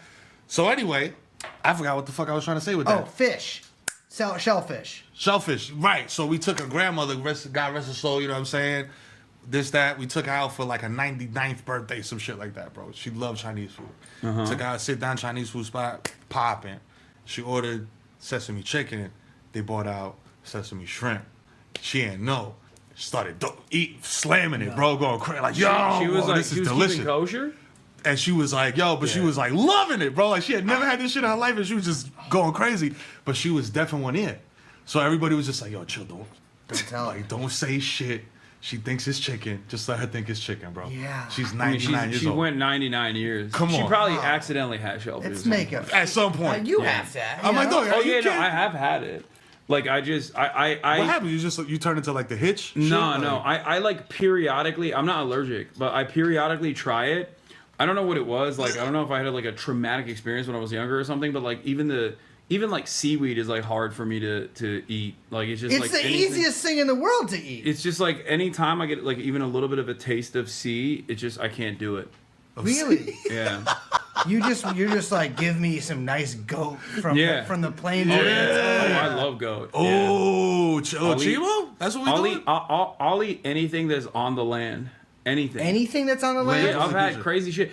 You remember Liver King? Yeah. Who's gone crazy recently? Yeah, I mean, even crazier than he was. I was like crazy. He is unfortunate Yeah. because of psychosis. Yeah, he's like experiencing psychosis. He got like arrested by the police because he wanted to kill Joe Rogan. Anyway, but that's like neither here nor there. He made me eat when we did a collab. He made me eat like fucking like bull dick and shit. Like I've tasted it all. I've heard. Everybody like pause. Yeah. I kept saying, yeah, no homo. Hey yo. Hey yo. I guess I ate fucking Rocky Mountain oysters in Denver, but they were fried, so it was like nothing. Yeah. You know. And my favorite food my favorite Turkish food is sheep intestines, kokoreç, where they chop it up. Really good. Oh, it actually is bomb. No. They fucking spice the shit out of it. It's actually really good. You know that place, 99 Favors, like the fucking hot pot spot? Yeah. I went there and I ordered a goat brain, and I thought for some reason it would be like some wow. No, I thought it would be like gussied up. Like I wouldn't. They just brought me a brain in a bowl, and you gotta put it in a hot pot. And so I'm like, so you put it in a hot pot and you tasted it? Yeah, it tastes exactly like you think goat brain would taste like. It was brain, horrible. You got brain. I had an uncle be like, "Yo, our family's gonna be cursed for generations, bro, because my cousin." We was gonna eat a goat, you know what I'm saying? We was down on the farm, and he killed a pregnant goat by accident. And they were like, "Yo, no! Oh my God!" Wait, that's a curse? Apparently, shout out to Pollito. He said that shit was gonna it was gonna curse us, and the meat was gonna be terrible. You know what I'm saying? Because the goat was with child. All my Latinos, let me know. Tap in. I don't know if that's a real thing or if he was just drunk. I mean, you're just. It's like double the meat, no? You feel me? I'm like, not double. It's like goat and veal. Yeah, 1.25. It's a turducken. Yeah, dude had dinner for 2. Yeah, there you go. I'm Latina, he's right. Okay. Count your days. It's crazy. I didn't have none of it. You know what I'm saying? So I'm good. Are they all right so far? They've been able to overcome the curse? Yeah, we've been good. We've been good. You know what I'm saying? Nobody died. Like in a weird Final Destination way, you know. Yeah. Just regular death. Okay. Yeah, I've been thinking of trying to learn how to curse people, man. Listen, if I could learn, it'd be a lot of motherfuckers. Would you do it? Wouldn't feel too bad? Hell nah, bro. I got a lot of ops.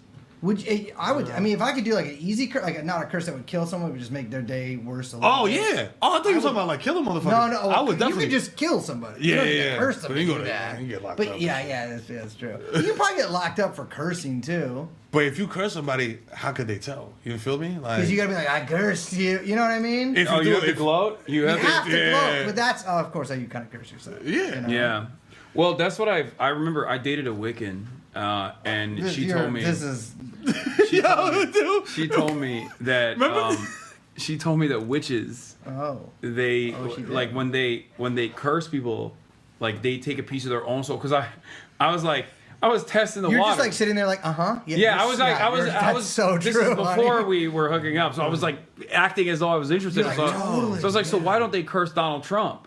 Why not? Like this is the first Trump administration. I was like, why don't they curse Donald Trump then? Like, and she's like, oh, like she took it real seriously. She's like, well, you know, you take a piece of your soul. It's like a lot of dark energy when you curse someone. So listen, all y'all Wiccans out there, just do like a Wiccan GoFundMe. Yeah. And y'all No, just they do like do. a little It's not a bit. little No, wait, they did do that. They do. It's on Etsy. On Etsy, Yo, you get the can fuck outta here. actually on Etsy Give you a can little bit of go your soul. and fucking get curses. But because I know about this Wiccan shit now, I know that they're faking it. Because there's no way they're like for $15. Come on, gang. For $15, you're not removing a piece of your soul for $15. That's not happening. I mean, how much of your soul is there? That's what all the incels Yeah. say about the OnlyFans girlies, bro. Yeah. It's $15, yo, you're removing a piece of your soul. Yeah, they're saying that while they're Yeah, but jerking off. you're removing a piece of your soul once. Every $15, it's not a new removal. Come You know on. what I'm saying? It's So just it's a one way time. better deal. Who doesn't do that? Come on, fam. You know, these guys are on WikiFeet for free. Yeah, that is wild. Yeah, we could be. Yeah, see, Etsy.com, market Wiccan curse. Wiccan curses, bro. There's a whole fucking market for it. Is there like different one? Oh, you can get a removal. Whoa, this one's $180. Oh, 1,000 shit. 5-star reviews, bro. This is legit. Oh my god, they all have five. I guess you wouldn't really want to give it a less than 5-star review. Yeah. Curse you. Revenge curse, powerful and permanent black magic, ruin spell, make their world crumble around them. Wait, are there different like Insanity schools hex? of like witch ladies? Because there's like the fucking like Santeria people. Right. Bro, voodoo for $16? That's crazy. Nah, that's not real. I want to This see the lady, person doing the voodoo. $550, destroy the lives of your enemies curse. Nah, listen, if you're gonna sell me voodoo, it needs to be done by a West Indian, Caribbean woman with her hair wrapped and a cigar. You You know what I'm saying? With like moody A24 lighting, bro. All that shit, bro. I used to live above a psychic who said she was a gypsy, and that was her words. If people get mad at her for saying that, I do think that she was possibly Mexican, but she was Catholic. I think it was a little like she was like banking on people not really knowing. But she's ethnically ambiguous. She did when she moved in. I was like, she was like giving out free readings or whatever. It was like a promotion. I was like, hey, I live above you. Like, what's going on? It was like a storefront. She lived in there too. And she was like, she did it like a psychic thing. It's the only time I've ever had a psychic. She did one on me, and she was right. Like, she gets some crazy shit, and to the point where I was like, wow, this is like, kind of freaking me out. But my friend's coworker, she did steal like $8,000 from him, and then disappeared. And she gave it to her husband, who was a gambling addict, and he used to go gamble with my landlord, who was a Vietnamese podiatrist who couldn't practice anymore because he was disgraced. Yo, and they would take a bus to Reno every weekend and gamble the money, and she would borrow it from all the people going to her for spells. And then, like, if they won, she'd repay it. If not, she'd be like, give me another week. I have to borrow around and, like, get it. And then she'd disappear in the middle of the night. Bro, she did the disappearing spell. Yeah, she did. So the curses are real, is what you're saying? Yeah. Okay. Wait, hold on. Let me check in on this backpack real quick. Make sure it's fixed up. Yo, big game. Oh, yeah, man. Listen, it's the algorithm. It's not the algorithm. It's the algorithm. Algorithm? We are men of a certain age. Well, I am. I'm fucking washed. Where are you seeing this? I'm just making sure. I'm just in my brain. Yeah, the algorithm. Yeah, this is an unk off right now. We're unking hard. You know what I'm saying? Can I grab one of the batteries or what? This is a little bit of an easier setup than I thought it would be. I think you have to have some like harness or something. No, it's not that crazy. Wait, what do you want? Oh, you want a camera? Is this still recording? That is still going on. Okay. That's one. Okay. There's two different streams that are happening in real time here. Let me just show them some Instagram reels on my phone. No. Because that's like. Can I pull my gun at the screen? I have done that. They were trying to get me banned because some dude was like doing a death threat, and I was like, good luck. And I pulled out my Glock, which is an airsoft gun. It's fake. It's not real, guys. It's not real. And then all of these dudes that are like Republicans and they like love guns were like, why isn't this guy banned yet? He was like trying to kill someone. And it's like, no, man, he was saying he wants to kill me. At the end of the day, you're in your room. Yeah. You know, you can't shoot the computer. I'm gonna send this fiber optic shot. Bow. Hold that. Hold this file slug. It would probably feel good though to shoot the compuder while you're streaming. God. If you shoot the computer while you're streaming, bro, that's crazy. I'm about to do it right now. Put the shades on first while I shoot this bitch out. Is there enough room there? Should we even bring those? What? Do they work? Those ones? Yeah. No, they work to. I do have. They work I have. to swap out for the main one. They just I don't got have this. Have you seen one of these? Their USB ports don't work. So. Oh yeah, yo, this is crazy. Yo, the slapjack. Yeah, dude. Yo, my pops had one. My pops gave me one of these. He had one of these in his car. And I used this in a fight in high school, bro. And that's the only time I've ever used it. Yeah. What is that? Wait, how do you use that? Bro, wait, that's like an old timey pop. Like, yeah. Yo, dog, it goes on your hand and you just, what the fuck? Blow! You could, bro. There's a lead ball in there. Yeah. Oh, dog. it's heavy. That shit is night It's time, for bro. BDSM purposes. Yeah, it's not a tool, that's for spanking. it's God, for, what kind of asses did this touch? No, It's for spanking. I've accidentally flew with this recently. Wait, I a slapjack, bro. That's what it's called. flew with it, and I didn't realize it was in my backpack. And at TSA, they take it out, and they were like, "What is this?" And I panicked. And my thing, I've always been like, if I ever get in trouble, I'm like, it's for gay sex, and because the cop or whoever They don't even want to talk no more. I don't want to talk to them. You got it. So I looked at the guy, and I was like, it's for content.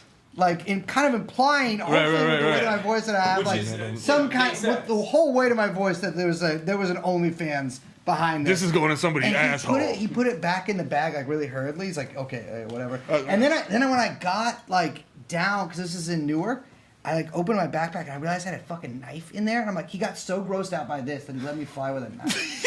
That never happened. I'm a comedian. It's fake. It's fake. They're ass at that kind of stuff. They will stress me every time for all the camera equipment. Can I use your restroom real quick? No. Yeah, of course. You gotta end up on Wiki Meat. Yeah. Just pee right here in front of the whole everybody. All right, let's see. What should I call the Uber to? You want to just do it? Let's see, Let's see if it was. Where's my shit at? Let me see if it pops up. Because if it pops up, we get an exact address. We can like walk after we go in that vicinity. Take him to a cuchi frito. There's a cuchi frito on Burnside. Yo, like that's what I'm trying to see. I'm like, yo, you trying to eat like and like be like, yo. I'm trying to definitely eat for sure. I'm hungry. I haven't etten yet today. And you be working out because I don't work out like that. You know what I'm saying? So I know that dude. My brother works out a lot, and he'd be like, yo, I'm hungry, bro. Like, yeah, hungry. I'm hungry. Hungry. Yeah. HONGRY. I bet. Say that.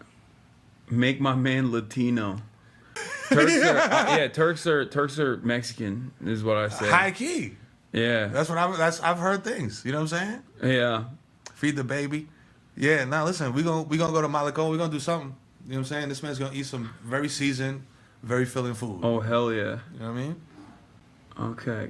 Jalapeno White Castles is crazy. Come on, man. This is the first time we linking up. I ain't taking them to White Castle. We're not even drunk. Yeah. The Chinese gin, they ain't work. Yeah. I'm sober. Okay. Hit Hasan with the Dominican Ray? Yeah, make me look like Mark Zuckerberg. Yo! You want to go get a shape up? I mean, sure. I'll be down. What would that entail? Like, It would just I don't be want to. like- I don't want to shorten it too much because I do need a haircut. If I would say, I'll be like, yo, just hit right around here. Like they'll fade you in here. Fade you in here. They gotta and be like, yo, pull don't touch this. back. Well, they gotta pull this back a little bit too because I have the. It's too much right now. It's too long. It's getting in my eyes. You might have to. Yeah, listen, bro. Give him an Edgar. No, dude. That's crazy. Nah, I you're have bugging. to live with that. I'm not gonna violate him, bro. This is my guy. Yeah. I have to also live with that for an extended period of time. They always do this. They'll be like, "Oh yeah, just shave," and then like for the next month, they'll be like, "I can't believe you shaved." It's like you wanted it. You asked for this. You asked for this, and now you're fucking complaining. You should. You kind of have an Edgar, man. It's I just do curly. a little bit. What about Dark Caesar? What's a Dark Caesar? You know what I'm saying? What is that? Like just kind of like low, wavy, taper. You know? I mean, I'd be down. I'd be down to get a haircut. I call it the Nas. He perfected the Dark Caesar.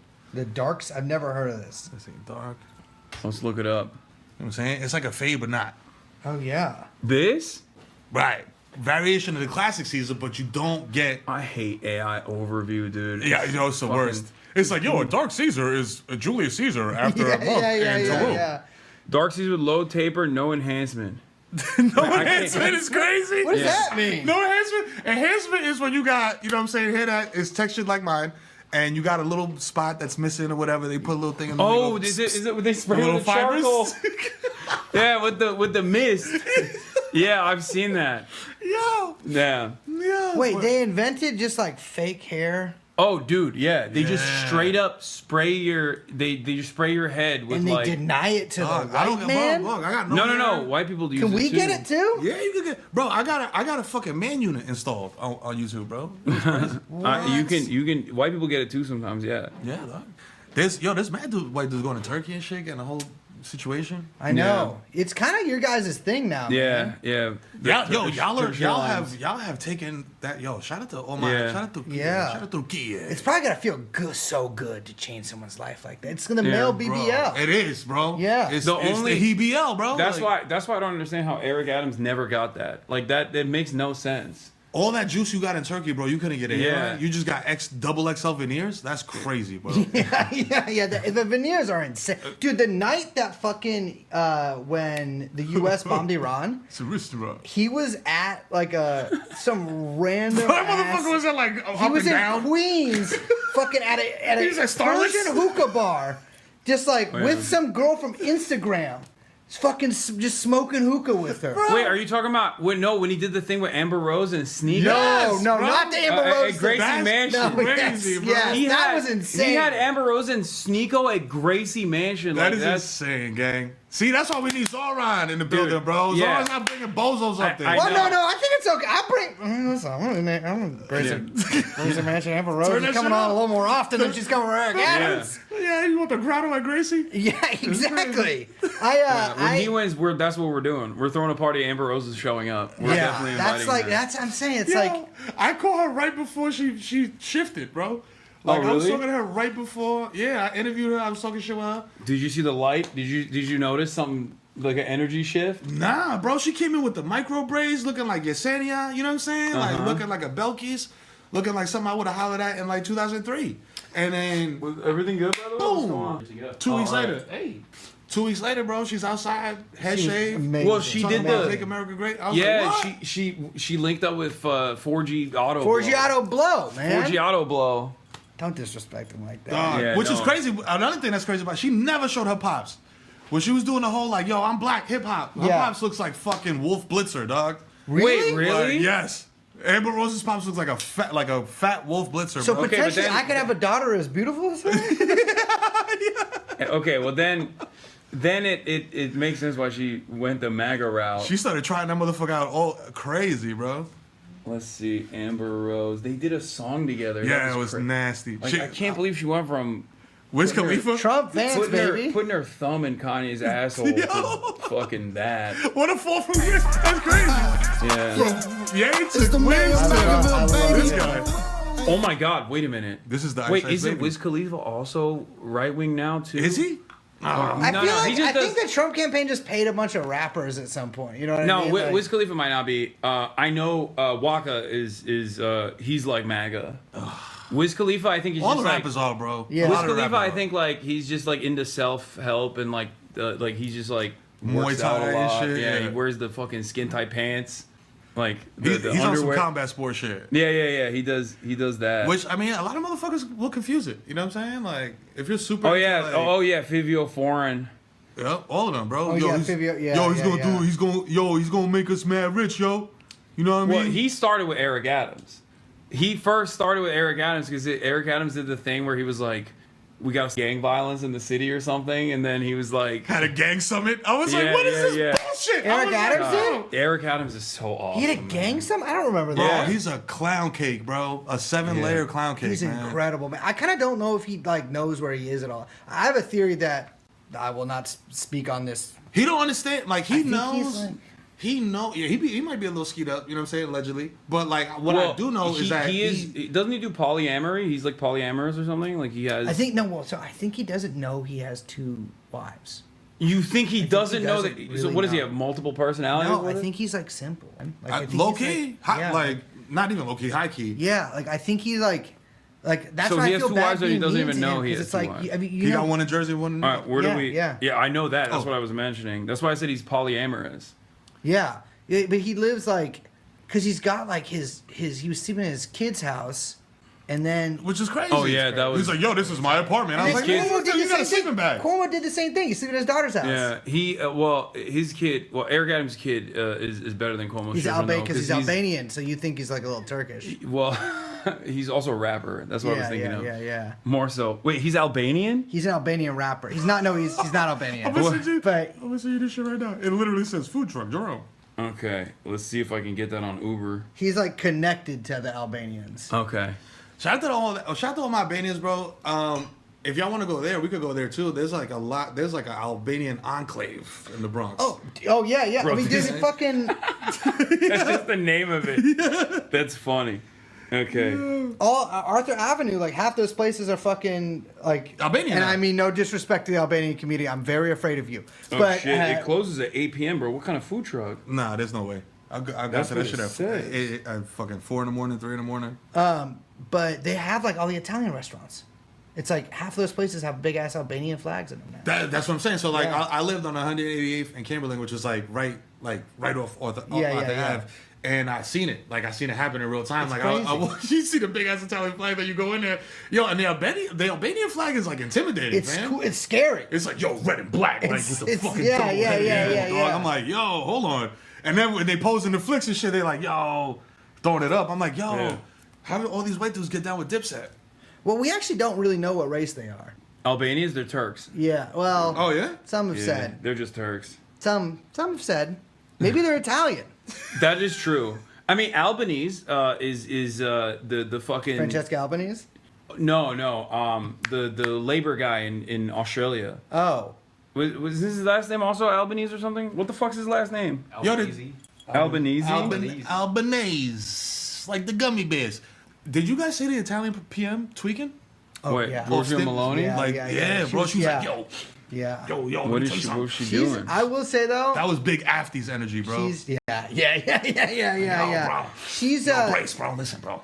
I got an idea. Yo, listen. We're gonna change Italy forever. We're gonna change bro. Italy forever. We're gonna make a new type of pasta. Listen. Yeah. We're gonna go to pounds too. You want to use that? Like, yo, what the fuck are you talking about?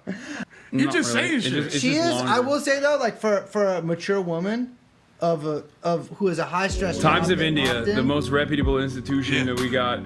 Look at her. It's one of those like She's doing AI that thing because you know how some people when they do coke, immediately like a motor mouth, even a little bit. She's doing that. The eye twitching too. Oh, this is not one of the AI accounts. This is the actual Times of India account. I thought it was like one of the Hindustan Times style. Bro. She's blinging, bro. Eyes on Secret Squirrel. Yeah, she's like, yo, what's good? Yo, you gotta, yo, bust me down on that cigarette. We need 5,000 more tanks for They're NATO. saying it was fake, but also shit's got to be mad boring if you're fucking like hanging out with a bunch of these old dudes and they're talking about. I would don't know. drop in on the Pope if I was the Italian Prime Minister. Yeah. I'd see what he's Yo, what's up good? to. What you doing, bro? Like, I would be like, can you put me in some? He's of the American songs, now, you though. know? That's Yeah, like- it's true. Yeah. He's just like a regular dude. He's All a dude from Philly? Cars here. Yeah. Yeah. Let's see how long it's gonna take for us to get there. It's by gonna the way. be 30 2 minutes. hours. Where are we going? 2 hours is We're crazy. going to the Bronx. Don't forget your bag. Bronx is 2 hours away. Wait, really? Mama Bar Blanc. Nah, I made it easy for that. You know what I'm saying? This is like right off the highway type shit. No crazy. You know what I'm saying? All right, I'm gonna swap the camera over to our backpack now chat. Hold up. Wait. I got some paint in my car if you want to do graffiti. We didn't turn it off. We're continuing to stream on the way there. Yeah. So I can't play you guys my fucking raps. No. No, in general. You just met this man. So what? Okay, well, let's. All right, I'm swapping it over. All right. Now, you know, this is a very blunt thing. When you dab somebody up, you leave the. That one? Like that? Yeah. A lot of people, I keep forgetting that. Like, All right, we're swapped over. Let's go. Yeah. Let's do it. Okay. Bro, yesterday we walked like a couple blocks in Harlem. It was so fucking hot. Oh, By the time we got to the chop cheese place, it was like. With the hot cheese? Yeah. Harlem's got big ass like wide streets that always make you feel like it's fucking like. It's great. So then don't go to Queens, bro, because that shit will make you feel like you're gonna die. Like, the main streets are like 8 lane highways, bro. Okay, but like, I'm in LA. Oh, yeah. So for me. But there's no trees like on the main. Everything seems mad walkable. Yeah. Yeah, no, for real. Like in LA, there are just sidewalks that end. Like you're just walking on a sidewalk and it just ends. It's road, and you're like, what am I supposed to? All right, now now I'm what? walking on the road. Yeah. I quit cigarettes, bro, but I had made the mistake of just like Google mapping, like, yo, where do I get cigarettes? By my hotel in LA. You know what I'm saying? I'm down in fucking like WeHo or some shit, West Hollywood, whatever the fuck. Yeah. And it was like 0.2 miles, gas station. I was like, oh, that's You can't walk. easy, bro. That's in like one. It's impossible. Correct. I mean, walking through all types of shit, man. Thank you. Yards and shit. I was like, what am I? I lived in LA and I couldn't drive, Thanks. so I just walked everywhere. Thanks, man.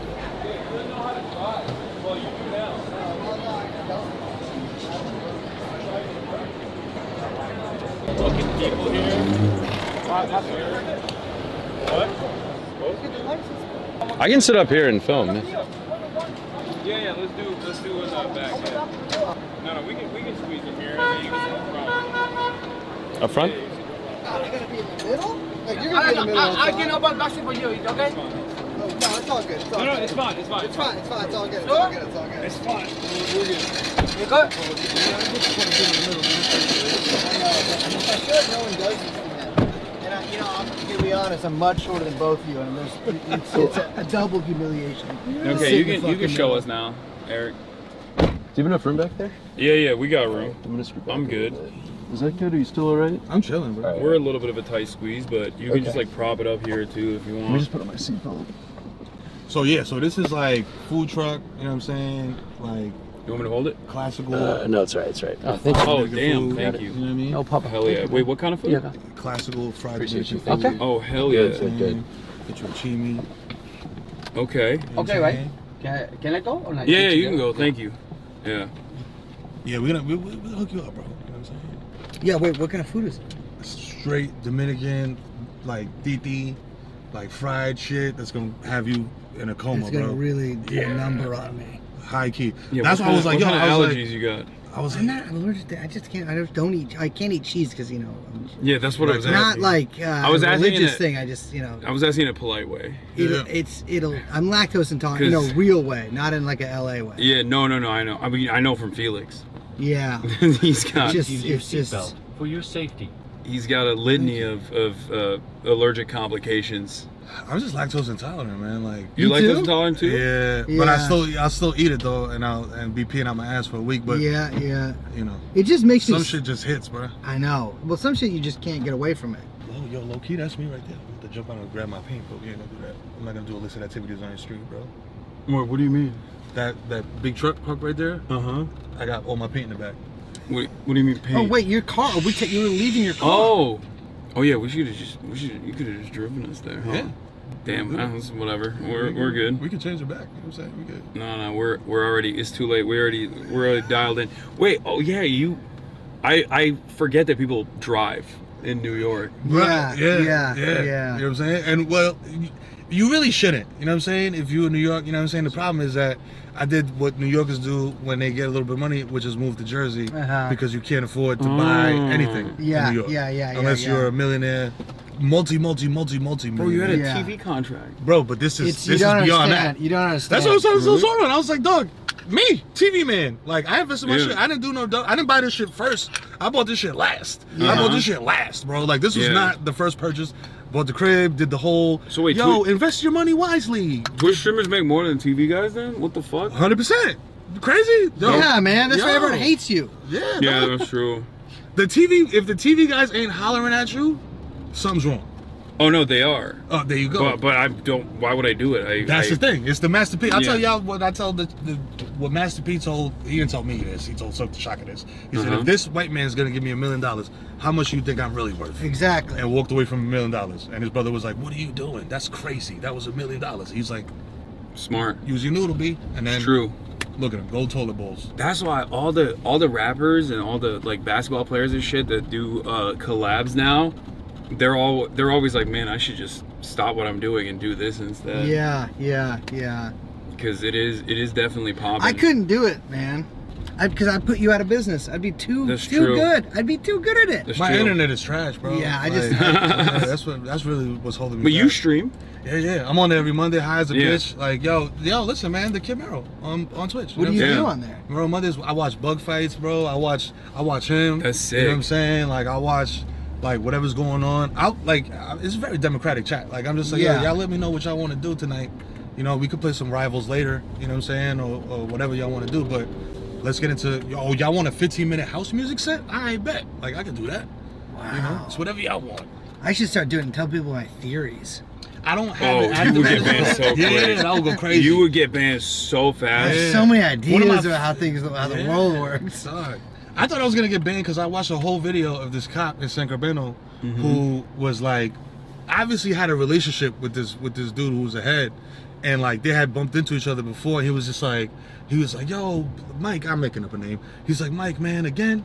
I'm catching you out here again, man, with this stuff, man. Like, dude was like on meth or whatever. Yeah. So the cop doesn't run down. Yo, come on, man. Like, get out of here. Like, take a hike. Give me whatever you got in that tinfoil. Yeah. Takes the tinfoil and is just like, yo. I'm like, yo, chap, what is it? 'Cause I'm from New York. I'm like, this is crack. Because This you is- guys don't really have it out There's here. no, Yeah. Bro, find me a meth dealer in the 5 boroughs. I can find you a meth dealer. You know what I'm saying? You probably I could. easily could, man. But you know what I'm saying? But I know it's not. You don't see It's tweakers not. out here. It's transplants. There's no born and bred New Yorker. Yeah. Five boroughs. They come out from Fresno. So to do it here. New York's choice is crack. Is that what you're It's saying? Definitely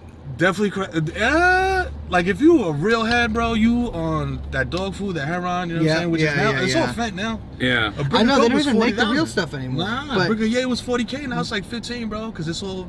New York's like still going strong with crack. I mean, everywhere has crack, but California, it's like all Straight fent. Yeah, it's straight up. Well, it's straight fentanyl, but it's like meth everywhere. Like.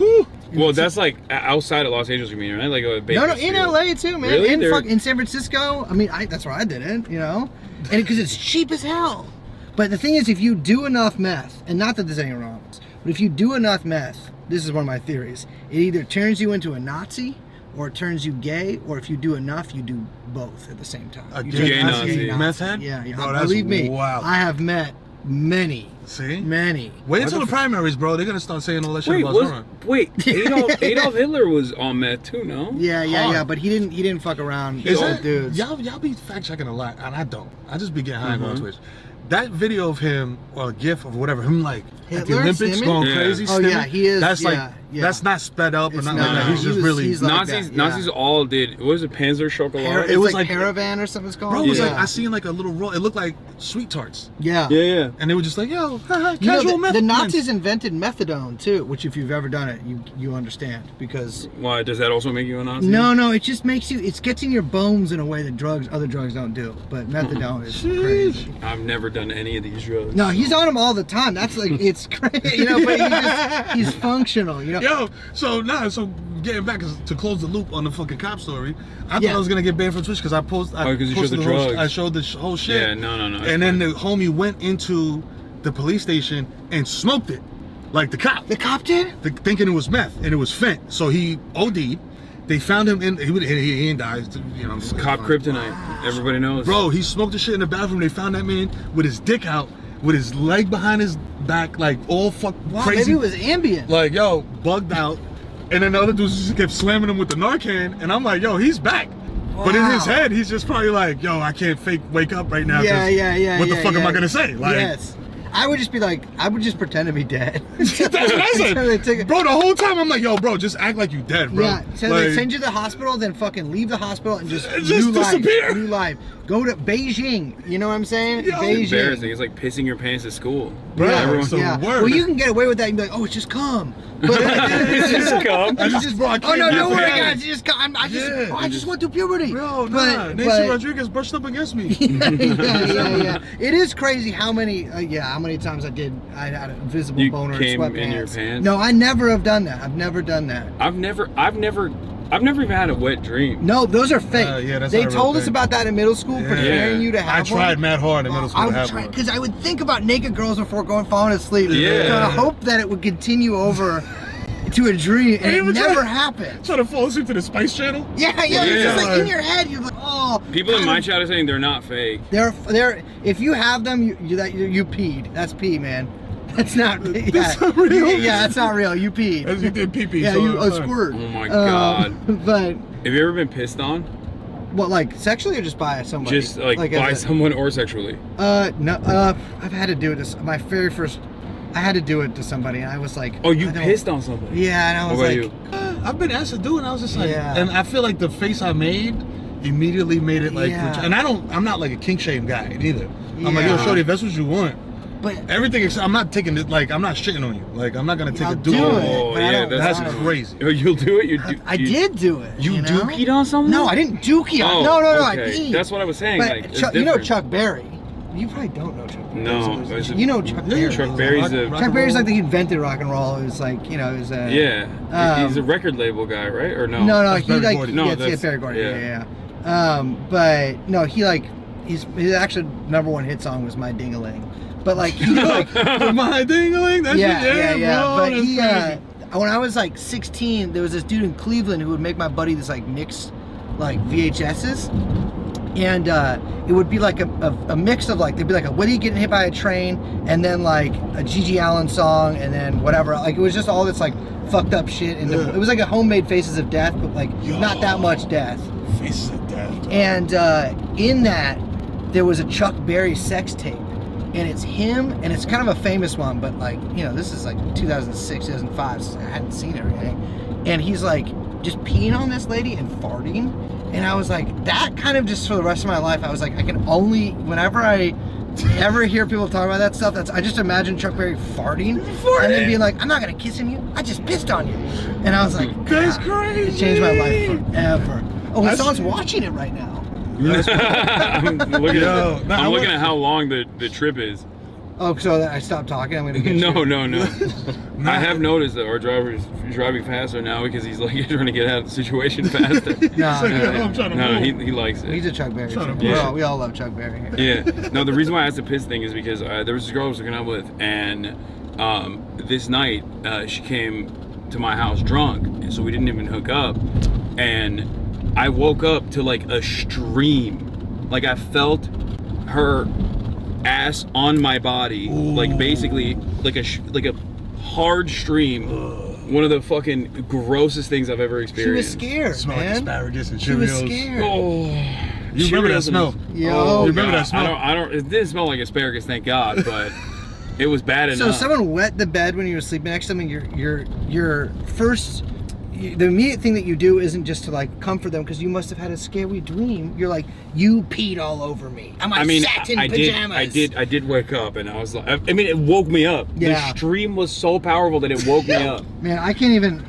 I sleepwalk, so I can't Yeah. even make fun of anybody. I straight up I sleepwalk frequently. Man, I can sleep through a shootout, Yeah, but if somebody piss on me, that's. I never peed or anything, but you know what I do in my sleep is I eat, and it's a real thing, man. Yeah. Wait, do you take Ambien or something? No. This is like straight up real sleepwalking, like in the movies. Sleep eating. Sleep eating is the most common one that happens. Wow, I didn't know that. More common than sleepwalking. But I do I've done a few different activities in my sleep, and it's crazy. I'll just wake up and I'll have eaten like 3 dates. Isn't that that's what Ambien does too, though, right? Yeah. Well, Ambien will make you like take your penis out on a plane or something. But yeah, that's the wacky shit. That's why I'm like, I can't do that, bro. I just eat 5,000. I will say I did take Ambien because I like insomnia sometimes, and I took Ambien like not too long. I was prescribed it, but only a few. And I woke up at 5 in the morning, and I made fully of like a French press, like, you know, pot of coffee, and sat down on the couch and was like waiting for it to steep, and I realized it was 5 in the morning, and I was like, what am I doing? What am I doing? Yeah, it's like completely. So you woke up out of it after you'd made the coffee? After I completely made coffee. That shit hit your nose. You're Yeah. like, crazy.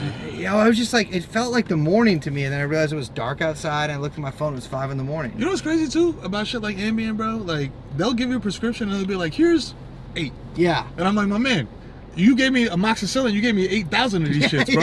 I'll never need this much antibiotics in my life, bro. I might need more Ambien than this, though. I do hold on to the antibiotics, though, because you never know. You never know, really? You just sometimes slamming Z-Packs in the morning? Know. I got, you know what? I got fucking, I got pneumonia a couple years ago. I was on tour, and I get home, didn't have to get more antibiotics. I just a shit ton of antibiotics, and I took so many I gave myself a male yeast infection. But that's neither here nor there. That's fire. But yeah, and you know what? That gave me empathy. For what? Yeast infection? For women. Oh, Not that I didn't have it before, but I was like, I didn't even know guys could get this, and this is what they're complaining that I've given them so many times. And I was like, this is, you know what? I get it now, and it hurt to be so bad, bro. You know what's the worst? When you give a girl one, and then they think you like burnt them, like with some serious shit that they have to take medication for, and not just the cranberry pills. Yeah. Cause I'm like, yo, I remember one girl. I was like, I took the train. Speaking of going from like all the way here to the Bronx, I took the train from the Bronx to Brooklyn to meet up with Shorty, and you know, she met me at the door in a fucking bathrobe, so I already knew what time it was. You know what I mean? So time for her to go to sleep. Right. You know what I mean? Right. Like, yo, what are we doing? Like, you know what I'm saying? You seem tired. I'm going home. Am I gonna give you a washing set? Like, what's happening? Yeah. So, you know, whatever, you know. But I didn't realize, like, yo, bro, you've been on the train, you've been on public transit, you've been dapping motherfuckers up, you've been fucking doing all this shit, and now you're over here doing all of this, hitting the fucking Funkmaster Flex on the mixer. Then 2 days later, she's just like, yo, my shit burns when I pee. I was just like, I've been to the clinic lately, bro. I get tested all the time. Yep. You know what I'm saying? Been married for 138 years, bro. You know what I'm saying? I think it's singular. You had not washed your hands. I didn't wash my hands. That's crazy. You brought in Subway gum. Subway gum. You were holding the fucking railings. Right. And then when I think about it, like, fam, you know who touches these things? I know. You really gotta like. Because I'm like, I know what I'm doing to my face and then putting on there, you know? You feel me? Because every time before I go down into the train, pick your nose, both nostrils, both handles, and I just go down. Every crevice I have, I put my hand and I just go down them. Just wiping your armpit on the fucking rails. That's where my aunt lives. Oh shit! On the island. What's that? What Roosevelt island? Island. Is it Roosevelt Island? Yeah, it used to be like a. There was a nut house there. Although it was like for people who were like sick. It was like a leper, not leper. He can say it. But then he's been to the nut house. It's a nut house, yeah, and they let me out because I wasn't nuts. But that was like a very and then it was a cool burn. neighborhood. It was a burn ward. Yeah. Whoa! It was like Gotham City. Dude, people used to do crazy shit to me. Like, we used to just straight up pack people up and just pack 'em up. send them away. Yo, these all 40 of these dudes got only one leg. Put them in the one leg building. Yo, this used to be a garbage dump. Fuck it. Put a building on top of this shit. Put all the one leg motherfuckers in here. Wasn't there? There's like another like an island. That was an insane asylum, right? In New York, like off the coast, like up. Like further up, I think. Yeah, and then I think like someone bought it or something. No, I don't know. I think it was like maybe. Wasn't like City Island? No, not City Island. There was City another. City Island is just the one. It's the one place in the Bronx where there's like the highest concentration of white people. You know what I'm Is it saying? really? It's the highest They're there? like Bronx white people. Bro. Yeah. Like See, I lived here crazy. since 1920. We used to go fishing over here. Yeah. It's cool like, out there. It's like literally a one street like one way. Yeah. One way in, one way out. Bro. It's the Wait, why are there so many white people there? It's like a sleepy fishing town in the Bronx. This is crazy to even. It's weird. It is genuinely. It's Maybe we should go there. Oh, by the way, I've never been to the Bronx. I don't think. Ever? Yeah. Oh shit. I've only been in Manhattan, Brooklyn, and then I went to Astoria. So He has to check in with AOC. Oh, yeah. Astoria. Yeah. Every time I go, AOC is vicious. She's like, you can't come. You Yo, can't. where you at? You in Whitestone gang? You in Colby? Yeah. Word? I say that. Yeah. You've never been? She's got shooters. No, I've never been to the Bronx. She really do. Not even to the zoo? No. The Botanical Garden, bro. There's so much to do. I know. The Bronx is the best zoo. And we got the most green spaces. We got Vancouver Park. We got Pelican Bay Park. Even around City Island, there's all those like big ass like parks around. Orchard Beach. You know Yeah. what I'm saying? That's Riviera. Frog's Neck. I was gonna go. Live there for a little bit. Yeah, Really? I lived there for a minute. Yeah, don't do yet, bro. What's up with? I've never been there. It's very like it reminds me of Queens. Okay. It's real Queensy because I like Queens a lot though. It was it's residential, but it's like a lot of different people. Yeah. You know what I'm saying? Like you turn this way, you got Greek food. You turn this way, you got Colombian food. You go up this way, it's an Ecuadorian lady selling something that she made in her crib. Yeah. You know what I mean? So I was gonna try to go to Maritime Academy there when I was 18, but I decided I did graffiti over there and they made the local paper. Really? You know what I'm saying? Yeah. You know what I'm saying? Allegedly. Yeah. Well, graffiti is legal. You know, write your name on a wall. You know, it's not illegal. And you should do it if you're watching this. And you know what you should do if you see someone else's graffiti and you think you could do a better job. You cross out their name, and then you write your name as a sort of just like, I appreciate your work, but here's something better. Something better. Here's something better. Right. And then to add to it, you know what I mean? You can add layers to it. You can write like you're a pussy. Under it. You know what I'm saying? Like to just add like more excitement to it. You know what I'm saying? Because graffiti got it gets hectic. You know what I'm saying? Sometimes. I don't know about other scenes, but New York, man, motherfuckers will get beat up. In the Bay, no, people. It was because I hung out with like the Bay too is like that. Yeah, I hung out with like a bunch of graffiti guys when I was younger, but I can't do it. Like I can't. My handwriting's so bad that I can't even do any kind of graffiti. But people always were like getting the shit beaten out of them and stuff. Yeah, bro. You and like fuck around and get jumped, really serious. Like now, it's like 20 years later, that half the same guys are still doing the same. Like getting the shit beat out of them at like 40. And 40 is different. You heal slower. You beat anybody up? Not lately. Well, not lately. But Over graffiti for sure. Definitely got into a bunch of fights. That got happens jumped, a lot. and vice versa. Damn. But it's funny because now, like you said, like being 40-something years old, like I'm cool with the guys who are like, yo, I'm gonna kill you. Yeah. Like now it's just like, yo, I'm proud of you, bro. Like which is crazy to hear. Like you know what I'm saying? yeah. So shout out to y'all. You know what I'm saying? Yeah, I was like, I couldn't. I thankfully my own clumsiness prevented me from ever skateboarding or writing graffiti, because that's I can't. Those are the two like yo, listen, you gotta listen, man. You ruin everyone I know's life.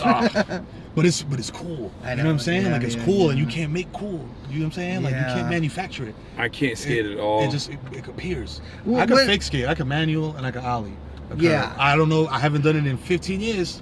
I wouldn't You try should try it it now. But I wouldn't try it now, bro. You should try it tonight. I wouldn't try it now. I'd be like Tear fucking Lil Yachty ACL. trying to dunk. Yeah, dog. It'll be over for me. Lil Yachty trying to dunk? He did? You ever see that? No. It was bad, I bro. gotta look it up. Yeah, dog. He's How not. tall is he? He's not very athletic. Not dunk tall. Not I can dunk tall. I was dunking in like junior high and high school because I weighed 150 pounds less. Yeah, you're tall. How tall are you? 6'2". Oh damn. Okay. Yeah. Yeah. Actually, people say that's too tall. Is that what they said? I think they 6'5". say that they say that 6'2" is like actually that makes them. They're like people. I've just heard. What's the perfect been reading height? a lot of. Would you I would say? say the perfect height is my height, of course, 5'4". Yeah. But I just it's like 6 and above. They're saying it's not. It's out now. Yeah, you know? that's I've heard that. It's out because every girl thinks you're on TRT.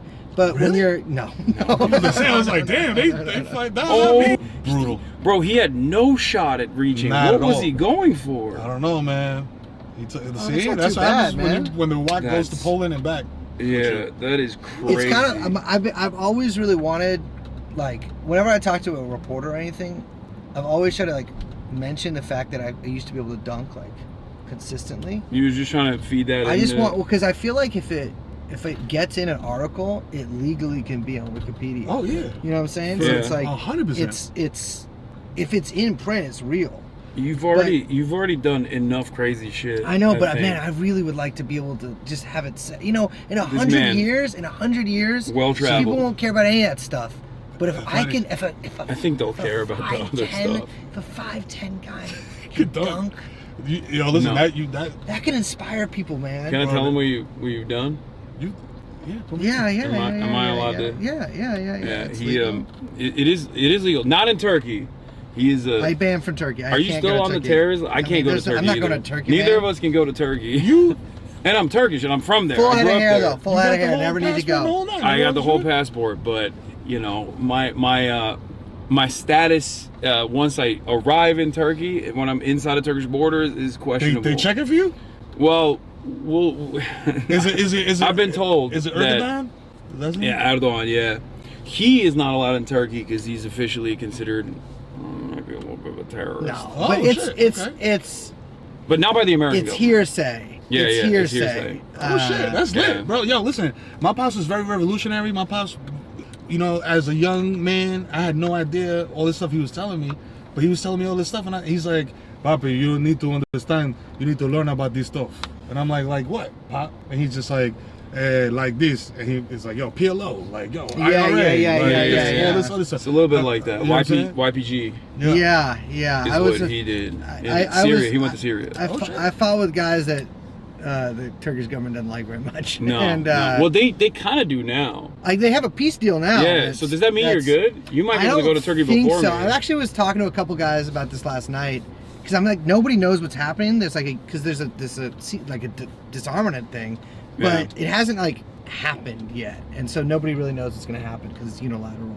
But you know what? I'm a man of peace now. I don't. Just throw on the fucking like, yo, yeah, we got a peace deal, gang. Yeah, yeah. Like the clips we got it for cheap. Like, yo, we got a peace deal. I'm a man of peace now. My whole thing is if I ever get arrested by anyone, I'll be like, I've renounced that. I'm religious. That's like religious. I've turned my that's life like to me at Customs and Border Patrol. I was like, they kept asking me about Hamas. I was like, they're recognized as a terror organization by the American State Department. That's what I just kept repeating that over and over again. You gotta have your signs with you and shit. Like, I know. Hold on. So what I heard, I did hear that like Customs and Border Patrol because they're searching people's phones coming back in. Yeah. What you just gotta do is. Bro, they would find so much on your phone. All my AI John Fetterman porn. Oh my god, bro. Yeah. Did I show you it? AI John Fetterman porn? You didn't show me John Fetterman. You showed me the other stuff. Don't show him this stuff. Please don't. You don't want to see it, man? John Fetterman? That's crazy! Oh, he looks good on that one. He looks good in this one, yeah. Yeah. Bruh. What the Yo! Stop. I got a bunch. Brace. Yo, that's wild! Wait, that's just it. Oh, at this. Okay. No. Oh shit. No. I'm changing everything. He has become. That's wild. He's become an AI artist. No, but I don't believe in AI. I think it should be illegal. But I'm trying to learn how to do it to make John Fetterman porn, basically. Yeah, I respect that. Which you shouldn't do, make porn of people. But that's literally illegal now. I know, but it's for personal consumption. It's not going to be out there. It's not going to be those Obama pictures on Wikipedia. I'm not hurting nobody. I'm not hurting anybody. It's for personal consumption. You know what I mean? First Amendment. It's not porn. It's not It's porn. not porn at all. It was like a cucumber, gang. Yeah, it was not. There was no holes. But I've got a guy I'm working with. I've got a guy I'm working. It's not porn. Just because Brace can jerk off to it doesn't mean I don't it's do porn. that. I don't do that. Oh, you I don't? don't Not do that. anymore. It Not saps anymore. your spirit. Brace doesn't jerk off anymore. I read that shit on a message board in like 2002, and I was like, I don't give a fuck. Yeah. I used to work at a long time. boxing gym, and like the guys who like were fighting, like they were not supposed to. Yeah, you can't fuck. Before Yeah, a you fight. can't fuck, and you can't jack off. Oh yeah. And so it's supposed to make you angry. Yeah. More But I'm like, aggressive. I feel like there's a certain point of like maybe 3 days, but I'm like more than that, It's you crazy. kind of might have a boner going in there. You know what I'm That's, saying? I mean, but yo, like that could be helpful. that could though. be wild for Yeah. in a boxing Yeah, match. because you're just chasing after the guy. Yeah. I said that shit a long time ago. I was like, yo, bro, if you come at me barefoot or with your dick out, you win, bro. Yeah, that is true. Like yeah. you win, gang. Like if we're just having a street fight and Yeah. you pull your dick out and run at me, Instant, all right, bro. instant. Like, all right, you got Barefoot it, champ. too. Barefoot. Yeah, I don't want him barefoot on is me. like, what do you want? Yeah. This is not advice. for We on you guys. 173rd Street, bro. You barefoot charging at me? Because You got that means you're like a crackhead that's like about it. About it, bro. Or you know a martial art that would kill me. You a Krav Maga? Yeah, Some yeah. weird ass like you're shit. gonna knock my teeth out with your toes, and I can't mess around with that. Yeah. That is true. That is true, man. If somebody, there used to be one of the big ways that crackheads would rob people in San Francisco is they would take like a needle and have some blood in it and be like, I have AIDS. I have AIDS. I'm gonna stab you. Yeah, yeah, yeah. I'm like, yeah. all right, bet. I'm like, I dare you know what? I'm not taking it. You do. You See? know, fine. That's the New York in me, or maybe more specifically the Bronx. I'd be like, all right, bro, I got gonorrhea. What you, Yeah, exactly. You want to trade, pussy? Like, yeah, what yeah. you But doing? have you heard of? There's a lot of advancements. They made PrEP. I don't know why I have a gun in this. Yeah. Yo, Magic's still here? Yeah. Fuck out of I here. can survive. I can tank it. Yeah, I can take it. I can deal with the Bugging. damage. I'm gonna whoop this shit's ass. Oh, he's making John Fetterman stuff too. No, Oh, stop. that's crazy. Oh Stop. man! Wow, and you're Twerking? too? Oh my crazy. god, Wow. bro. Twerking in jorts is crazy. Yeah. Oh, have you seen John Fetterman diss track that our boys made? I've actually heard this. Have you haven't heard this yet? So we can listen to another guy's rap It's- in the car. We can't hear my raps. It's yes. I mean, I don't want to know what your raps consist of. So It's to change the entire. wait, I want to. Oh, here. Fetterman. It's actually not bad. It's RXK nephew. Do you know his backstory at all? Are you familiar? Fetterman? Yeah. He started with that whole like, yo, I'm a working man. I'm Yeah. just a regular guy from Pennsylvania. Get lit out of Democrat pod, get a bitch pregnant out of Republican pod. Put a man that got fat, fuck you think you is? Who the hell you thought you was? Nigga bought a church in Pennsylvania, off his family drugs. Nigga, you like 6'8". White man can't jump to this day. What? Your advice is dead That's true. true. My samples that don't make you dance break. We still trafficking through PA. My dogs in Philly got switches for days. I feel like that Fetty Wap man. I feel like Neff Fetty Wap man. All auntie said was damn. Tell Fetterman he can suck my dick. I'll take that back. I don't want him to do that.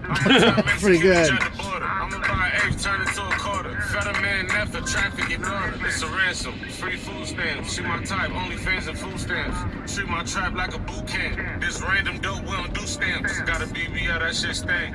Hit it once, set on top rank. Off the Remy, they ain't have my drink. Neff, Fetterman doing what they can't. Got a ball head, John Fetter. Walk in, get lit out of Dancing. It's a really.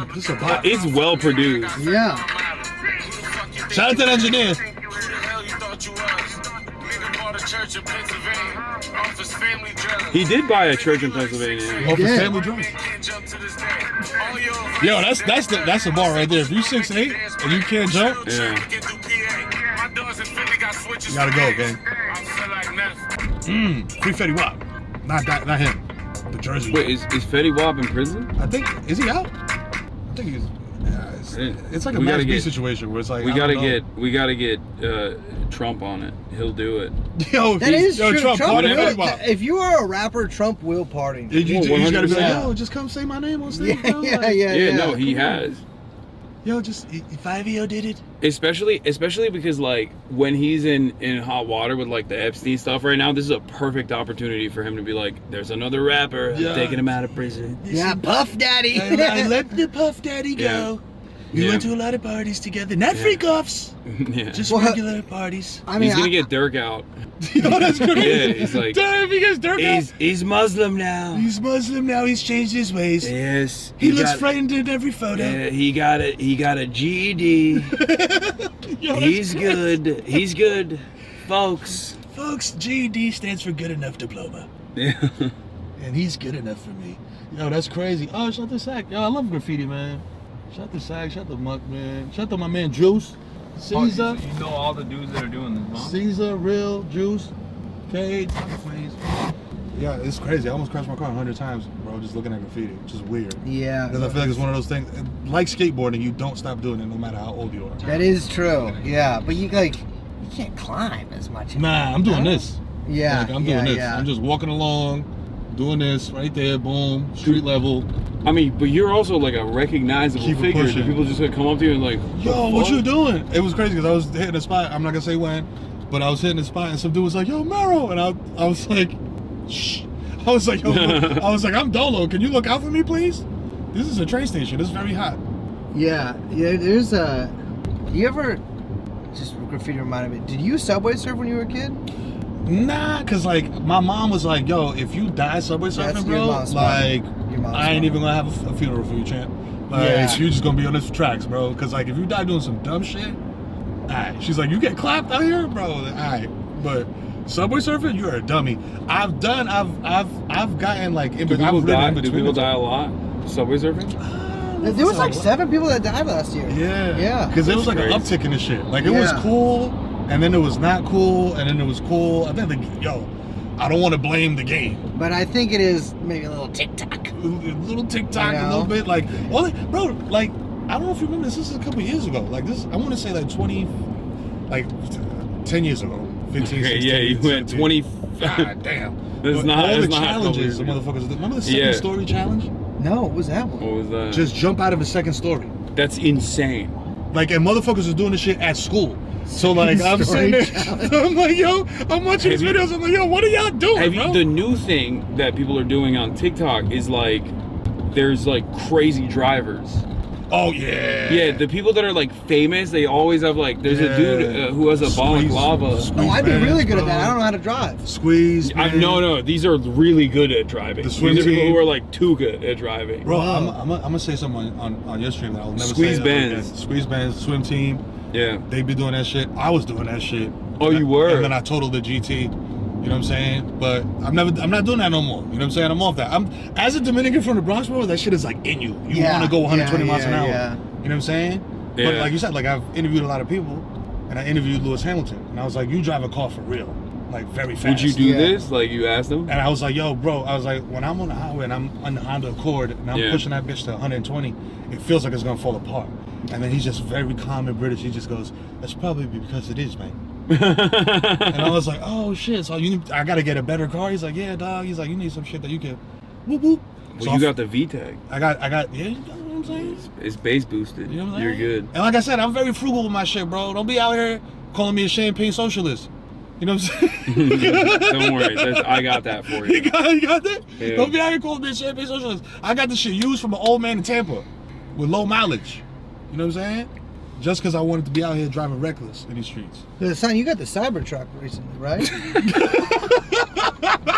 Yeah, 2. My second Yeah, 2 Cybertruck. You got Cybertruck. 4. One You got time. this shit wrapped, bro. Yeah. You got this shit wrapped. To with go- the Stream, flag. he should have streamed from his Cybertruck. To be fair, you know, it complements my Lamborghini really well. Yo, facts. Yeah. That Lamborghini's hot. Yo, thanks for letting me borrow that. the other Yeah, day, no bro, problem, 'cause, man. Yo, I No was problem. just pushing that shit in the Bronx. Everybody's like, yo, Mero's popping. Yeah. He's up. Do you know what do you think about Phantom? Yo, Have you shout out met to him? Phantom, yo. Have you met him? Love, we have never met in person, bro. This is Dude. like, yo, Phantom, Phantom. listen. Holla at me. De lo mío personal fui, ya tú sabes, loco, tiran el bow, toda esa vaina. Yo, en este momento vamos para el Bronx y yo voy a llevar a este tigre una fritura. Vamos a hacer una vaina. Vamos a colaborar, loco. Tírame. Ya tú sabes qué es lo que es. And it was crazy because like, seconded. you know what I'm saying? Yeah. When I watch him, Full agreement. I watch Phantom too. When I watch him and like he gets a sub, it's a gift of me being like BX all day. Yeah. Which is like, yo, it blows my mind. So I'm like, yo, am I Unk now? Am I like the OG podcast? No, we're all Digital dude? unks. I'm not Unk. I'm cousin. You're I'm still cousin. You're unk. I'm a young 35. Well, you're more unk than me. Well, the directives came down. It means up until 35, you're big bro. So After that, it's I'm big bro right now. But then at post 35, you're unk. Yeah. Really? I don't feel like I have a dignified enough bearing to unk. You know? Yeah. I feel like I'm I feel you.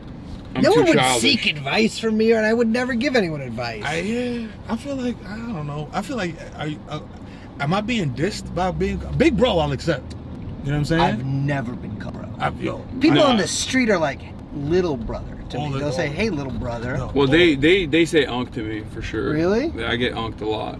I realized I was unk when I was playing basketball with a dude and his son, and his son was like 15. And in my mind, I was like automatically, oh, like this is unk and his son. And then he told me he was my age, and I was like, oh, it's over. That's when I realized, like, oh, I'm the old guy on the basketball But you court have now. like kids you haven't acknowledged and stuff, so you do have. Yeah, I'm definitely the old guy on the basketball Like his court, bro. kids are in the room next door at the hotel. Yeah, bro, I got two moves. I got the corner three, and I got the bully bump fade. Like I get in my spot, call for the ball, 2 dribbles, like bump, that, like the dude who's that menace? He's like the old guy. I think he's like Arab or something. You know what I'm talking about? He's on social media. He plays in New York courts all the time. Oh, the Messiah, George the Messiah. Yeah, that guy is. Oh my god, he be hacking, bro. That shit is crazy. Is rough. But I play with my kids like that. I'm like, yo, listen, this is how you gotta. So when you get into the gym with all these kids that spend $80,000 on trainers, they're not gonna know how to do this because I'm over here shoving you on your way to the basket. Yeah. And I'm a 250-pound man. You know what I'm saying? So it's a little different. Plus, it's respect. They can't do anything back. They have to respect their elders. Yeah, bro. You have to. You know what I'm saying? I told my pops, fuck you one time. He almost ended me. I was like, woo. Child abuse. That's what they're saying. Yeah. Yeah, it's not child abuse. I'm just training that motherfucker. Y'all seen that Jalen Brunson, Rick Brunson video, bro? Where he was like, do it again. Do it again. Do it again. And the motherfucker's like 7 years old. At least my kids got pubes. You know what I'm saying? They older.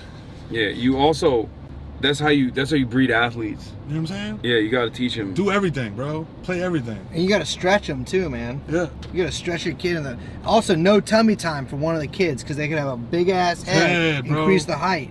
Wait, you don't know about that? If you don't have tummy time with a kid, it's kids' heads are soft. Yeah. They And get so flat. you can, if you want it, and this is one of my theories, if you want it, you could mold your kid's head in like a sort of pottery style, like making a pot kind of way. High key. Yeah. Yeah, you could. Into like a sort of like Mark Andreessen? Like Mark Andreessen, or maybe like a a Nubian, you know, like the classic, or like, you know, like the sort of long, elongated head. Get the extra inch in there? You get the extra inch in there. That's what I'm saying. Yeah. That's how it happens. And you also stretch them out a little bit. Every day you gotta take your kid and you gotta just stretch them out. I used to need mine. Exactly. Like, no. You're already Because tall. I wasn't. They didn't do that to me. They squished me when I was a kid. I'm short in my family. Really? Like, my uncle's really? is like 6'8", 6'9". That's gotta suck. And in my mind, I'm like, bro, did you start smoking too early? And like, was that it? No, like every day. They don't even know if it's bad. That's what I'm saying. I'm like, the science science ain't there. You could have played professional something. But all my uncles is like, Papi, you needed to be boxer or pitcher. Papi, look at the hand. You can flop. Because the nigga speaking in onomatopoeias. He's like, well, Papi, you on the heel, 6 foot tall. And then you throwing the ball, flop, like that. You can be, you do it. Well, Hasan, you got that surgery in Vegas. Tommy John? He got the leg lengthening. Leg lengthening is crazy. Leg lengthening. He got the leg lengthening surgery. Dog, 6 inches. I talked about this shit the other day because we was talking about how Turkey got the gold medal for hairlines. Yeah. DR, I feel like DR and Colombia got it for the BBLs. Yeah. You know what I'm saying? Like, and then I was trying to figure out like what other China nation is where they do the leg lengthening. Okay. China and Vegas. Oh, they do it in Vegas. Okay. And you know what? Yeah, they got it in Vegas. What's the healing process for that, gang? Because I've seen one dude do it. I don't think it ever. I don't think it ever like fully never heals. fully heals. You can't run. Like, I mean, people. I see it on Instagram all the time. Like dudes that do it, and they're like always flexing on the fucking treadmill. Where they're like, no, I can do it. I can do the leg lengthening. Like, I do the leg lengthening. I can still sprint. But like, I feel like for every one guy that can still run, there's probably like a ton of dudes that can't. Yeah. Also, it's weird because you still have a short man's upper body and short man's arms. Yeah. But The your arm legs thing are I just see a lot like of complaints freakishly about. long. That's it. Because you have like You got usually, a 2-3 foot wingspan, but Exactly. you're 6'5". What the fuck is going it's on? not man? good because you can't play basketball Yeah. because you don't have long arms. No way. I think they do it for women. Aesthetics? Yeah, they just Yeah. do it to. But like women are just like Because they don't know that 5'5" is the perfect height, as you said, or 5'4", 5'4". I mean, I'm not even 5'4". I'm 4'10", legal dwarf. But Legal dwarf is crazy. Yeah, but at 5'4", I do think that's what I'm gonna get to after I get my surgery. Big dog, you can bust it right here and let us off. Oh yeah, we can get out right here. Oh, let me go this side, okay? Yeah. Let me fucking this side, okay? Feather bed. Feather bed lane. There's nothing soft about it. Shit is treacherous. That's the truck right there. Hell yeah. Yeah, this is perfect, sir. Okay. Thank you so much. Thank you. Appreciate you, man. Thank you. You're welcome. You're good there. Bye-bye. Thank you, sir. You're welcome. Bye-bye. That's gotta be the freakiest. Get out of here. Yo, by the way, looking right for a little bit. That is halal. What are they called? In Spanish it's called vivero, but like when you get like the live poultry. Oh, like that. Welcome to the Bronx, bro. This is the real Bronx, bro. This is not like Sobro. This is not. Right now we on 174th and Jerome. That's a 4 train up there. Cross Bronx is right over there. That's a Mr. Tag in the distance. So now we're back. We're friends. Hell yeah. We're good buddies. You know what I'm saying? Wait. Life's red. Mercy don't care.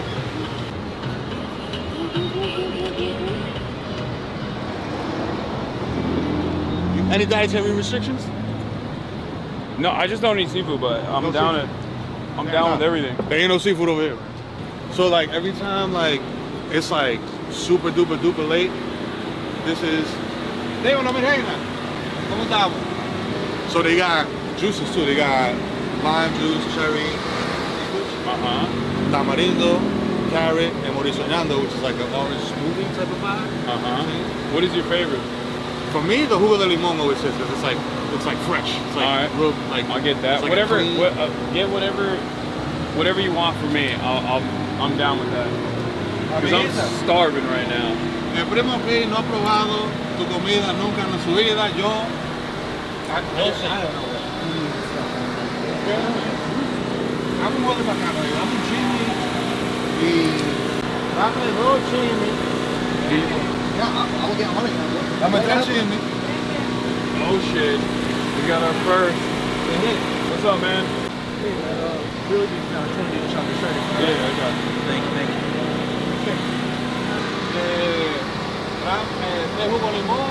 There you go. You want a photo? No, I'm alright. Thank you. All right. That's my merch. That? Yeah. You just ruined it. Chicken and meat. I'll do both. Uno de los chimis, dámelo de pollo, por favor, mi gente. So what did it make? Is it tacos or what is it?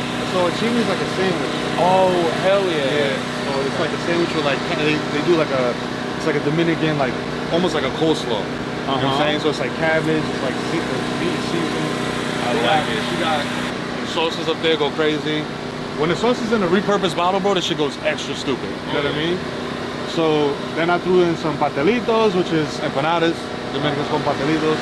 Kife and bolitos is like another like kind of like finger food. You know what I'm saying? Like with like a starch with like some meat in the middle. Yuca, potato. But this shit, boy, if you drank a lot of Chinese alcohol, this shit will do you right. I'm excited. We take card? We take card, right? Yeah. It's 2025. Yeah, I know. There's places in LA, there's trucks in LA that don't. It's cash only. Well, shorty, this is the second generation. The older lady that used to be here before, it was cash only, but and it was funny because it had a name. It was like the taxistas. Yeah. Because all the taxi dudes used to stop here, and now they took the name off it because it just became so popping that it didn't even need a name. You know what I'm saying? ¿Qué es lo que es mío? Viste la cámara, coño, y te dijiste, ¿qué es lo que está pasando aquí? ¿Cómo te llamas? Y mi amigo Hasan. Yo no Hi. Hi. Nice to meet you. Hi. Brace. Brace. Estamos bien. Estos tigres son de California. Nunca han visto el Bronx. Yo estoy en la calle de Bronx. You're gonna have to subtitle that shit, bro. Homie was like, yo, what's going on over here? I see a lot of cameras. You know what I'm saying? I was like, yo, there's no Fed activity over here, bro. We just getting something to eat. Yeah. You know what I mean? You know me. I rode in the lobby of your building.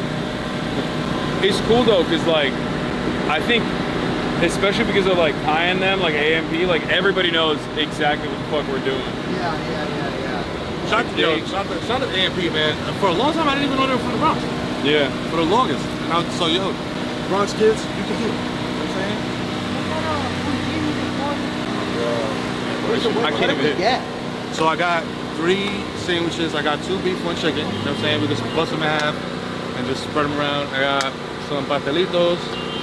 So, you know what I'm saying? A little bit of everything. That sandwich is going to stick to your ribs, bro. Oh, no, don't worry. I'm good. I can. So, is Dominican food spicy or no? Nah. No, not at all? Maybe, like, it depends. Like, if you ask, like, yo, throw a little picante on there, they will, but mostly it's just flavor. Okay, I like that. There's also a sit-down spot down the street. You know what I'm saying? I don't know if they do it anymore. They don't do it anymore, I know for a fact, because of the economy. But they used to do a $5 lunch. It was rice, beans, chicken, and the aluminum joint with a drink of your choice. Yeah. $5, bro. That shit fed. Yeah, what up? How are you? Can I please get a picture? Yeah. Would you mind taking it? I mean, you're cool too, but I'm a huge fan. How are you guys? That's crazy. Hey, thank you so much. Great. Thank you so much. Yes, you fuck with them? I don't really listen to music. It's Well, if you fuck with Kneecap, you'll fuck with yeah, them. but I heard, they're dope. They're like big on the free Palestine. Yeah. They just did They're some Irish. shit in Finsbury Park that was like super pro-Palestine. And, yeah, I've been out here with Zoran and stuff too, so. But I'm gonna let you guys go. I don't really like being on camera. Right. It was Nice lovely to meet you. Thank you so much.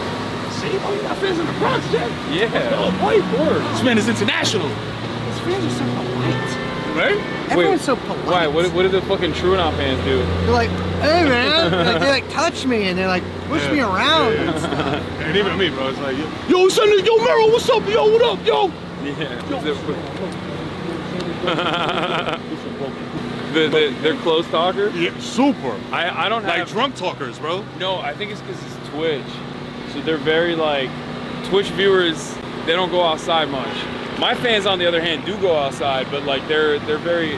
I've never had like a bad interaction. They're chill. They're Never dope. had a bad interaction? No. Isn't that crazy? Maybe awkward, but never bad. Yeah. But that's different. Yeah, awkward, yeah. Like shaking.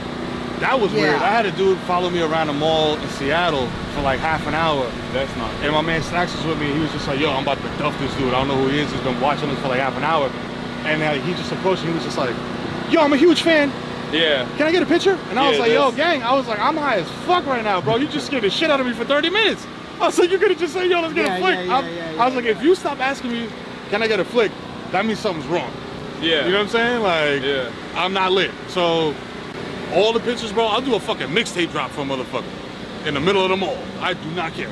Yeah, no, I'm the same way. Especially when I'm like... Sorry to bother you. I'm so sorry to bother you. Especially when I'm traveling, I'm super like, I know, like, when is the next time I'm going to be in the Bronx? Who knows? You know what I mean? Maybe if Zoran becomes a mayor, maybe we'll fucking move out here. Come on, Zo, make it happen. Yeah. Bring me back. Bring me back. You know what I'm saying? Jersey's cool and everything, but like, this is where I belong. Back to Frog's Neck. You know what I'm saying? The nice residential area. You feel me? Have a driveway. I don't got to worry about parking. That's you know such a how- crazy thing how New York, like having a driveway is a flex. Like, yo, I got a driveway. Oh, I can I park don't know my if I know car. a single person with a driveway. I can park my car in my own space. I don't know anyone. Yeah. It used to be like having some green was like, yo, you got, oh, yo. Then they started making like rooftop decks and shit. Yeah. And that didn't become a cool thing. Then it was like, yo, I got a parking spot. For me, it's always how few roommates you have. That's like when you're moving up in the world. When you no longer I live got a with like 3 bedroom other with people. 2 rooms. I got 1 roommate. We need to Exactly, make yeah. more buildings like these. I feel like this style of efficient building making has gone out of fashion in American cities. 100%. And we got to bring it back. You gotta bring it back. And you know what's crazy? Those apartments, you would go in them and you would think, oh, it's a little cramped or whatever. Bro, yeah, I can't touch the ceiling in these motherfuckers. You know what I mean? So you know. I tell him, like, yo, take us to your crib. Like, show us your crib. Like the random TikTok dude, I'd be like, Wait, yo, really? hey, where do you live? Show me your house. That's crazy. Show me where you live. The motherfucker be like, hell no, dog. Yeah, I do that. I just start taking my phone out, approach people on subways. Hey, how much your paper rent? Can I go to your house? Let me see. Can I see? How many roommates do you have? They realize you're not even filming. They're like, what? Yeah. It's just on front-facing camera, like under this, like you're talking to them. Yeah, cameras on the top of your shoes and shit. Like, yo. Yeah. What Well, are you I do my famous smile cam. Yeah, Where I yeah. tell women who look a little sad or they're reading a book. Why did you smile Give me a more? smile. Give Brace a smile. Smile more. You got a beautiful smile. And I'm like, you do look prettier. That's the thing. You do look more beautiful. And Hasan taught me that. That's his big thing. He says, women he won't say it. He's too embarrassed to say I it on feel screen. so bad for Liz. When I get to experience even a fraction of this on camera. But she's smiling. She's always smiling. Oh, because you told her Because I sufficiently. tell no. She's smiling of her own free will. Hasan makes people smile. Yeah, I'm like, smile. Smile. Yeah, he told me if I started frowning during this and if I embarrassed him, he'd hit me. He'd hit me really hard. But that's cool because like people have been through a lot. I'm not even gonna say it. over the past couple of years. People have been through a lot, and with the change of administration that's coming in the city, you know, Hasan's closeness to them, I have to cozy up to him so that I'm gonna be okay. You know, and it's like, Are you looking at the system to see? Yeah, like, you guys look like a stand-up? Yeah, look at that. Oh, the repurposed Gatorade bottle. That's how you know. That's how you know that shit is about to Yeah. Listen, dog, I was not gonna bring Hasan to the Bronx and go to like fucking, you know, McDonald's, some shit. You know what I mean? Like, we gotta get the real waffle paca. Oh, yeah. You know what I'm saying? No, this is what I want. I just wanted to give it to me though. I'm so I say, yo, Buster Willie! What's the damage? Hey, let me that. I'm gonna okay. Take it. oh, thank you. You want to try this? Yeah, can I get a sip? Oh, damn, I didn't even order that for you, bro. Nah, we got hella, there's a bunch of... Okay. The first one is chicken? Yeah. Thank you. All right. ¿De los pastelitos de qué tú tienes? Hey. Mary, something else. This is the sweetest lemonade I've ever had in my life. It's bomb.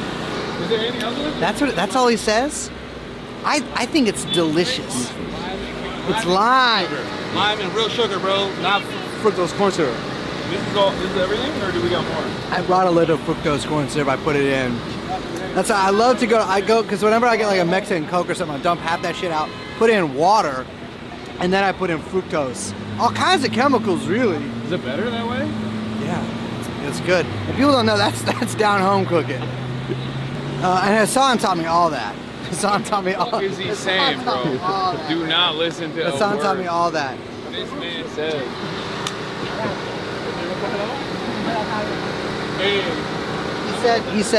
He said it's okay if you chew the food when we eat, but you have to spit it out afterwards. Wait, what? Hasan said that I can't swallow any of the food that we eat tonight because he says I'm looking really. He says I look like shit. That's crazy. He said you can chew, but don't swallow. Which is the first time he's ever said that to me. Yeah. It's usually the opposite. I'm always telling him, you got a hungry mouth. You better swallow. He's like, don't chew, do swallow, Brace. This time it's different, thank God. Small favors, He says it's all for, it's exposure. I'm like, come on here. It'll help. But, it's just... But, I have a lot of issues. I do, body issues, mental issues mostly, spiritual issues. And he really hones in on them, and he just says... Yeah, like the alcohol thing today wasn't the first time. No. I'm always pressuring him. And one time he just like snort this. He just the biggest keys you've ever seen to his Cybertruck. It was the keys to his Cybertruck. And he's like, take this. It's good. No, it's not drugs. And it wasn't. It was a laxative. And that's when he homed in. He's like, you can't be eating. You eat too much. You need to take laxatives. And so I did that for about 3 or 4 years. I just bumps every weekend. Friday night, bumps off his fuck. Because he got a Cybertruck early. I was emptying him out so I could fill him up. That's true. But it's not. It's all good. It's all love. Yeah. You know what I'm saying? All right, where we going? Yo, listen, so we could go, we could post up. Let's do it. We're following you. Empty gas station, post up. We'll go, let me, oh, you know what? Hold on. Why is the park closed? Because renovation. Motherfuckers is haters, that's why. Because motherfuckers, you know what? There used to be a public access TV show where motherfuckers would wrestle in there, and they got so popping that they started shutting it down. That's crazy. I don't know if they're doing it, if it's still because of that. I doubt it, because that was like 2 years ago. But hold on, let me call my see what's up. Like what kind of wrestling? Like just straight up? Like, you ever seen a Subway, like Subway Mania, where the dudes fight on the subway?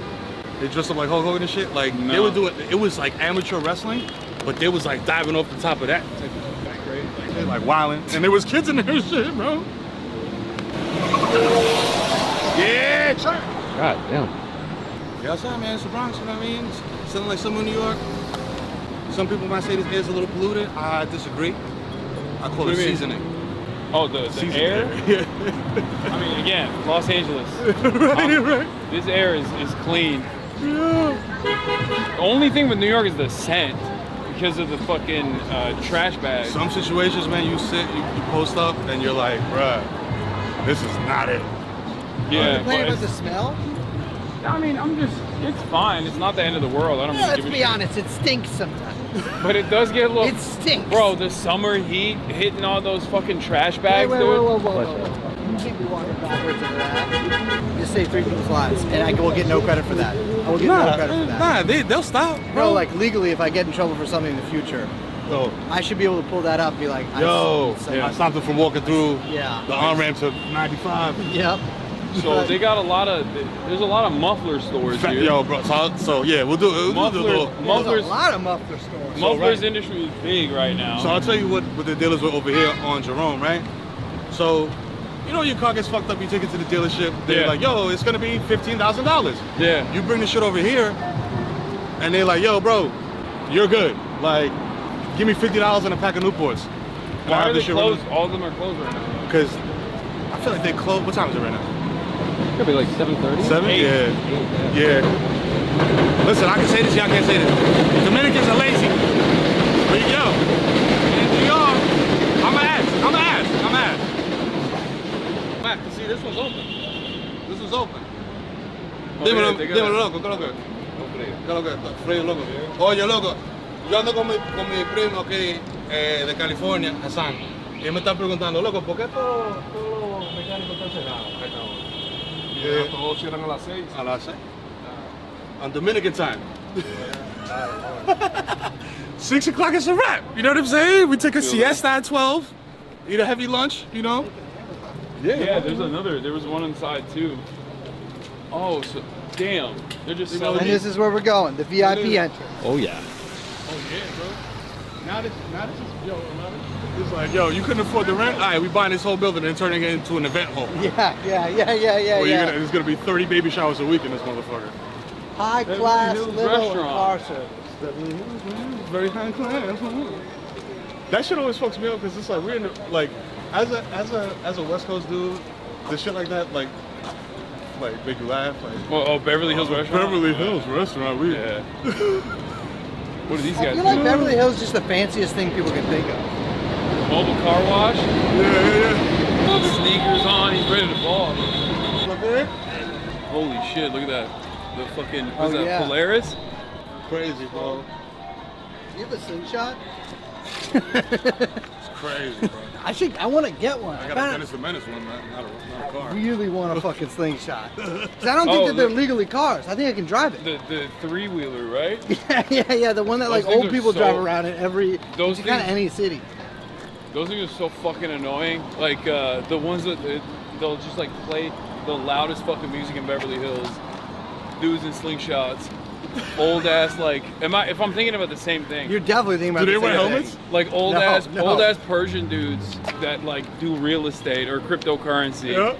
I feel like that's the most cryptocurrency vehicle you can ever, bro. It is old guys of every race. I will see. I've seen an old man of every single race except maybe Chinese driving. Bro, that's like a toy to a fucking 70-year-old man. Yeah. He's like, yo, my mom never got me a Power Wheels because they didn't exist. We're going somewhere, right? To sit down? Yes, sir. All right. There's construction. This is like more walking than I'm used to because we don't walk in LA. Go like 2 blocks. I know. That's why I'm saying like. Also because that's crazy because I'm always the one that's like, yo. No, honestly. Why are we walking so much? Honestly, it's because I'm hungry. That's it. I just want the food so bad. No, we're gonna hit that green light. We're gonna bust it right. Are we going here to get my shape up? The low taper fade. We might could. There's another spot too, man. Like, listen, we could be out here all night, gang. There's I mean, I'm down. There's Uptown. This is the Bronx. You go a little bit further, you in Washington Heights, Uptown, Dykeman, et cetera, et cetera. How you doing, boys? Where they had the $5 shit. Community safety. Dude, got an NYPD t-shirt on. What the fuck? Bro. I'm a lieutenant in the Bronx Quality of Life Department. Yeah. Bro, you can take a hike, champ. Sergeant Benevolence Association of the Bronx Quality of Life Department. Yeah. We're good. What is right up here? And like, was he trying to do a Guardian Angels thing for the Bronx? Oh shit. Busted fire hydrant. Yeah. This is my first time I've ever seen this. Wait, this is literally like when I was growing up in Turkey, this is what we saw in the movies, like what people in New York do. Go jump in, man. If you smart, you take a big can, stick the can on this motherfucker, start fucking with the water, squirting niggas. Whoa. It's potable. You can drink that. Yeah, you drink that. I'll drink straight from that one. It's not like a different. I hope so. I hope so. I don't know if it's the regular water that we drink. You know? So it's good, gang? Everything good? Come here. The UPS can pass over here. Come. Yes, sir. Yes, sir. That was my guy's son. You know what I'm saying? How you doing? He's like, yo, you gotta take me to the Bronx. I was like, I'm gonna take you to the Bronx, bro. For real. Like, you wanna see New York? This is it. You know what I mean? For sure. We hit the joint on 174th to get the chimis. Oh yeah. You about to go post up right now.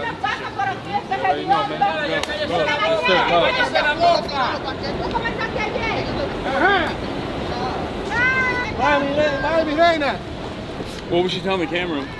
She was saying, bye. Oh, no, I just. What she was telling Eric, dude. I think she said post up here or something? Or come over here. Somebody about the No, because the other girl came up and was like, someone could lose their job. That's why I was asking. Oh, because the UPS, she was tweaking. Yeah, she was saying something about UPS. Oh, the UPS guy was tweaking too.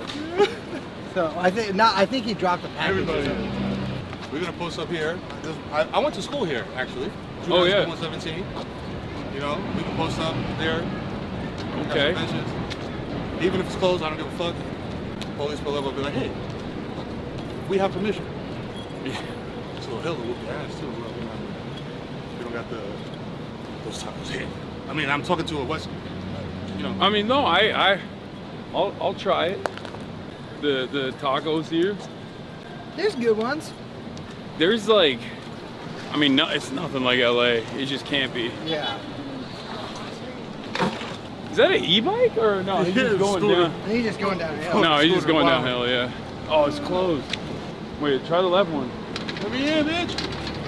Let me in. I'm beginning. Within 300 feet of that, anyways. Because it's a basketball court. I'm too good.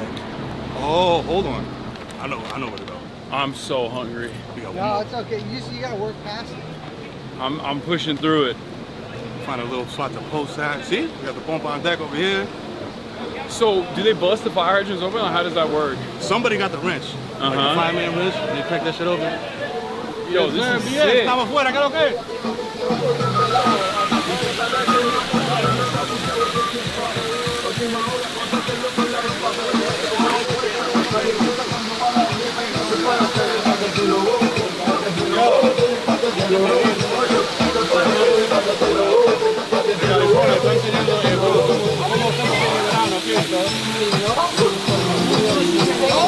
See what it is, baby. You know what I'm saying? We got the tents out, pompas lit, music is lit. See? Bro, this is way better than fucking the Central Park. The line Central Park pool? That was crazy. We're dookie in that motherfucker every 10 minutes. Yeah, imagine having to wait. All you gotta do is bring a wrench, it seems. We got that firefighter wrench, that weird cheap shit, and then that's it, baby. Nothing else. Some flip flops. Now here come the police. Fucking fuck. That's a fucked up police car too. Yeah, the NYPD is defunded, Brace. You're right. I will they do need more. They need Lamborghinis. Yeah.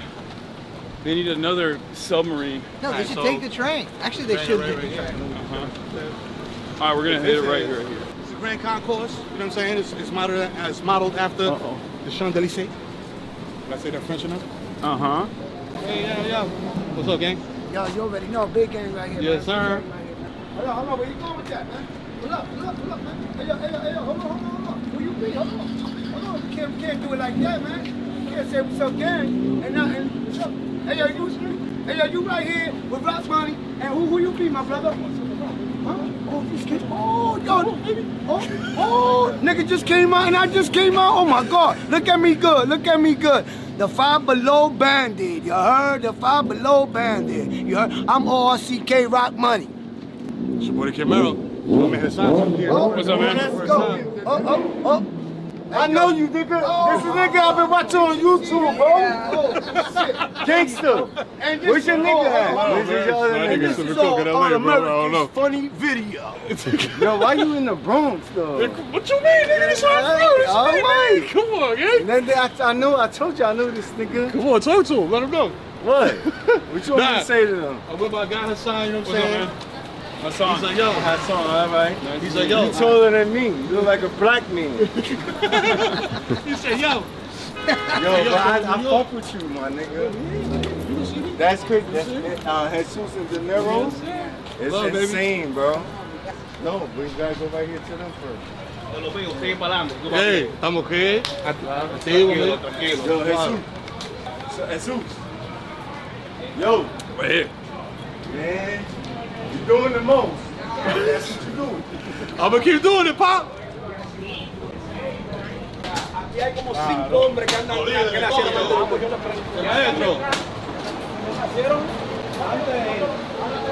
Hold on, sorry. You know, goddamn it, motherfucker, where are these stairs at? Goddamn it. They're right there. I promise you. It's just burning a hole in my hand, in my soul right now. I just want to fucking, I'm gonna down this so fast. So this one tapped out. What's on the bench over there? Yes, sir.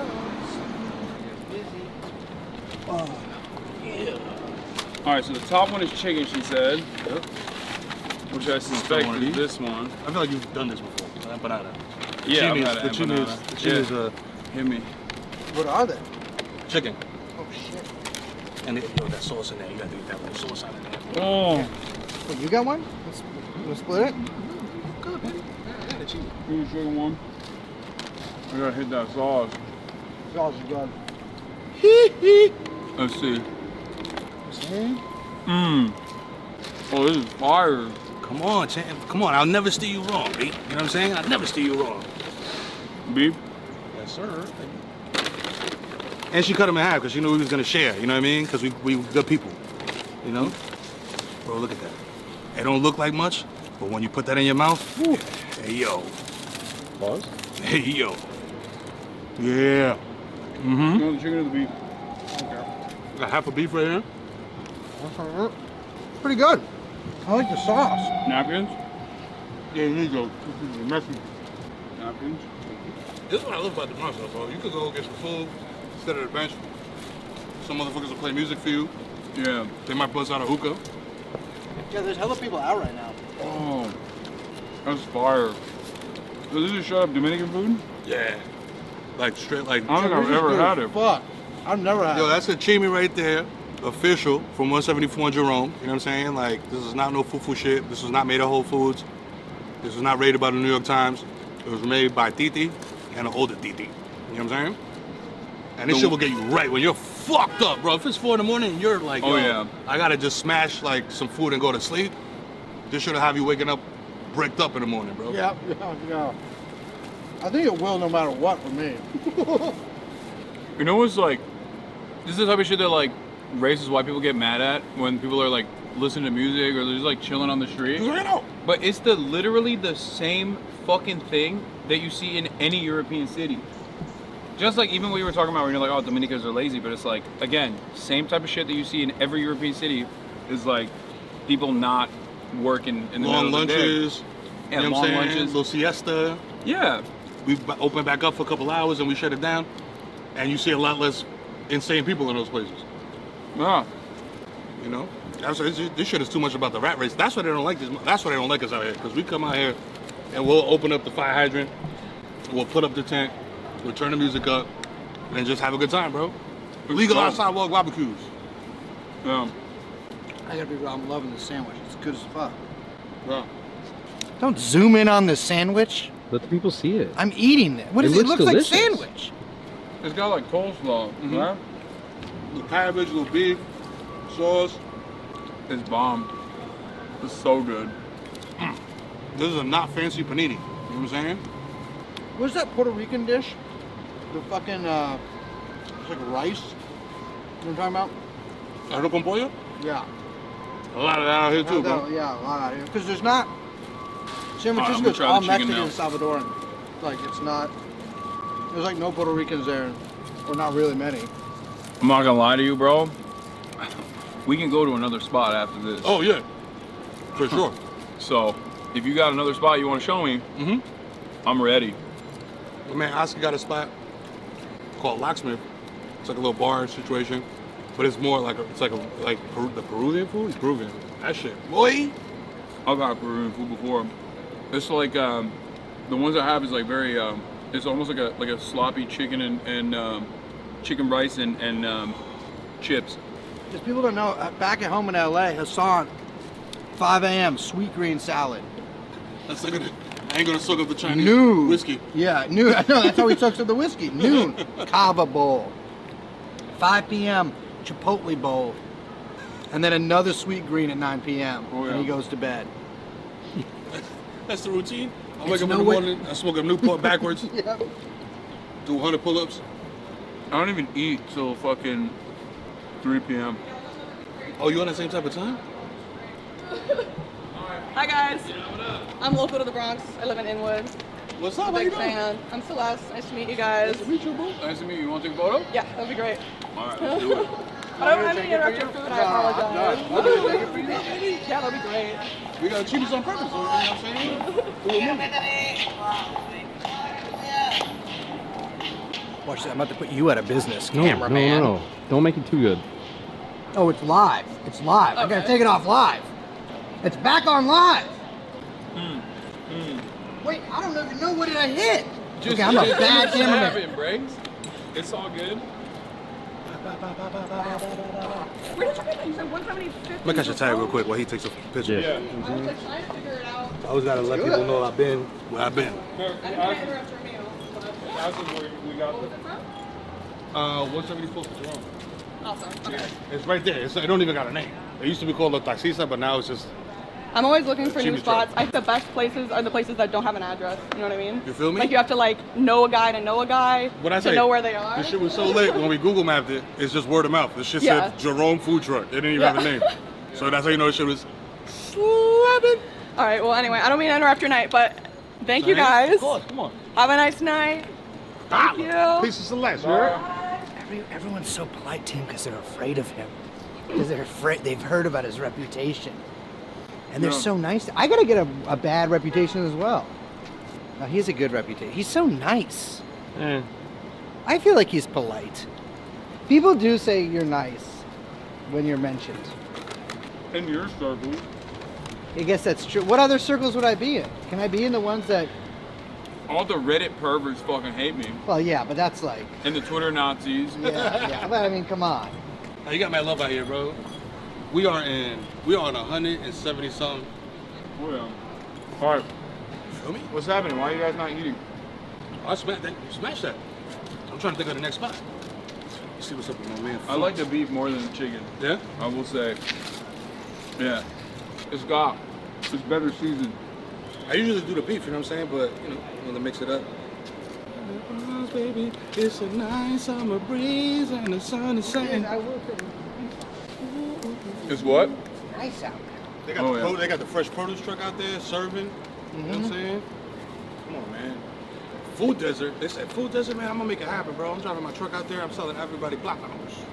Yeah, there are, I will say, New York's got a lot of places you can buy an onion at like 4 in the morning. I need an onion right now, not the kind you think about. And that's the only time I can eat one, because otherwise he gets mad at me. Yeah, I want him to. And I eat him like an apple. I did start eating raw onions at one point. I was trying to fix some issue that I had, yeah, and I was like, you know what? Why don't I try everything? It was disgusting. Yeah, I stunk. I stunk like frankly, I stunk like someone. My people eat raw onions with with beef. It's dope. I eat raw onions. I love a raw. Listen, if it's chopped up nice. If it's chopped up. I'll eat it like an apple. Yo. This is what I'm saying. This is insane. Yeah. You know what? I do love liver and onions, though. But the onions are cooked. Oh, I hate liver. I'm not a fan of liver neither, bro. I'm like, they got vitamins now. I don't even gotta eat this shit. I can just eat a vitamin. True. That's what I You feel me? Like before, it's like, yo, you gotta eat this shit because it has vitamin whatever. Now they got a little pill I can take, and I don't gotta eat a cow liver. You know what I'm saying? I'll be alright. It will save me from jaundice. This little pill. Need 800 milligrams of TRT every morning. Come on, Brace. There's a 1/2 chicken left. Okay, I'll eat it. If you insist. Yeah, eat it. Fine. Thank you. Here, you might want to sauce it up. I got sauce. All right. Is it raining? I don't know. The back of my neck just hurt. I hit play a drop. Somebody just pissed out the window. Yeah, maybe. What's the rent looking like in one of these houses, you think? Yo, that's a great question, bro, because that shit fluctuates so goddamn much, bro. And it's crazy because like people talk about stabilized rent. Yeah. I'm like, bro, that's like maybe 1 million units in New York City. Like, what percentage of housing is that? You feel me? So like, even like a rent freeze is dope. A rent freeze is like a start. You know what I'm saying? Yeah. But buildings like this, bro, it's just like, I don't know what's going on in that lobby. That shit could be in shambles. You feel me? Like, are you gonna charge me $3,500 to be up here? That's crazy. There's no way. No, there's no way. You know what I'm saying? Like, I ask anybody up here if they know. Yeah, we should go up to them and be like, "What's your how much you pay for rent?" Yeah, can you show us your apartment? Nah, man. When I was up here, it's like 1,500. You know what I'm saying? How many years that ago? Was like 3, 4. 1,500? Okay, wait, hold on. 1,500. How many bedrooms? 1 bedroom or studio? It depends on the building. Yeah. Like, cause these shits is all like some of these are newer. Like that's an older building that's been like are brand new constructions. So they'll beat you over the head for those. And there's like a waiting list.